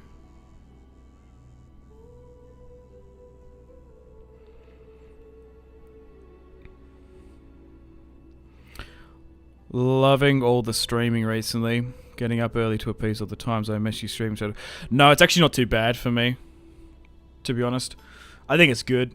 Normally I would just wake up whenever I want. From uni, I used to wake up at bloody 9, 8 o'clock and then spend all day doing shit, and then the evenings doing YouTube.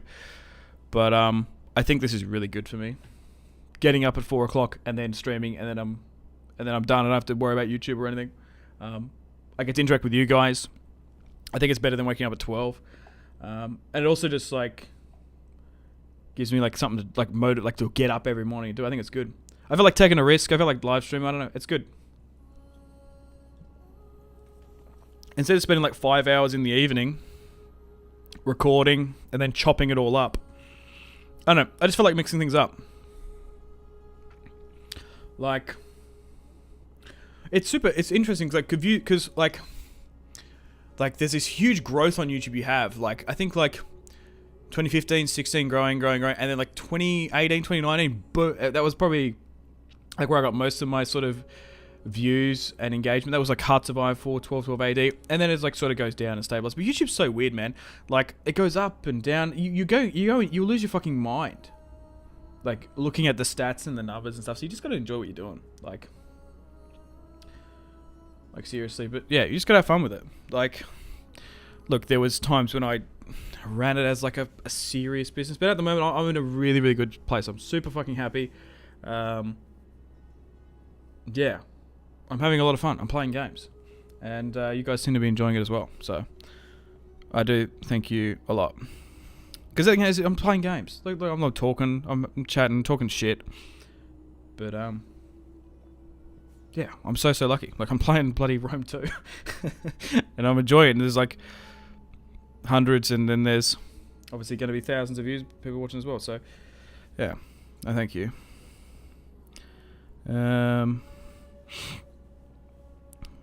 Europe is nice, Italy and Greece. Okay.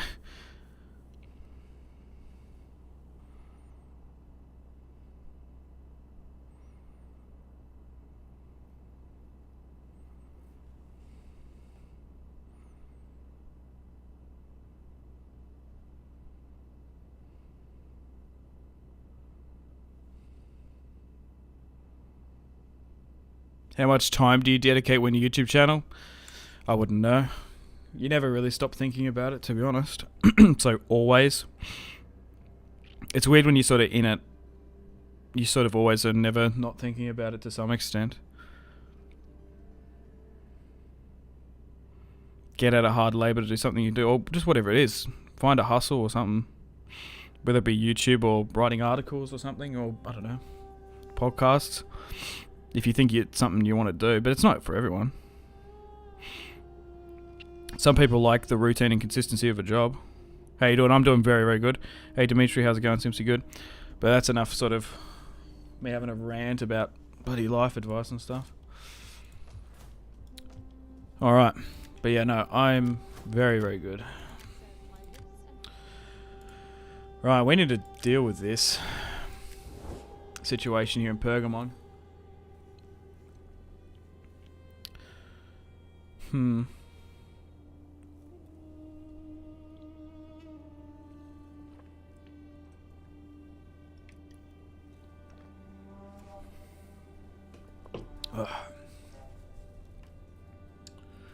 Alright. I think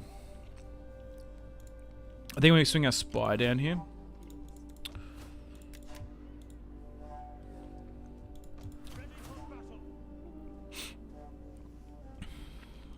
Okay. So we're still a couple turns away from getting you in.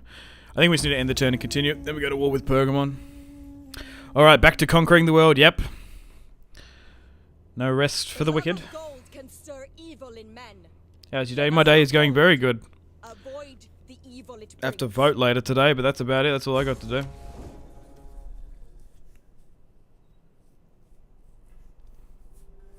But you guys have been awesome with these streams, and I can definitely see myself doing more in the future. I think it's the way to go. Going forward. Although the sort of occasional edited video is probably not a bad idea. But so far I'm being pretty consistent in doing it. And you guys are showing up as well. So I really, really do appreciate all that you guys do for me. Where are we? What do we go through here with this dignitary? What were we doing? We went with generous, I think, to eventually get the tax on it, wasn't it?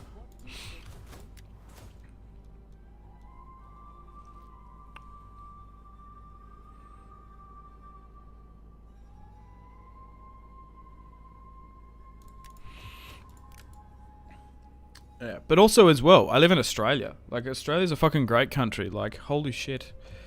We have free healthcare. Well, it's not technically free. You have to pay if you make a certain tax bracket, like a couple grand, to some extent. But yeah, also I don't have to pay for all these. Like, I guess I don't have to pay for like medical insurance and all this other stuff as well.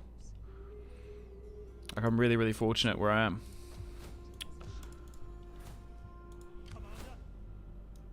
But yeah, no, if I live somewhere else, I probably couldn't afford certain stuff, like, yeah. Like, the thing is as well, like, some of the people, like, those YouTubers that live in LA, like, dude, those guys, like, spend so much money. Like, it's insane. Like, it's actually mental. Like, I can't imagine being in that lifestyle, just like what? It must be absolutely mental. Oh, thanks, Joe. You didn't have to do that. Fuck me. Yeah. How long were you doing YouTube before you had a big breakout in videos?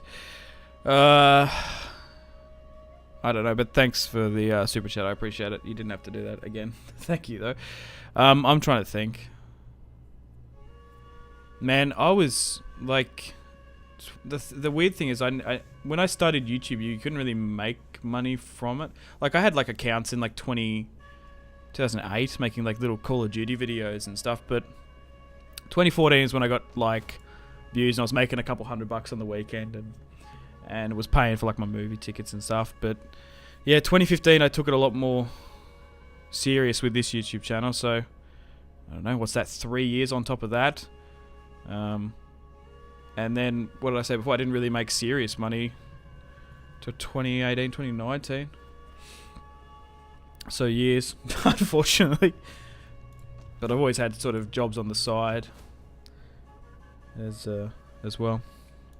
But now I'm in a really, really fortunate position. We were talking about it just before.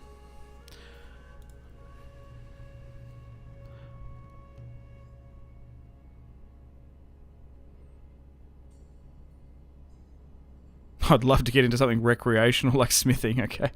Armors and weapons. Yeah, that's interesting.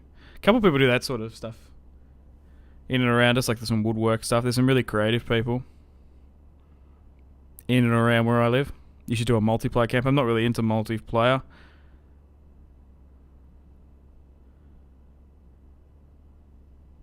Move to Scandinavia. You'll be 1% PewDiePie man. Well, 1% PewDiePie man. What's that reference to? Is that my 1% Swedish or Scandinavian that I had in me? Who made the wolf logo? Wait, what? Wait, what does that say? I can't read properly. Hang on. Bonsai. What made you have the wolf as your logo? Well, I wanted to have like a wolf logo because of the Skippy eye in Rome 2. But the guy, now looking back, the guy who designed it, he was an American chap.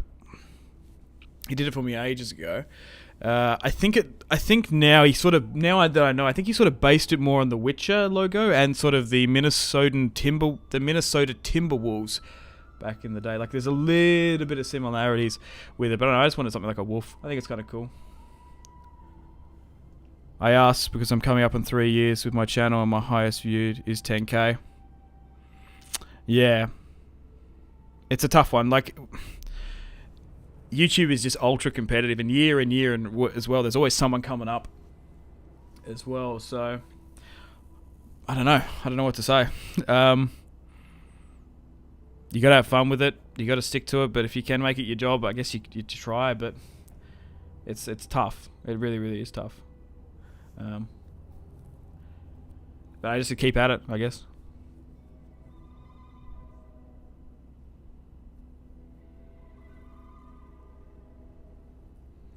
But yeah,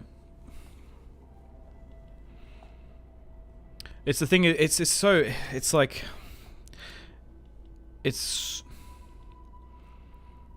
a tough sort of industry and business to get into.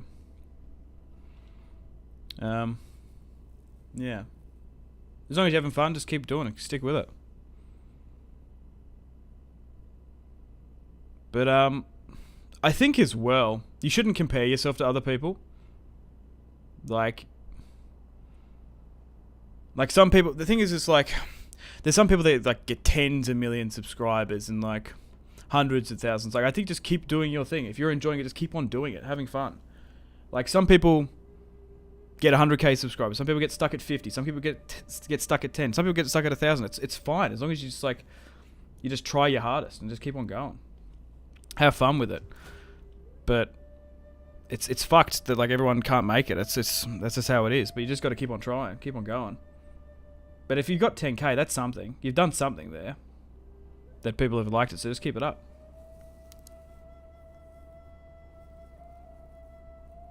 Yeah.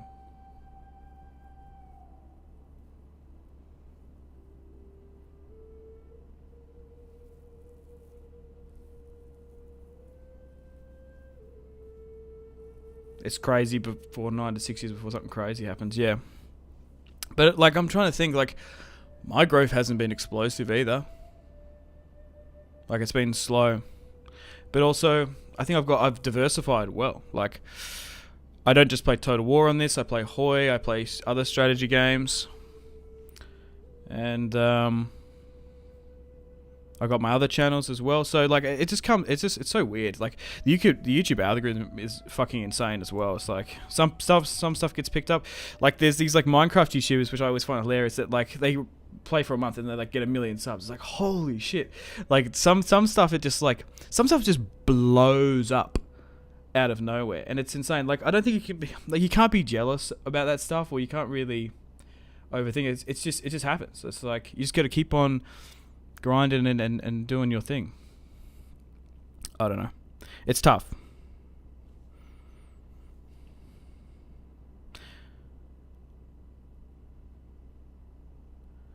Are you mad that the world will go on after we've all passed? Well, I'm going to be turned into a robot.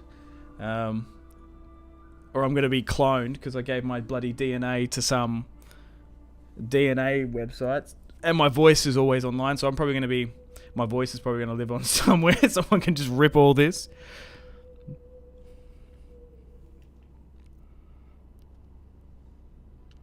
Yeah.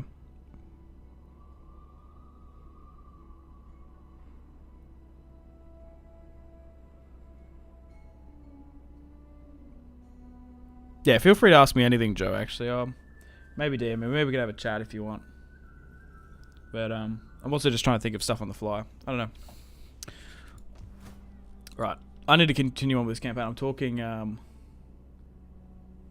I'm talking way too much and engaging with chat. I need to focus on this campaign. We've been standing at Nicomedia looking for too long. Right. Okay, so let's deal with Pergamon. Holy shit. They're actually at war with Athens. Really? When did they do that?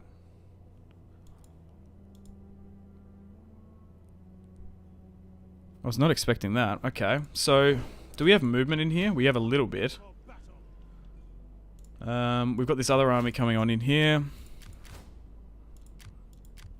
Ready for orders. We hunger for battle. Ready for orders.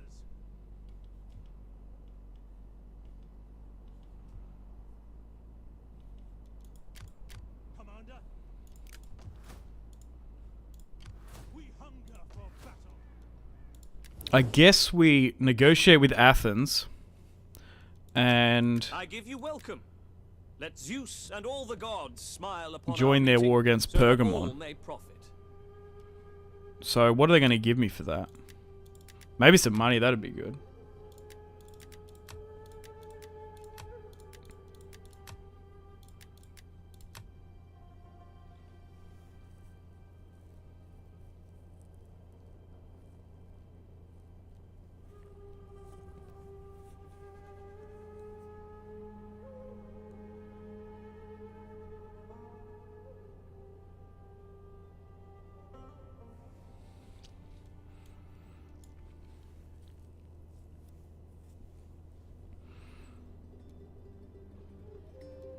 I think we just joined the war straight up. And we march on in.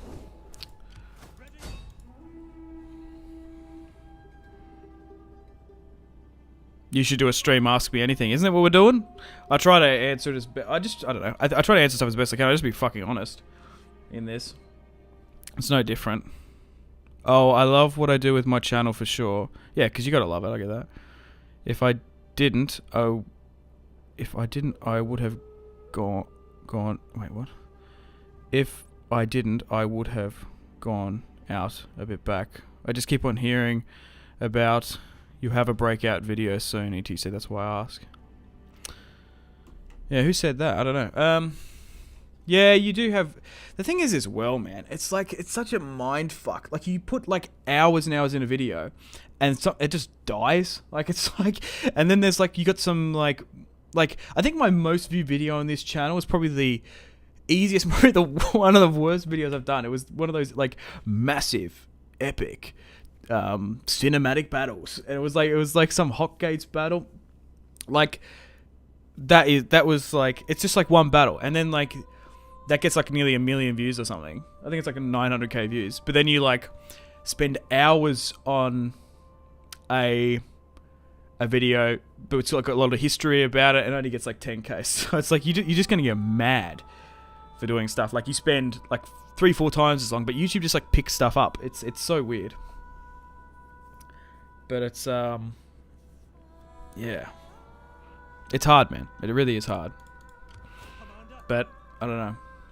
As long as you sort of treat it fun and as a hobby, viewers, subs, people will come. And if you're honest as well. Not saying you're not, but I'm just saying that, like, I think people like authenticity, and I don't know.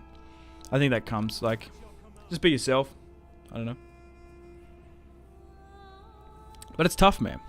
But, like, I know people that are, like, stuck on 1,000 or 10,000. They're like, fuck, I'm stuck. Like, I can't do it. It's like, I feel like a fucking failure. It's like, dude, you got, like, that's mind-blowing that you're, like, on 10k. Like, it's like, you just got to keep sticking to it. And you got to have fun. It's like the main thing. You just got to have fun while doing it. And it's like, I don't know. You just got to try your best, and then whatever it is, whatever comes, comes. I don't know. It's so hard. And especially everyone wants to do it these days as well. Like, there's so much competitive, like, just to it. If you have a day off for a week, there's always someone coming up. So it's ultra competitive. And that's not just like Total War, that's just like content creation in general. Like, it's interesting that like everyone like Like my younger cousins and stuff, they all want to be YouTubers and content creators and stuff. Like it's kind of crazy at school. Like that's what everyone wants to be. Everyone wants to be like, I'm talking about like primary school, like younger kids. And it's tough. It's fucking hard.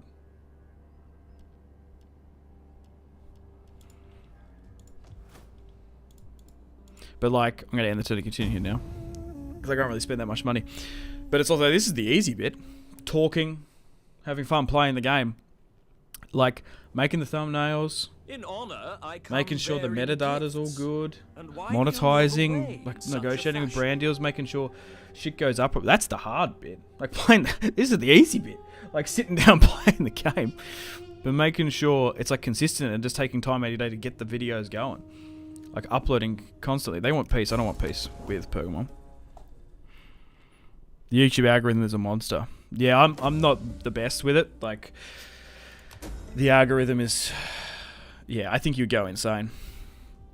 Like really overthinking it as well.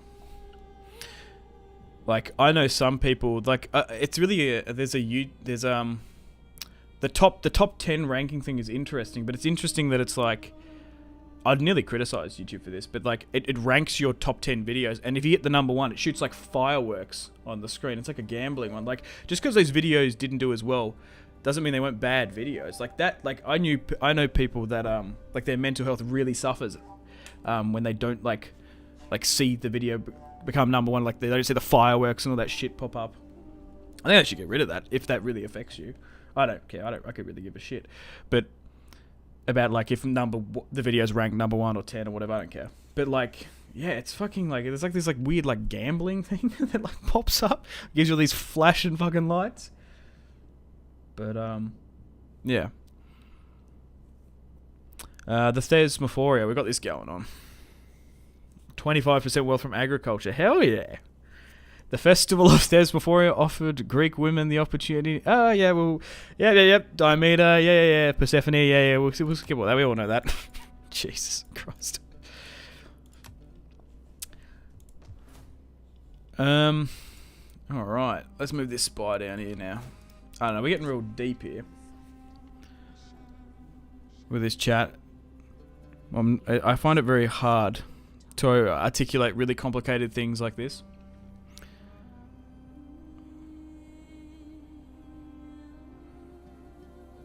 Just subbed.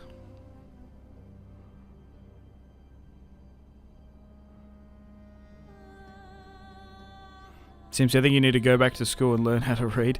Well, I'm reading on my phone. I think I might need glasses. I'm getting old. Fucking boomer. What is your best general of all time? Scipio Africanus is probably my favourite. I think so. Dude was an absolute fucking legend. Alright, let's continue this war against Pergamon. I don't know what's going on with them. They don't seem to have any armies here on the coast. Have they pushed? Oh, they've actually pushed into Anatolia, further back. Let's occupy Pergamon itself, which is pretty major. Can we swing the spy up here potentially? We're going to need this secondary army over here as well.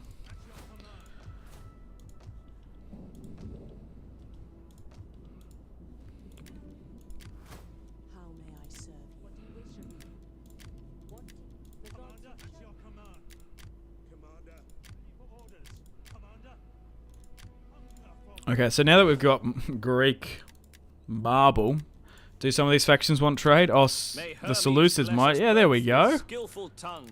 I'm not entirely sure we should sign a non-aggressional pact, but maybe trade might do it. Your words bring satisfaction to the gods and to now, okay, I was gonna say maybe because of the marble they're more inclined. What about Cyprus? greetings. They're a vassal state of Egypt. Here we go. If we can get some of these trade nodes going, trade. Do you think us children we're gonna be laughing. Distracted by your pretty beads? There we go. This is fair to my We're gonna be able to really greetings secure to our. you. I trust you come with our finances. that I can hear. Oh, dude. I am Yeah, everyone to doesn't want the receive this bloody embassy. and will listen with interest. to Wine and all lead you have to say. cyanide fucking trade deal. But they'll take the marble. Well, some of them will. What about I will Egypt? listen carefully to your words and then We give might them- have to offer them some money. So, greetings, and now business. They want a non-aggression pact, really? Magnificent. Well, we're not going to be at war with Egypt Now for let quite us some drink time to yet, so it ease our might be throats smart and to have do music that. to ease our ears. Yeah. No temple can stand upon. What about Rome? Welcome, worthy guest. We could have spent that I money trust at you Egypt, but bring I words that think will we might advance spend the this honor at of your people in Roman eyes.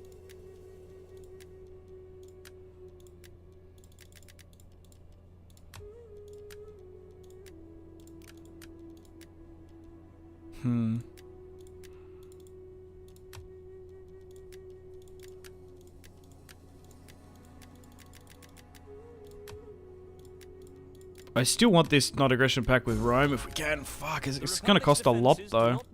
Is it worse if we don't get it done? Yeah, I think we leave it at that. We're still going to be making a lot of money now from our trade nodes. Wow. We're going to be able to make a lot per turn. 1,600. That's quite a bit. And we're importing silk, olive oil, and glassware.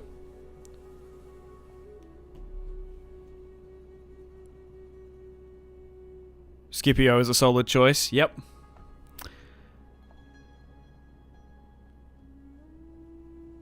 How crazy is it that Hannibal was spoken more in history than Scipio? I know. My boy Scipio has been hard done by. Same with Epirus as well. I think he is criminally underrated. Maybe just in pop culture.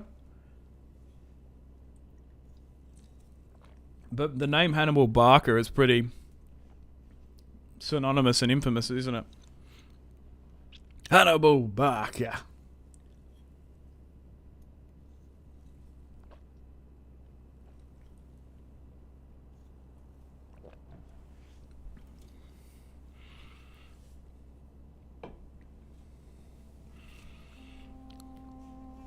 Okay. Where were we? Oh, we can upgrade this. Get some skirmisher cavalry. Potentially... what are we doing here? How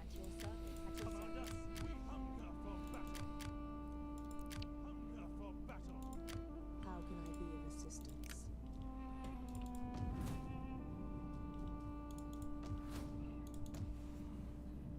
I don't think we upgrade any of that. Oh, maybe we upgrade Nicomedia, to be fair. I think there's a full stack of Pergamon just lurking up here, to be fair. How is Anatolia changing? There's a pretty big power vacuum here. Like, Pontus got crushed by Galatia. Pergamon's pushing a war against the Seleucids. So we've picked a prime opportunity to attack them. Okay, let's end the turn and continue. Also, guys, once again, if you haven't already left the video a like, I would really much appreciate it. That's all I ask you guys to do ever in these streams. That's it. Just leave the video a like. It would really, really help out the live streams to ensure more people see it. And yeah, it pushes out the video big time. I think we go with martial ambition. What? Oh... You're kidding me. I hate this when this pops up. Faction joins your enemies. I can't stand this shit. This faction has formed an alliance with your enemy. This threatens you and yours and strengthens your enemy. I guess that's got to do with Pergamon, I would assume. We can't get these guys married off.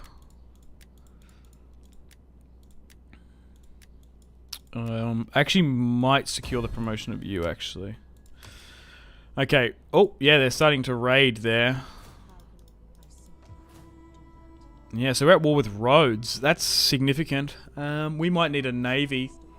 So, why... Who are they allied? They're allied with Pergamon. We might need a navy, matter of fact. And we can get one because we've got a military wharf here. I think we might raise a fleet. We can get some ballista. Dude, we should definitely do that. That shit was so good in the Roman campaign. I kind of want the main army to deal with it because we can't see what's there. We might be able to get a... We might be able to be a little bit cheeky here. If we drop a spy, can we see? No. I was going to say, with that, it might work. We will need a spy there anyway. Let's make sure these dignitaries are activated. We've got a navy on the way. We've got a small army here. We'll move you into Nicomedia just in case it gets attacked.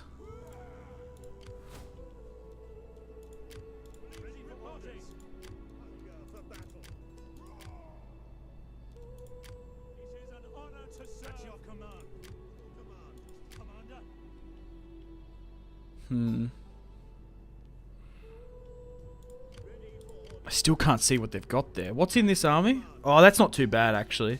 Maybe I was being a little bit harsh as to what this army was capable of. Oh, no, we can play this. We can definitely have a battle here. Even though I can't still see what it is. We'll make oh, we could get some Tarentine cavalry. Getting 4 units of cavalry might help us. We'll do that. And if we attack, what's going to happen? They are raiding as well, though. Oh, this is going to be a good one. Okay. So, they outnumber us by about 200. So what do they got? Levy pikemen. We've actually got pikemen. They do have hoplites. Oh, dude, bringing in that cavalry was the smart play. They do have 1 unit of mercenary veterans, though. Why are we not favoured to win this one? Has this got to do with the general star, maybe? And they slightly outnumber us. Alexandros, the pretender. And we outmatched them on slingers. Okay, let's fight this one upon the battlefield. I believe this is with Demetrius as well, the second, the future king of Macedon. What is your favourite? Which faction is your favourite, rather said? Probably Rome in this. Macedon's definitely up there, though. I was really happy that you guys... I probably shouldn't have accepted the rain, actually. That you guys voted for Macedon. There were some cool factions we also could have done. I wouldn't mind doing, potentially, a Lusitani Spain campaign, because I've never played as them before. That might be kind of unique and cool, but... I love democracy. And you guys voted for Macedon, which is pretty good. Carthage was a close second, though, at one point.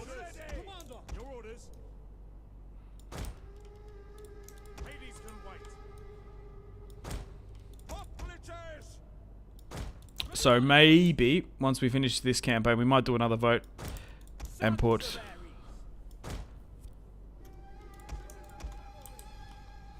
Carthage up there. To be fair, I thought the Suebi would have done a bit better on the poll. If I was curious, I thought a Germanic faction would be quite popular. Okay, so they seem to be sitting on the high ground here. We are attacking them at the end of the day. Are we more is it more beneficial for us to go into this clearing? I think so. I think that's what we do. Like you say.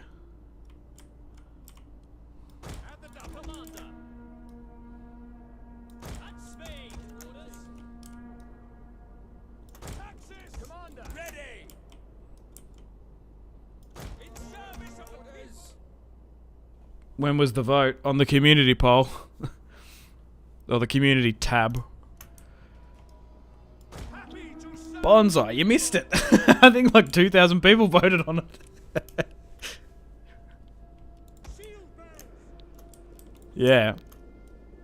But we're going to be continuing this campaign for the next couple days. I don't know how long it's going to take us, to be honest.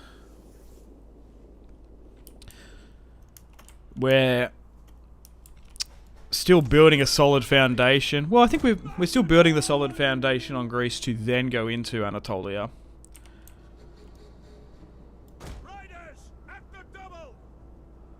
The classic Simpsy fold. What does that mean? Like the wraparound and flank, or I don't know what you mean by that. Elaborate, please. We might be able to. I don't know if we can get this cavalry in. Discovered the enemy's hidden units. Maybe we just need to flank the cavalry around here and then get the skirmish cav to just start peppering them. Oh no, here we go. We've got some mercenary citizen cavalry. They're intertwining. I hate it when the AI does that. It's so cheeky. It's actually such a hard play when they chuck skirmishers and melee and mix them in between.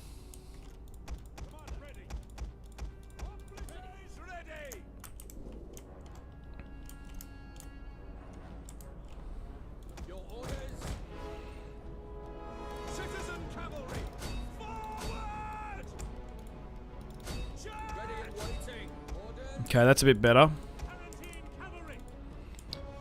Swing you here.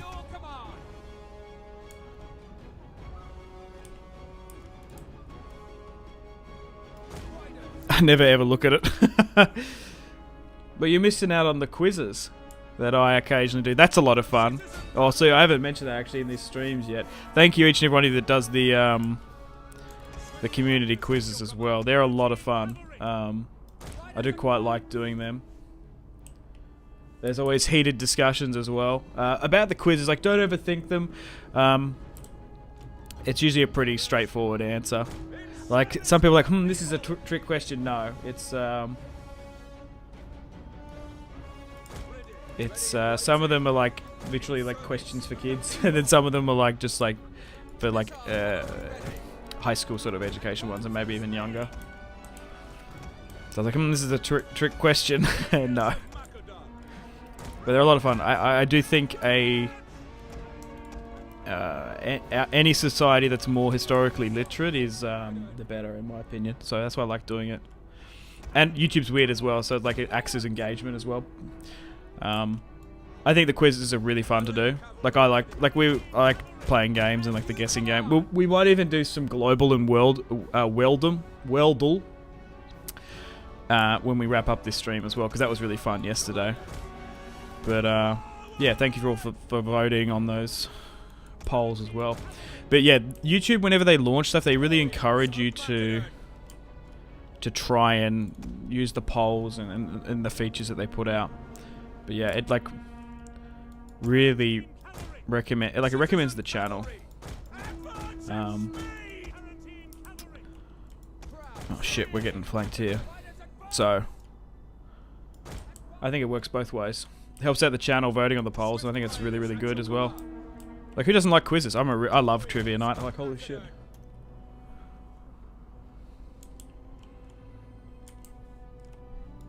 Okay, so we are slightly wasting their skirmishes.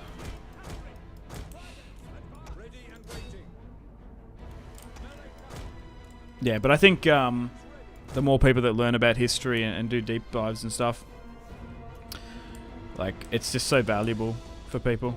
Like, I love history. I love sharing history with people as well. I love talking about it, and I reckon there's a lot of people in this chat that probably feel the same way, that they're constantly talking about history, and I just think it's great. I really do. That you share the stuff. Like, I'm always sharing, like, did you know this? Did you know there was a philosopher that lived in a barrel? A fucking barrel! Because he was sad and shit. Like, or like the Romans used to love eating flamingos. Like, what are some other stuff off the top of my head? But yeah. I want to try and get the cavalry in here. My cavalry's getting a little bit spent here, but it's okay.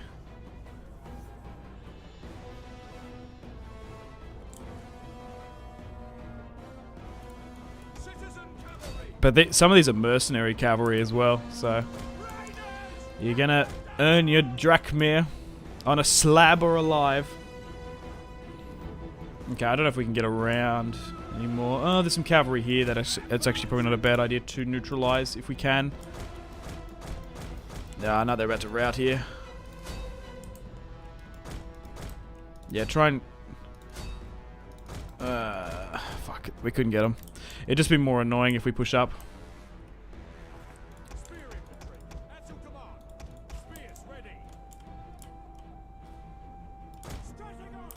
Let's advance, and we'll start skirmishing, because we probably wasted a lot of their skirmisher fire as well. We can get more mercenaries and cavalry. We kind of want, actually, want to go like this. Oh, hang on, what the hell? Like that. That's what I want.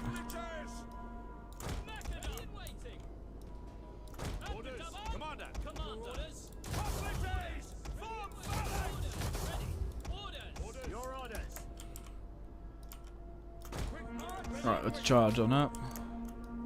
Double time.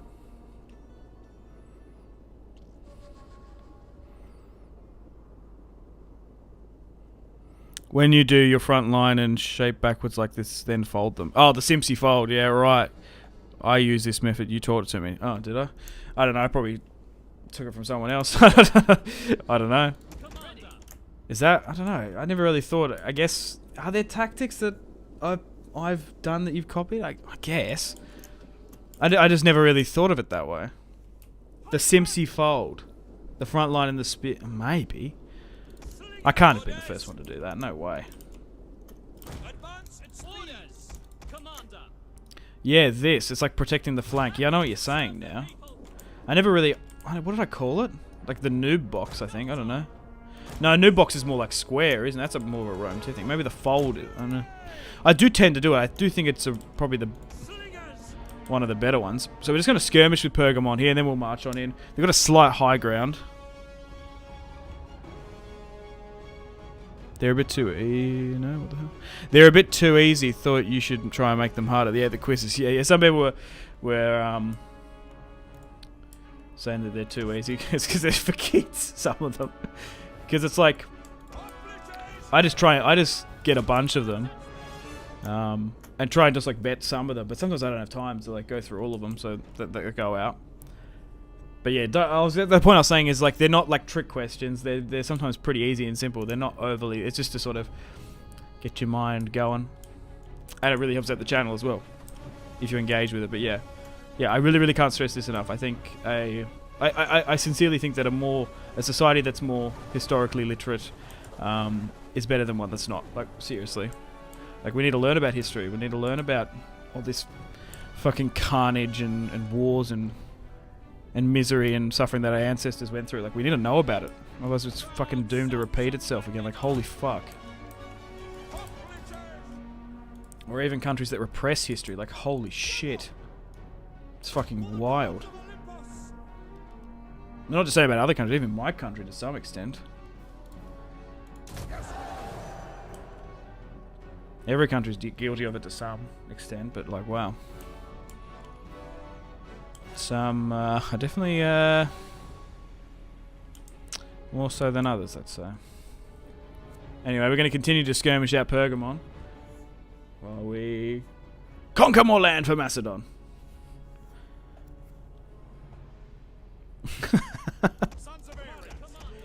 While we try and annex and conquer kingdoms. But this is a video game. We're just having fun on here. Okay, so we're doing okay, but we are... Ooh, that's the general unit. I wonder if they have a slight advantage with that high ground elevation. With their skirmishes. There must be some modifier that's hitting us downhill a bit. Missiles awaiting targets. They are seriously flanking hard there. I'm not entirely sure why.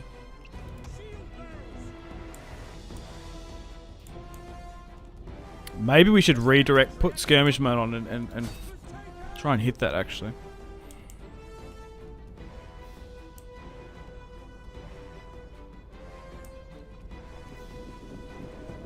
What the hell are these guys doing? Yeah, hit them from behind. If that's the general unit, what the fuck?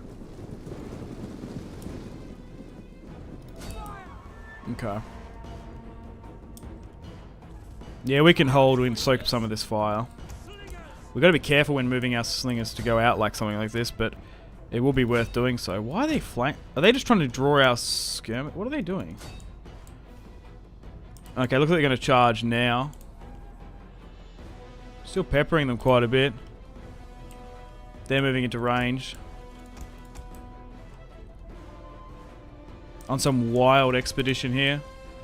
Alright, let's move back here. Into position.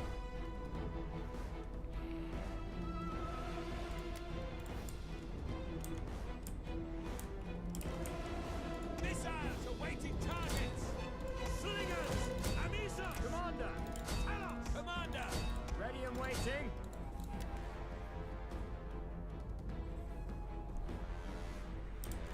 They're really going to try and go for this right flank for whatever reason. And here they go. We're on skirmish mode, so we should be okay.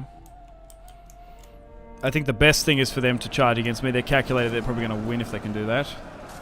So we've got a clash of pikes. Pergamon, our Hellenic brethren, hopefully can fall under Macedonian rule if we're successful here today. Okay, they're committing a lot there. Oh, did I lose my general? Shit. Oh, fuck, I might have lost him because he's at a little bit of health there. He might have just got RNG'd. Maybe charge against some of this cavalry because we want to try and flank with these guys. That's good. Try and, actually what I'll do is I'll try and flank with my skirmishers and we'll try and wrap around and try and get some shots from behind. So they're dealing with them. Oh, I just wish you could have wrapped around slightly better here. You got some pikemen hiding here, you cheeky buggers. He's still charging out, but you just got to be careful. Okay, we still seem to be holding and maintaining here for now.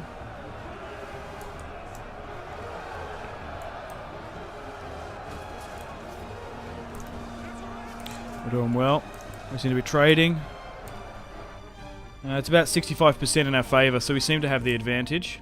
Hopefully we can hold it just for a little bit longer. Let's move you here, and let's move the general further up, because there's probably no threat to skirmisher fire here now. Where? Yeah, that general unit's moved up here again. Okay, and can these slingers get around here? The quicker you can get here, the better, because we're going to be able to get some juicy angles. If we can. Like here. Yeah. Go here. Oh, the center has done well. Look at this. Absolute carnage here in the center. They're cooked. Oh, they're going to cycle charge here, which could be bad, but it's okay. Is this like we're softening them up here, are we? There we go. There we go. Yeah, fire into that. Okay, they're still holding. I guess we just try and move the... Maybe just put pressure. Maybe moving them slightly is the play. Yeah. I guess I lost the... Dude, that's the Macedonian king's son, which is a significant death if we have lost him here. Okay, we still haven't won just yet.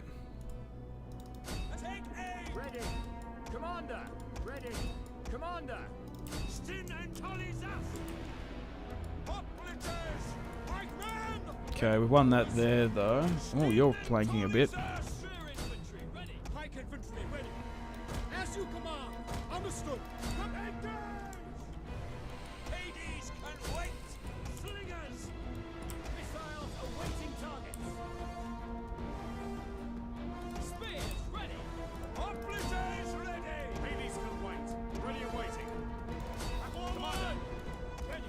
They seem to be coming back, which is annoying. Oh god, there's some cavalry here hightailing it.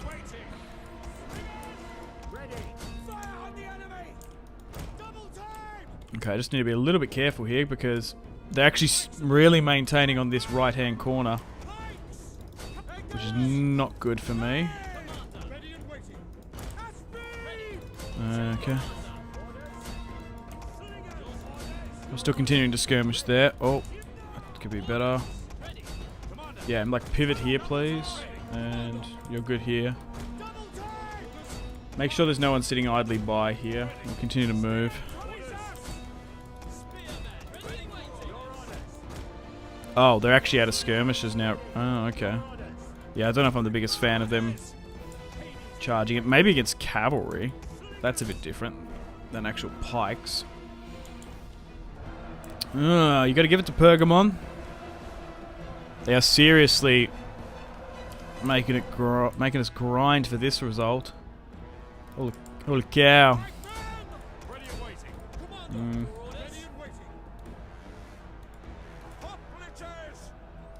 We're trying to swing around here. Actually doing a bit of a number on my skirmishes here. There we go. maybe flanking with them. There we go. They're done and dusted. It's the general unit here now. Yeah, this is close. This has not been an easy campaign. I'm actually quite surprised. There's a lot of complicated stuff to do in Greece and how you play that. Then you got the decision to make whether or not to go against the barbarians, and then if you do so, you potentially threaten more barbarian incursions to the north. Depending on what happens in Anatolia, there can be a really strong alliance block, which we have to deal with. But we're going to continue to try and run down as many of them as we can. And then we're going to have a firm footholding in Anatolia, which will be brilliant. Good. But now that we've secured Greece, we can get a bit of Anatolia. Hopefully we can just really start gobbling up those territories. And incorporating more settlements and provinces into the Macedonian kingdom. Or is it these guys try and run down as many of them? You should try GeoGuessr on stream. I haven't played GeoGuessr in ages. I used to play that shit so much when I was in high school. Because they banned so much stuff. Like on the internet and servers. Like there's only a certain amount of stuff you can actually play. Like flash games and stuff. So GeoGuessr was one of them. I'm really not good at GeoGuessr. But yeah. I haven't played GeoGuessr since now that you need to make an account. Like I haven't played it since then. But it's fun.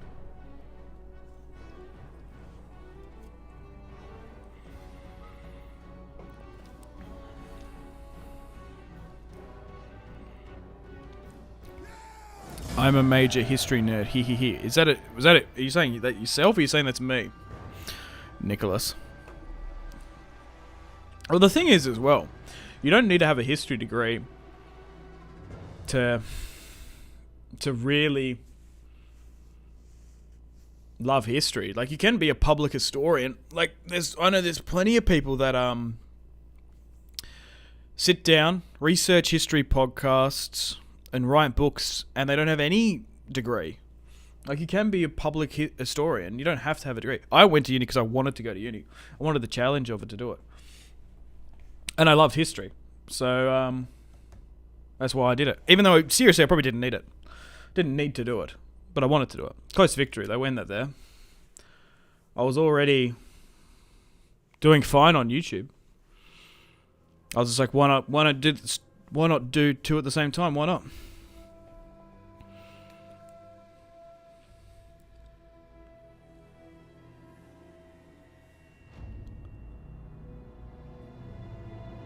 Yeah, but same with YouTube and uni. A lot of late nights and a lot of early mornings for both of them.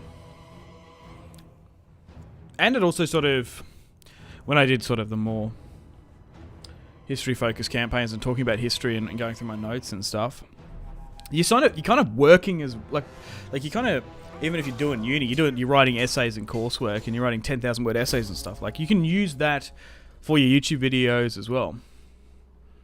I have thought about doing it. I've got hundreds of thousands of like literary work that I have that I've like submitted and stuff, which I could turn. I don't know. I have thought about doing history stuff.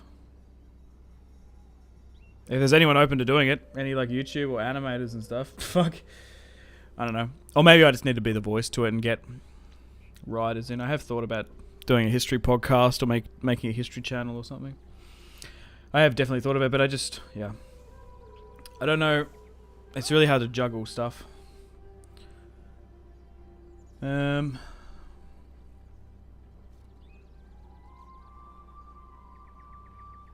we lost the cavalry, which isn't too bad, but we managed to crush this army. Only 2 units remained.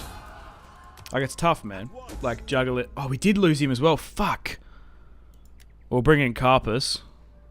But it's really hard to juggle, like, family, your SO, YouTube. It's tough. Like, there's so many things I want to do, but there's just so little time. You just have to really optimize it.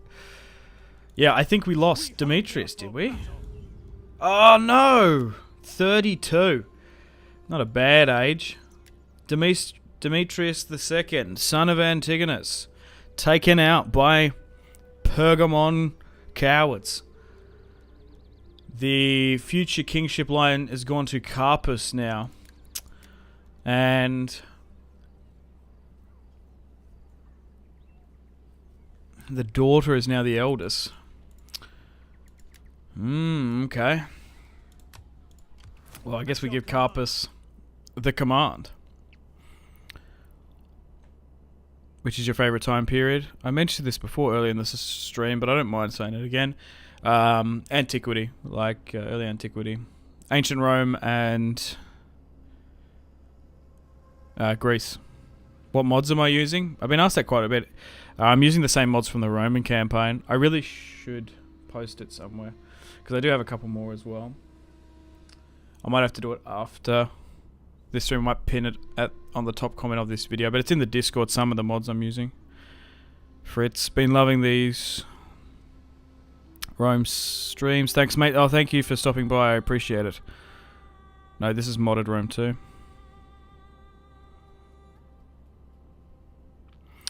You think...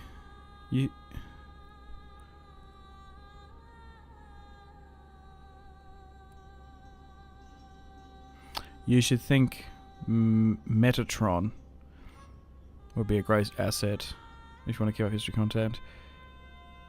Yeah. I asked before. I'm not entirely sure who that is. Is he Italian? I think he does history stuff, hasn't he? I'm not entirely sure who that is. I believe he's Italian. I could be wrong. If it is that guy, I'm thinking of the same person. But no, I haven't watched too many of his videos. You sort of know, you're sort of aware of, like you can't watch every YouTuber, but you sort of half, I think that's what I'm talking about. I need to look him up. I could be completely wrong, but I have a rough idea who you're talking about. Metatron. He's the guy that like dresses up in Roman armor. I think he's Italian, I could be wrong. Or he's British. I wouldn't mind helping with the history podcast. History channel. Yeah, I've definitely thought about it. It's just like, I don't know how those big channels do it. Like, they clearly have a history writer. They clearly have a voice actor. They have someone who animates as well. And then they've got to like commission all the artwork and stuff. I really admire. I'd love to. Like seriously, if I could fund like a Kings and Generals, or like a Epic History, I'd be so down to do that stuff. It's just like time and money. You need like a crew. You need like a fucking team. Like I'm a one-man band here doing my thing. But no.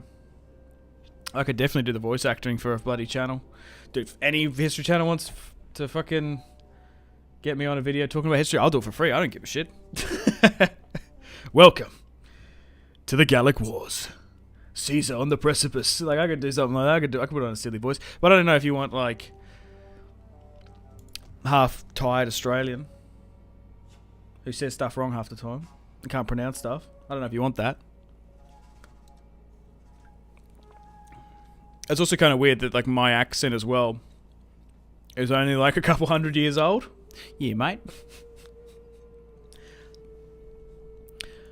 To be fair. You know what I mean? I don't know.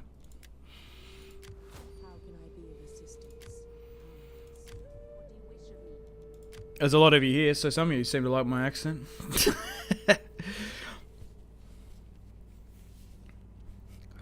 I think it's just a bit of a meme, to be honest. The Australian accent. Yeah, mate.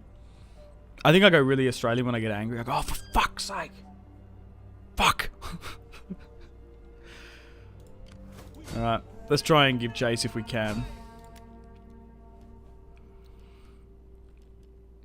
I guess we get some of this cavalry back that we bloody lost. No, we're probably not going to need it. Like, how much stuff does Pergamon have? We got a navy coming to deal with Rhodes. This army can probably push south. Dude, I wonder if Athens is going to hit Rhodes. That'd be cool. Wow. Pergamon doesn't even seem to be as built up as Bithynia, but look at it. Wow. The mercenary Thracian warriors got cooked. That's pretty funny. Let's go with an amphitheater here. So now we're in quite close range of roads here. They might attack. Pergamon has side, really? Okay. Back in the diplomacy front. Is there anything else we can do? Athens really do like me, even though they're paying a tax to us. The Seleucids don't mind me either. Oh, they'd nearly signed a non-aggression pact, but they're cautious and treacherous. I don't know if we sign that, because it's going to make Egypt kind of pissed off. And we might be able to get trade with them if... already got a non-aggression pact. Or maybe it doesn't matter then. We might go to war with them eventually though, so maybe we just leave it. Back on the trade. It's Rome once again. Dude, they really... I think it's just because they're expansionist and devious. Get your bloody reliability rating up. What are you doing? I give you greeting and my attention for the next.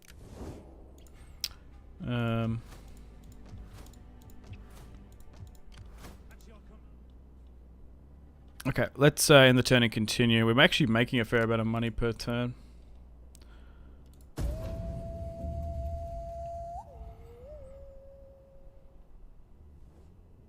A river of goods and coins. Yes, he does a bunch of stuff on Rome. Yeah, I think we're talking about the same person.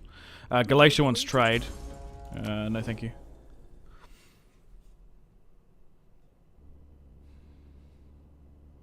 Oh, here we go. We might get attacked here somehow. What's going on here? Oh, was it the spy, was it? Up in Nicomedia that was doing... Oh! Oh, wow. I was not expecting this. Wow, this is the first time we've actually been drawn in.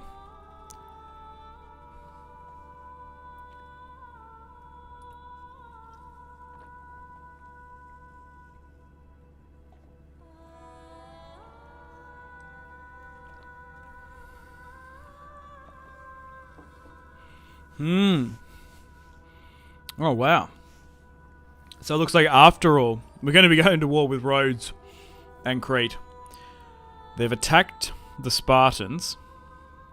So therefore it brings in us. Well, I guess we enter war on our allies' side. Wow. We might be able to form a nice Mediterranean empire. Yeah. Who was wounded? Yeah, I think it was the spy up here. That's why I was calculating. I assumed as much. Okay, let's get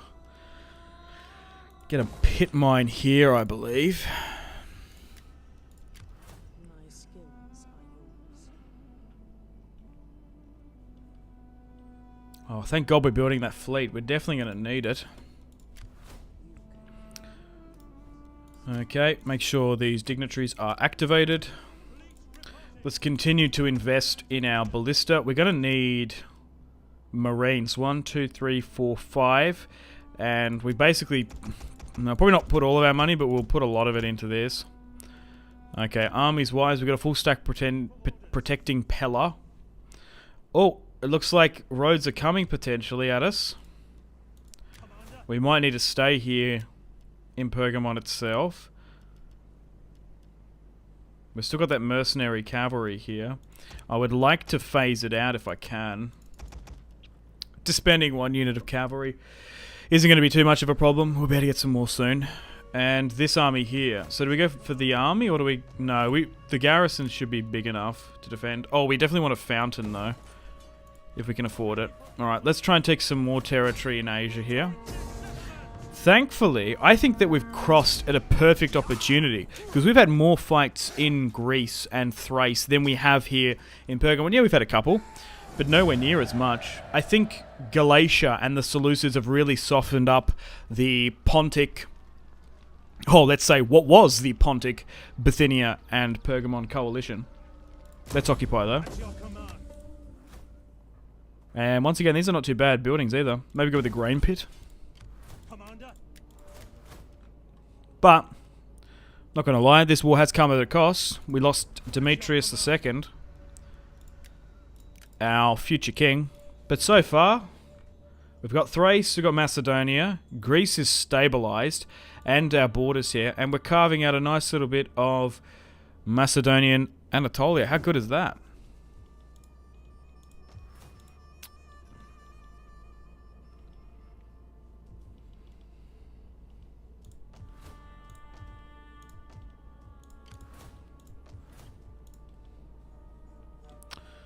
Okay.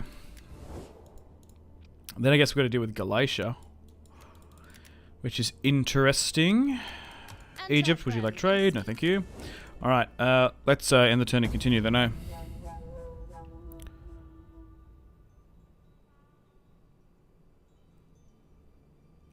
When you play in other factions, do you tend to build the same buildings in the... When you play in other factions... When I play as other factions, you tend to do the same buildings in your provinces. Yeah, I have a rough sort of blueprint that I want. Wait, hang on. What is this wild offer? so... Knossos were like, okay, we want Sparta. And the Macedonians like, yeah, no, that's not happening. Like, well, we can see what you're doing over here with the Athenians. Can we become your puppet? So, peace treaty. Make a client state. I guess we'll add them in. What do you guys think about that? We've got to accept this. I don't want to click negotiate to try and get money because sometimes it's so weird, Rome too. Like if I click, for example, counter offer, sometimes they will reject that because then it becomes my offer to them. Offers. Make a client state. If this deal is accepted, this faction will become your client state. Client states act as defensive allies and pay tributes to their overlord. So we're actually vassalizing a lot of these factions, which I kind of don't mind. I kind of like having many nations under a Macedonian rule. I feel like Roman, it's more like, we're going to take your land and incorporate it into the provinces. This is Roman land. Macedon and the Greeks, I feel like there's a little bit more wiggle room. Yeah, I think we just accept it. Philon? Yeah, why not? That's what I thought. Yeah, why not? Who knows, though, how long it will last. That's the thing. So, trade? Let's try and get some money. Knossos. Why Nos? Why Nos? Why not? Why Knossos? That's pretty funny. With these words, you bring fucking stupid. Enter, friend, and speak. We surely... Why Knossos? Oh my god. Well met, We can negotiate with the Germans. and let your Ah, words yes. move me. We would like some marble. Rome offers you I still want to honest try and get welcome. negotiations with Speak, Rome. friend of Rome, and hopefully later we will drink to seal our agreement. I just don't know what's more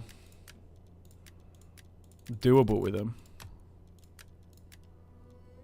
Probably non-aggression. If we can get a non-aggression pack, we might be able to get the ball rolling with them. Oh, they accepted finally. It's a bunch of money, though, but it'll be worth it. Because I really don't want to war with Rome anytime soon.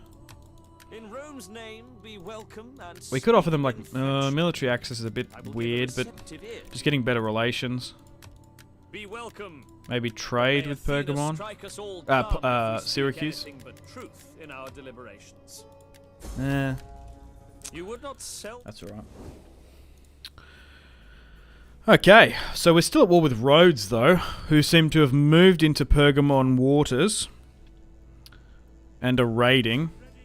We still want to try and get more of our own navy. Spy-wise. Oh, they took side. Well, does Pergamon not have any territory now, then? No, they don't. Wow, that's significant. Gone ahead, gotta go to bed. Have a good rest to stream. Thanks, Bonsai. I'm probably not going to be streaming for too much longer, as I need to go have some lunch. And I really should go vote. To be honest. That's what I'll do. I'll go vote and get a sausage. We want to go with... maybe research here. At your service. Okay, that army's there, fine. Yeah, I don't know if we fight them on the seas. Would be a good idea, to be honest. Alright. Yeah. Anything else we can do with these armies? It's really potentially going to war with Galatia or the Seleucids. Maybe we need to set that up diplomacy-wise. Because they're pretty allied. Oh, they're not allied with them, actually.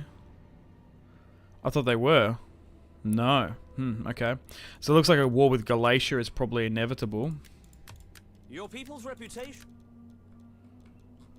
Can't really get trade with anyone else without paying them wads of cash. Maybe try and get trade with Egypt.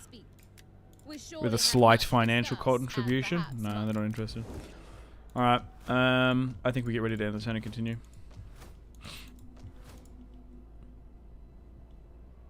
Yeah. And then if we are to go to war with them, we push into Ankara. Okay, Armenia's actually pushed up there. I've also got to take Sinop as well. We might need another army. We probably can afford another army, matter of fact. Next turn. So is everyone here on active duty? Nearly. Can I adopt you in? Hey, I'll do it safe, because sometimes adopting can crash the game.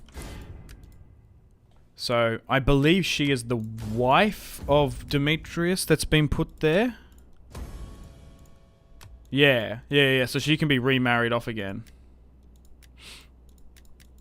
Because I guess if they had children, we could have adopted them back in. So it was already his daughter-in-law. Now, technically, it's his actual daughter. Forget it. Trying to get you wrap your head around the Macedonian family tree. Holy shit. We probably could get a... we're not going to be able to afford it. Maybe a slinger while we wait. Okay, let's end the turn and continue. Yeah, we can definitely afford a third army. We're probably going to need it to go to war with Galatia. This is interesting. A defensive alliance with the Seleucids. They're at war with a lot of factions. Rhodes, Pergamon, Egypt. Maybe that's a little bit... It looks a lot, but maybe it's not as strong as you sort of think it is.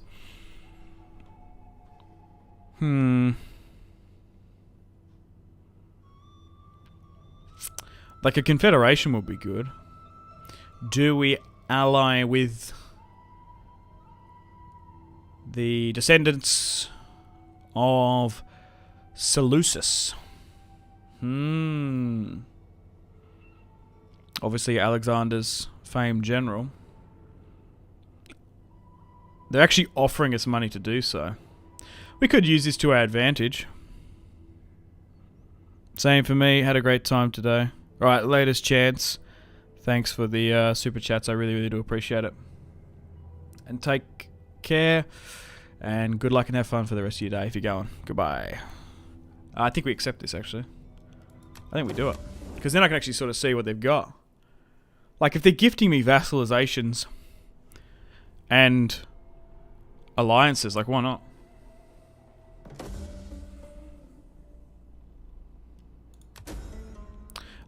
We've got the Mystery of Eleusis. The Eleusinian Mysteries. Cool. Yeah, because that's the thing, if you play as a Hellenic/Greek faction, you get all these really cool festival events. Look at this, +4 Hellenic cultural influence and public order as well. Pergamon has officially been destroyed. Perfect. So now we can focus on Rhodes. So let's have a look at the Seleucid Empire. Oh, okay. Because we can actually see them. Now with this defensive alliance.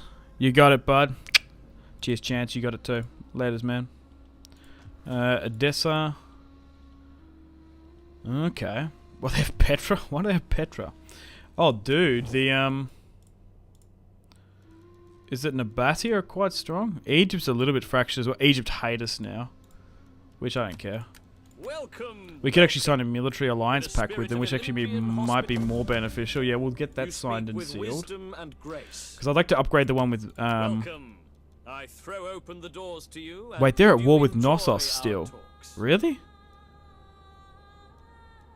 How can I make you make peace with them? I am honored to receive you, and look forward to your erudite arguments and witty quips.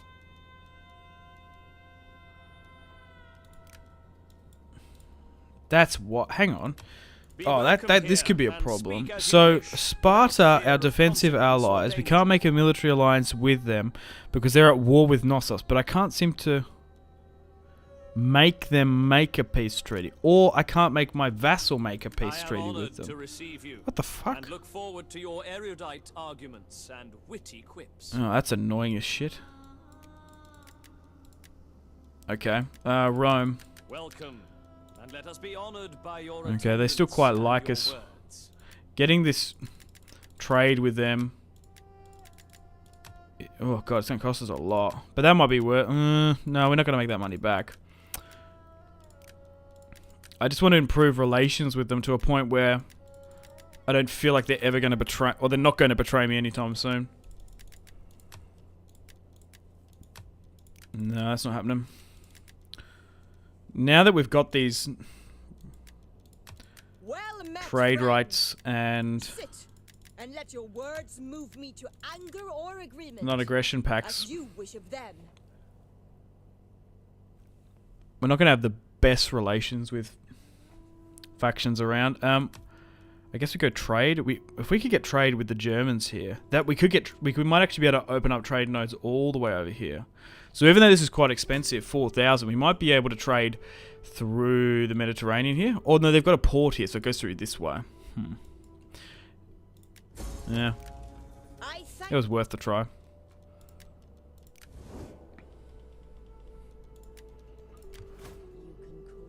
Okay, so let's move my spy into Galatian territory. Sort of give us a bit of a taste and a bit of tease what they've got to offer us, because we're probably going to go to war with them. I think they're the next target we hit while we make a navy and continue with our plans and preparations to take Rhodes out, I believe. We are going to be able to get more hoplites and stuff here, so we've got 5 here. We could do some more. We've got 5 pikes. We can do 5 hoplites here now. Then we go with cavalry. Perfect. I think I want the navy before we go with an amphibious assault. At your command. And we'll get this to a full stack. We might declare war upon Galatia here today. We'll see.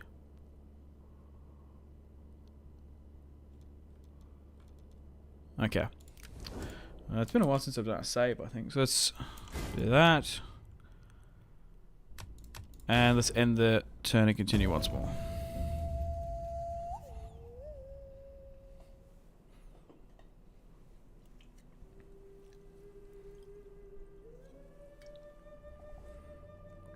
The gods they want us to join the war against Sparta.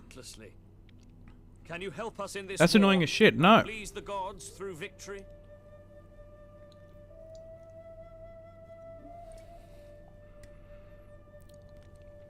Yeah, let's like not do that.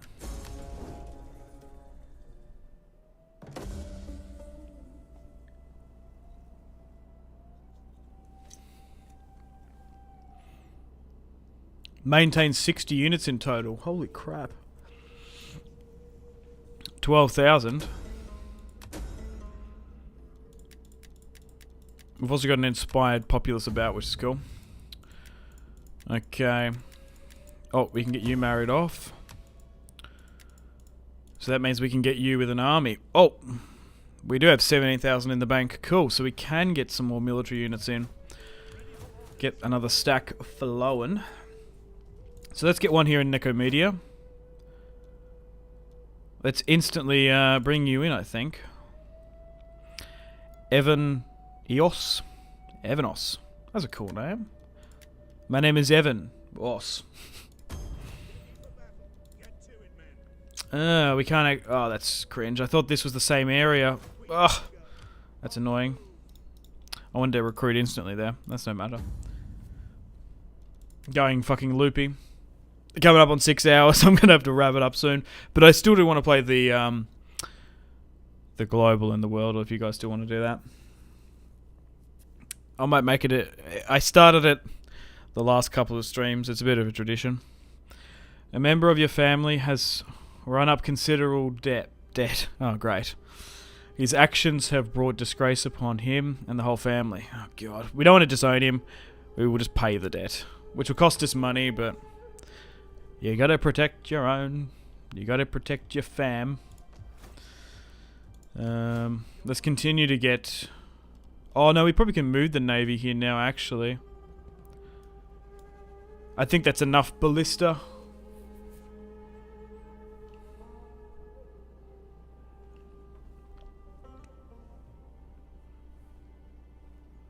We can go with some mercenaries now. Because that's nearly a full stack, and then we can get these guys in. That's plenty.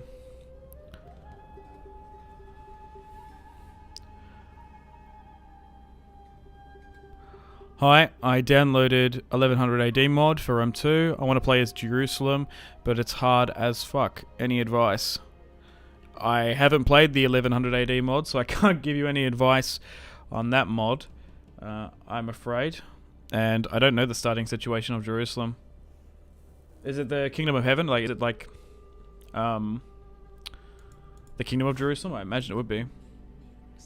I haven't played that mod much. I've been recommended to do so. But when I played the beta version of it, it was pretty tough. I don't know if it's balanced as well as 1212 AD. I'm not entirely sure, so I can't really talk on it, to be honest. So sorry, I'm afraid I haven't played it, but maybe some of the people in the chat and comments might have played it. There was someone talking about it hours ago here now. 1100 AD was recommending it. Can't remember who it was. But people come and go. So. I don't know.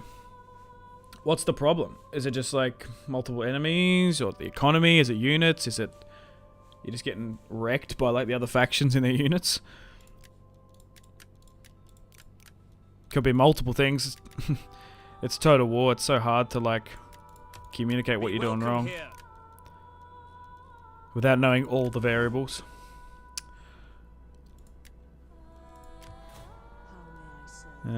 I think we find a better position for this spy so we can see multiple lines. There doesn't actually seem to be that many forces here. Are they really far east? Who are Galatia at war with? The Armenians. Yeah. They're probably fighting them here. So we might be able to use this as an opportunity to attack them. I am honored to receive. To be honest. TBH. Alright, let's make sure these dignitaries are activated once again. My navy is in range to go against Rhodes, which I think we'll do. Okay, we'll advance to the border of Ankara, because we'll probably attack them and go on in.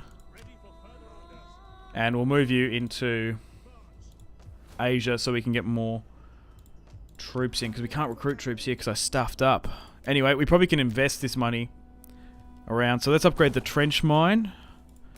Let's upgrade Pergamon and some of these settlements itself. What is this? Oh, this is a farm settlement. It's inland, so I would recommend going with farming on inland territories. On the coast, go with market, and if it's like a frontal or a difficult settlement, go with civic. So we're going to go with farming here in this instance. We might as well upgrade these. Or as like, no, maybe we don't. Maybe we upgrade these settlements. Oh, it's already upgraded. We just need to make sure where our we need to optimize where our recruitment zones are. We need to have a nice balance of military and economical zones. We've got a bunch of money though. To be fair, can probably be safe for the army. Well, let's have a look in Ankara just real quick. Oh, so there is an army here now, which force marched on in.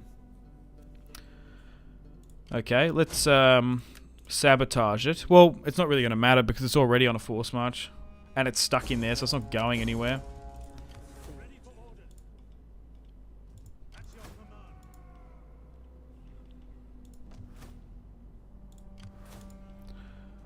Okay. There's no point of upgrading. Oh, no, I was going to say, we got plenty of food there because of that. Maybe upgrading the harbour here is not a bad shout. Okay, cool. Let's end the turn and continue.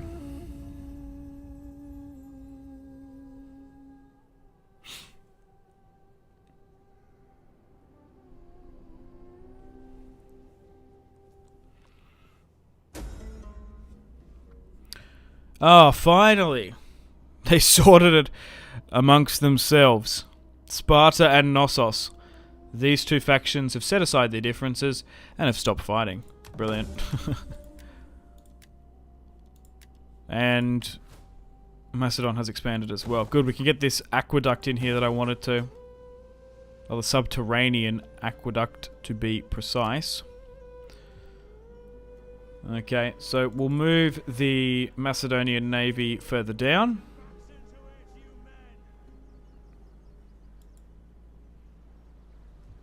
And I'm just trying to think what's the best way to get in. We might be able to hit the army here.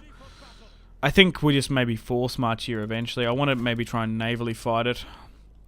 Okay, let's move this third Macedonian army into Asia so that we can get some more units in. So I think the army build is like 4 citizen cavalry, 5 pikes, 4 or 5 hoplites, and then skirmishers. And then that's that done. Diplomacy again. Now that we're slowly but surely getting better relations with Rome, you'd think they'd want to trade, but they're not. They're not giving us that goddamn olive oil. Could have used it.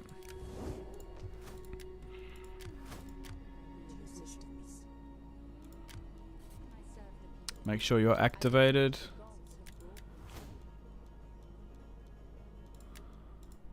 Ready for orders. Ready for orders. Ready for battle. Ready for orders. Ready for battle. Ready for orders.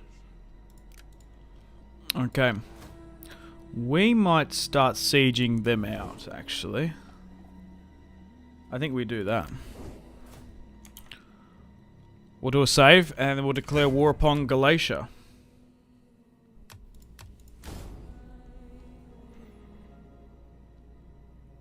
Research library is usually the first thing I build in a province capital, because they can help unlock useful buildings really quick. Yeah, it's not a bad idea actually blitzkrieging. For example, what did you say? The library? Yeah, because going with research is kind of insane. Like, you can rush this stuff. I don't like to necessarily, like, with the Roman reform, you can actually, like, get Praetorians, like, super quick, which I think is a little bit unrealistic, but no, it is a legitimate strategy to do so. Now you've mentioned that, just reminds me, what have we even got here? Traveller's Lodge. I don't think I built that. I think that was defaulted here, so I probably want to change that to an amphitheater or potentially a library. You're probably right. We had problems here in Thrace to begin with, so that's why we've got an amphitheater here. But I think there's an instant colonization effort you have to do, and then you've got to fix what you want to do with your provinces in the future. Okay, so I don't think we're going to be able to intercept the navy there. I think we, go to war with Ankara, Galatia. Okay. I was going to say, if I can join the war against the Armenians, that would be brilliant. But we're just going to have to straight up war deck them.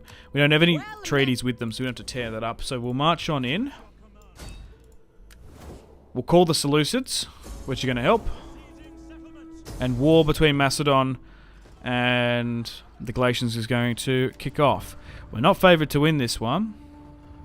And they've got a bunch of Galatian swordsmen, freemen, and then the garrison inside. 4-star commander as well against Carpus. And what we're going to do is we're going to maintain the siege, and we're going to literally, in the stream tomorrow, we're going to start off here. So I'm going to sort of wind and wrap things up for the Macedonian campaign. I still think I want to play the Worldle and the Global if you guys still want to do that. But yeah, thank you each and every one of you for all the fantastic support on this Rome 2 Macedonian sub-modded Emperor Edition Let's Play for the first part. Stay tuned for the second live stream coming out at the exact same time tomorrow at 5:30 Australian time in the morning. I'll put a post out as well. But yeah, thank you for all the fantastic support, the likes, the comments. Yeah, just the really, really nice comments, the super chats and donations. I really, really do appreciate it. And yeah, 6 hours we've done, which is fucking heaps. We've done a lot though. We've taken Thrace. We've taken Macedonia. Like, this is the territory that we own ourselves. But if we look at the diplomacy, check this out. We've essentially got Greece under our control, and here as well. So this is what we really own. And then we've also got a really nice alliance here with the Seleucids. So I think we continue pushing into Galatia. We push further into Armenia. We're still going to go into Egypt and obviously take over the Far East. So there's still going to be multiple streams of this, I would imagine. We're probably going to have to betray the Athenians and the Spartans at some point, which we'll do so. And then we've got to take Rome if we are to hit our, what? Yeah, military victory conditions. But we've done super, super well. We had some pretty sketchy battles to start things off. That was really quite hard in gripping at Tyrus. We had a good battle against the Adrician Kingdom. Then we dealt with the Triballi. We conquered Thrace. We pushed into Epirus. And we somehow managed to come out best against the Pergamon, Pontus, and Bithynia coalition. Maybe because of thanks to the Galatians, to be honest. But we've done super, super well. Take care. Great stream. Thanks. Good night, bro. Latest, man. Right, so we'll quickly do a save. And I'll be back in a second. We'll do the Global and the Worldle. So I'll be back in a sec.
Okay, I'm back.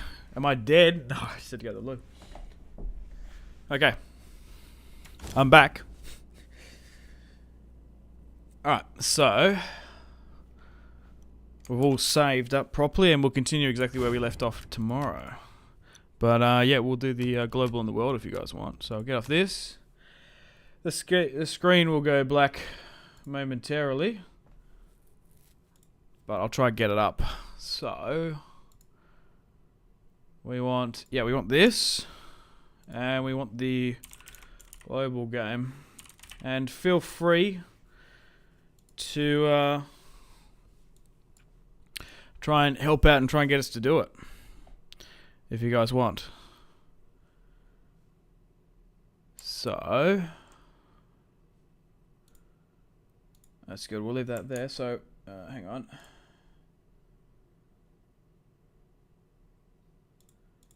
So there we go. It's up now.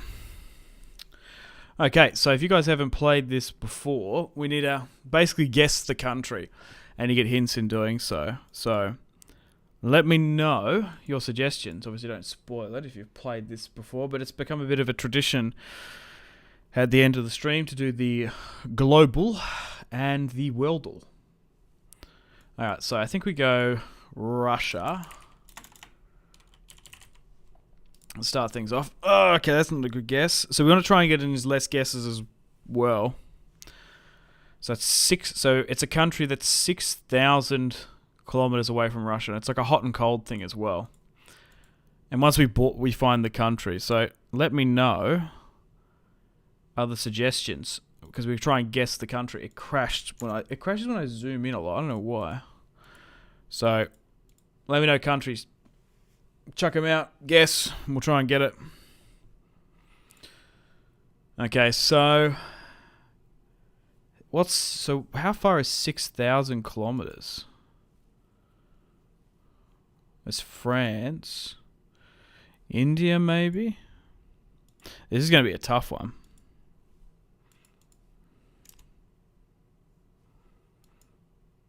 I think we go with... maybe go with Egypt. Okay, so it made it 1,000 closer going south, so that's probably not the way. Maybe we go like India. Oh shit, I got the wrong way again. Madagascar, okay. That's going to be a hell of a guess.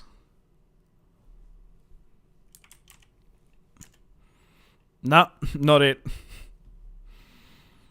It actually got colder as well. So it's up here somewhere. Maybe France? Oh, that's a bit better. So it's 3,000 kilometers from France. Maybe it's somewhere down here.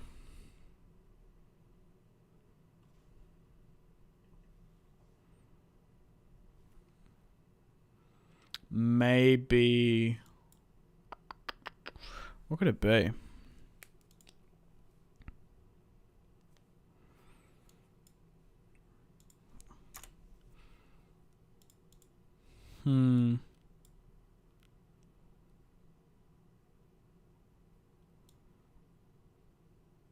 Maybe it's like Congo or something? Okay, that's not the play. Like what's... no, it can't be Spain.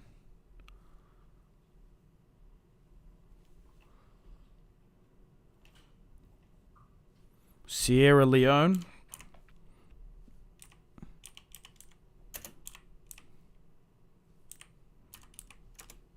Oh, that was a good guess. Run 5, very, very good. So it's 1,000 kilometers here. Is Chad? Okay. How about Niger? Oh, that's close. What about maybe it could be Ghana or something?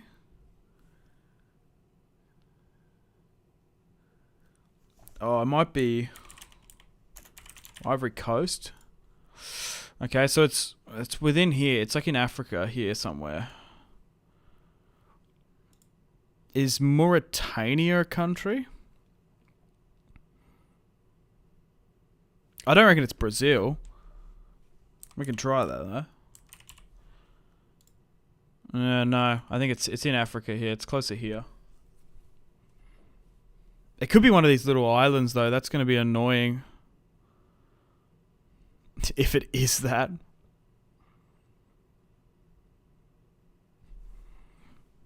Morocco. Oh, I'm not even typing.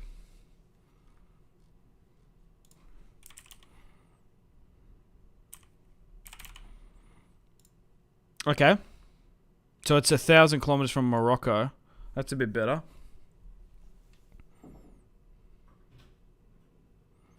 What did I say before? Was it Mauritania? How do you spell that? Mauritania. E or is it I? Or is it A? Tania. I think that's how you say it. Oh, okay, that's better. So it's so it's only, what is it? 900 from that. It could be Nigeria. I think that's further away though, isn't it?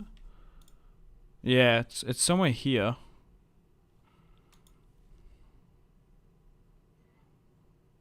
The Canaries. Are the Canaries a country? Or is it Spain?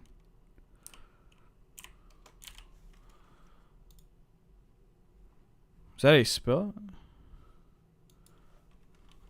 Madeira.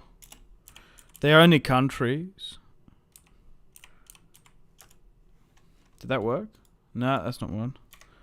Senegal. That might be a good shout.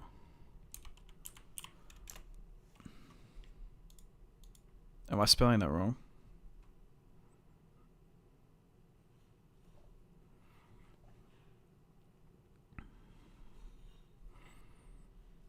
It's not Spain. I don't think it's Spain, is it? If it's Spain, I'm going to be infuriated. No, it's not Spain. It's in Africa. Algeria, that's one. That'd be a good guess. Why did that not go through? Did I not type that properly? Algeria? Oh, I already guessed it. Yeah, I already guessed it wasn't... Wait, what? Oh, there we go. It was like bugging up. Oh, what's that French colony? Yeah, it's like weirdly crashing. Hang on. It's, the French used to own it. Mali, that's it. It's probably Mali. No, it's not Mali. Far out. Oh, we didn't go... we did... someone said Senegal. Did I spell it with an A? Okay, so it's not selling... It's still... It might be one of these islands here. Yeah, it must be one of these islands here, which I don't know the names of. Oh, that's another one. Liberia. No, it's not that. It's one of these islands here. Shit, this is going to be super hard. I think it's not Chad because there's a hot and cold, so it's here somewhere. I'd say the one of the, whatever this country is here. I've already done. Oh,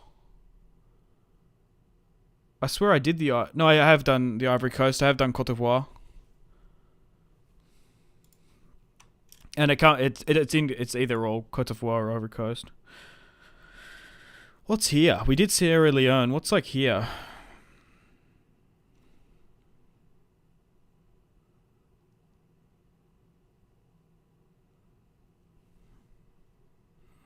Oh, that's it. Cape Verde. That's an island off here, isn't it? This is a tough one. What was it yesterday? Italy. We're doing really bad. We've guessed so many. Yeah, it was. Who was that? Sam Adam. We got in 20 guesses. Oh, we chalked that one off.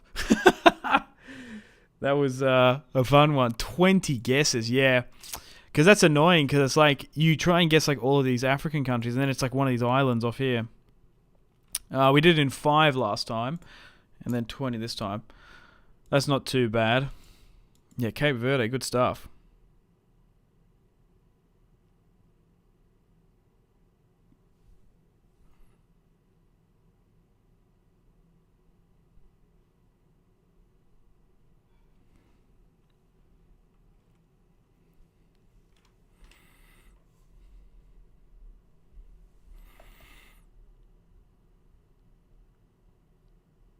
Right, I want to try and do the Worldle, but apparently the stream connection's going bad.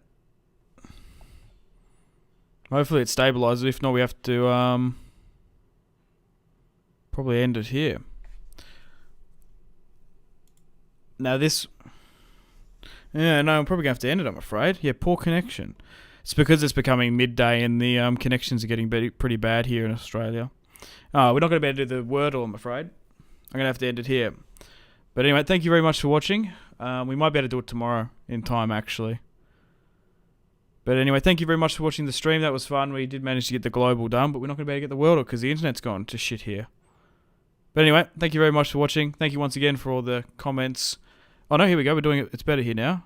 Oh no, we're good. Sorry, was the stream lagging a bit? Now it's saying it's fine. It's pretty smooth for me. I guess it's because it just said it was on my end. I could see it. Literally, I've been streaming for 6 hours and it's been fine. But it hit 11 o'clock here in Australia. It's gone a bit shit, but I think it's good now. No, we're good. We're good. Okay, we can do the Wordle then. So this is a bit different. This is the Wordle. So you got to guess the country. I'm not going. I've changed my mind because it's working now. We've got what is this? 1, 2, 3, 4, 5, 6 guesses. It will give us a rough direction and how many kilometers. So, what do you think this shape is? Thanks, Harmon. Welcome back. What is the shape of this country?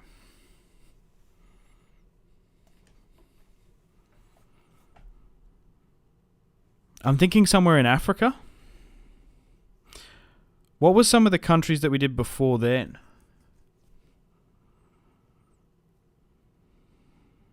I feel like the shape's like... It's tough. That looks like Africa, or it's like... The thing is, like, it's the hemisphere as well, so you can kind of... It might be South America? I'll do the first guess, and I'll let you guys have another one.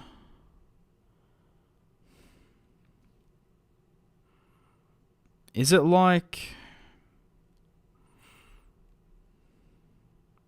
It might actually be like Ghana or something. Melon. Manila. I guess I'm gonna go Ghana. Oh wow. So it's actually what? It's 75% right. It's 6,000 kilometers away. Canada. Yeah, I reckon it's Canada.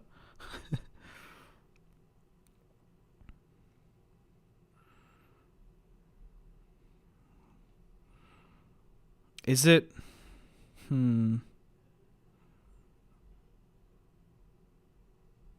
Is it Zimbabwe or Botswana?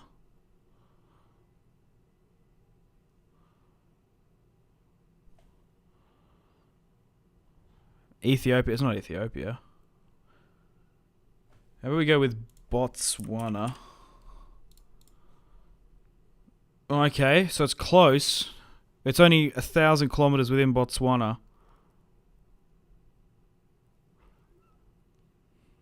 It's not South Africa. It's not. It could be Zimbabwe.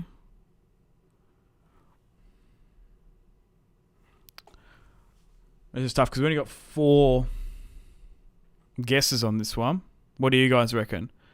It has a coast to its west. But no, this isn't question. Oh, it's a question. No, it doesn't actually give you. You can.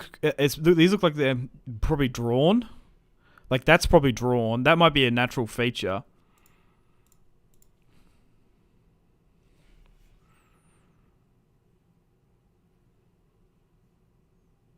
What if you speak Swahili, where are you from? Like maybe we just need to look through countries. Like it could be Zimbabwe. I don't think it's Mozambique. It's Australia. It's Tasmania.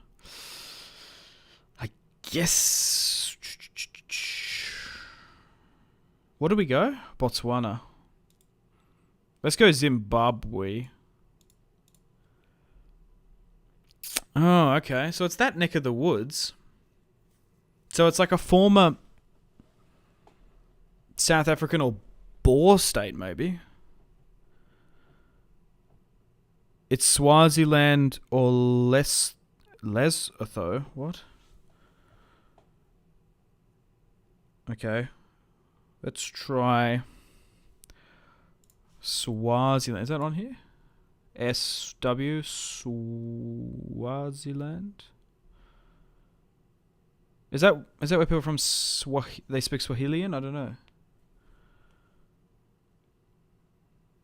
I can't seem to see it when I'm looking at S countries.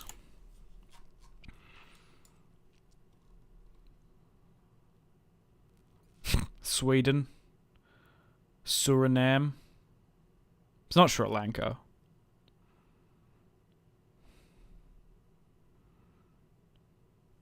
What was that other one you said? Lesotho. I've never heard of that country before.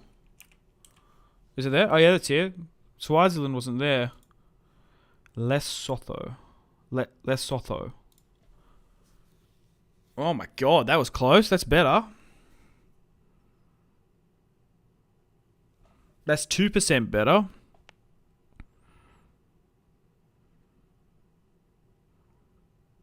Like, what makes up like the former Boer? Like we can't like Boer. Like what? Oh, it's not like Rwanda. It could be like Rwanda. Or it's like Rwanda.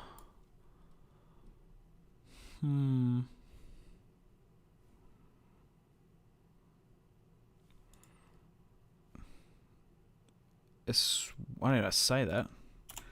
What the hell? Eswatini. Yeah, what? Eswatini.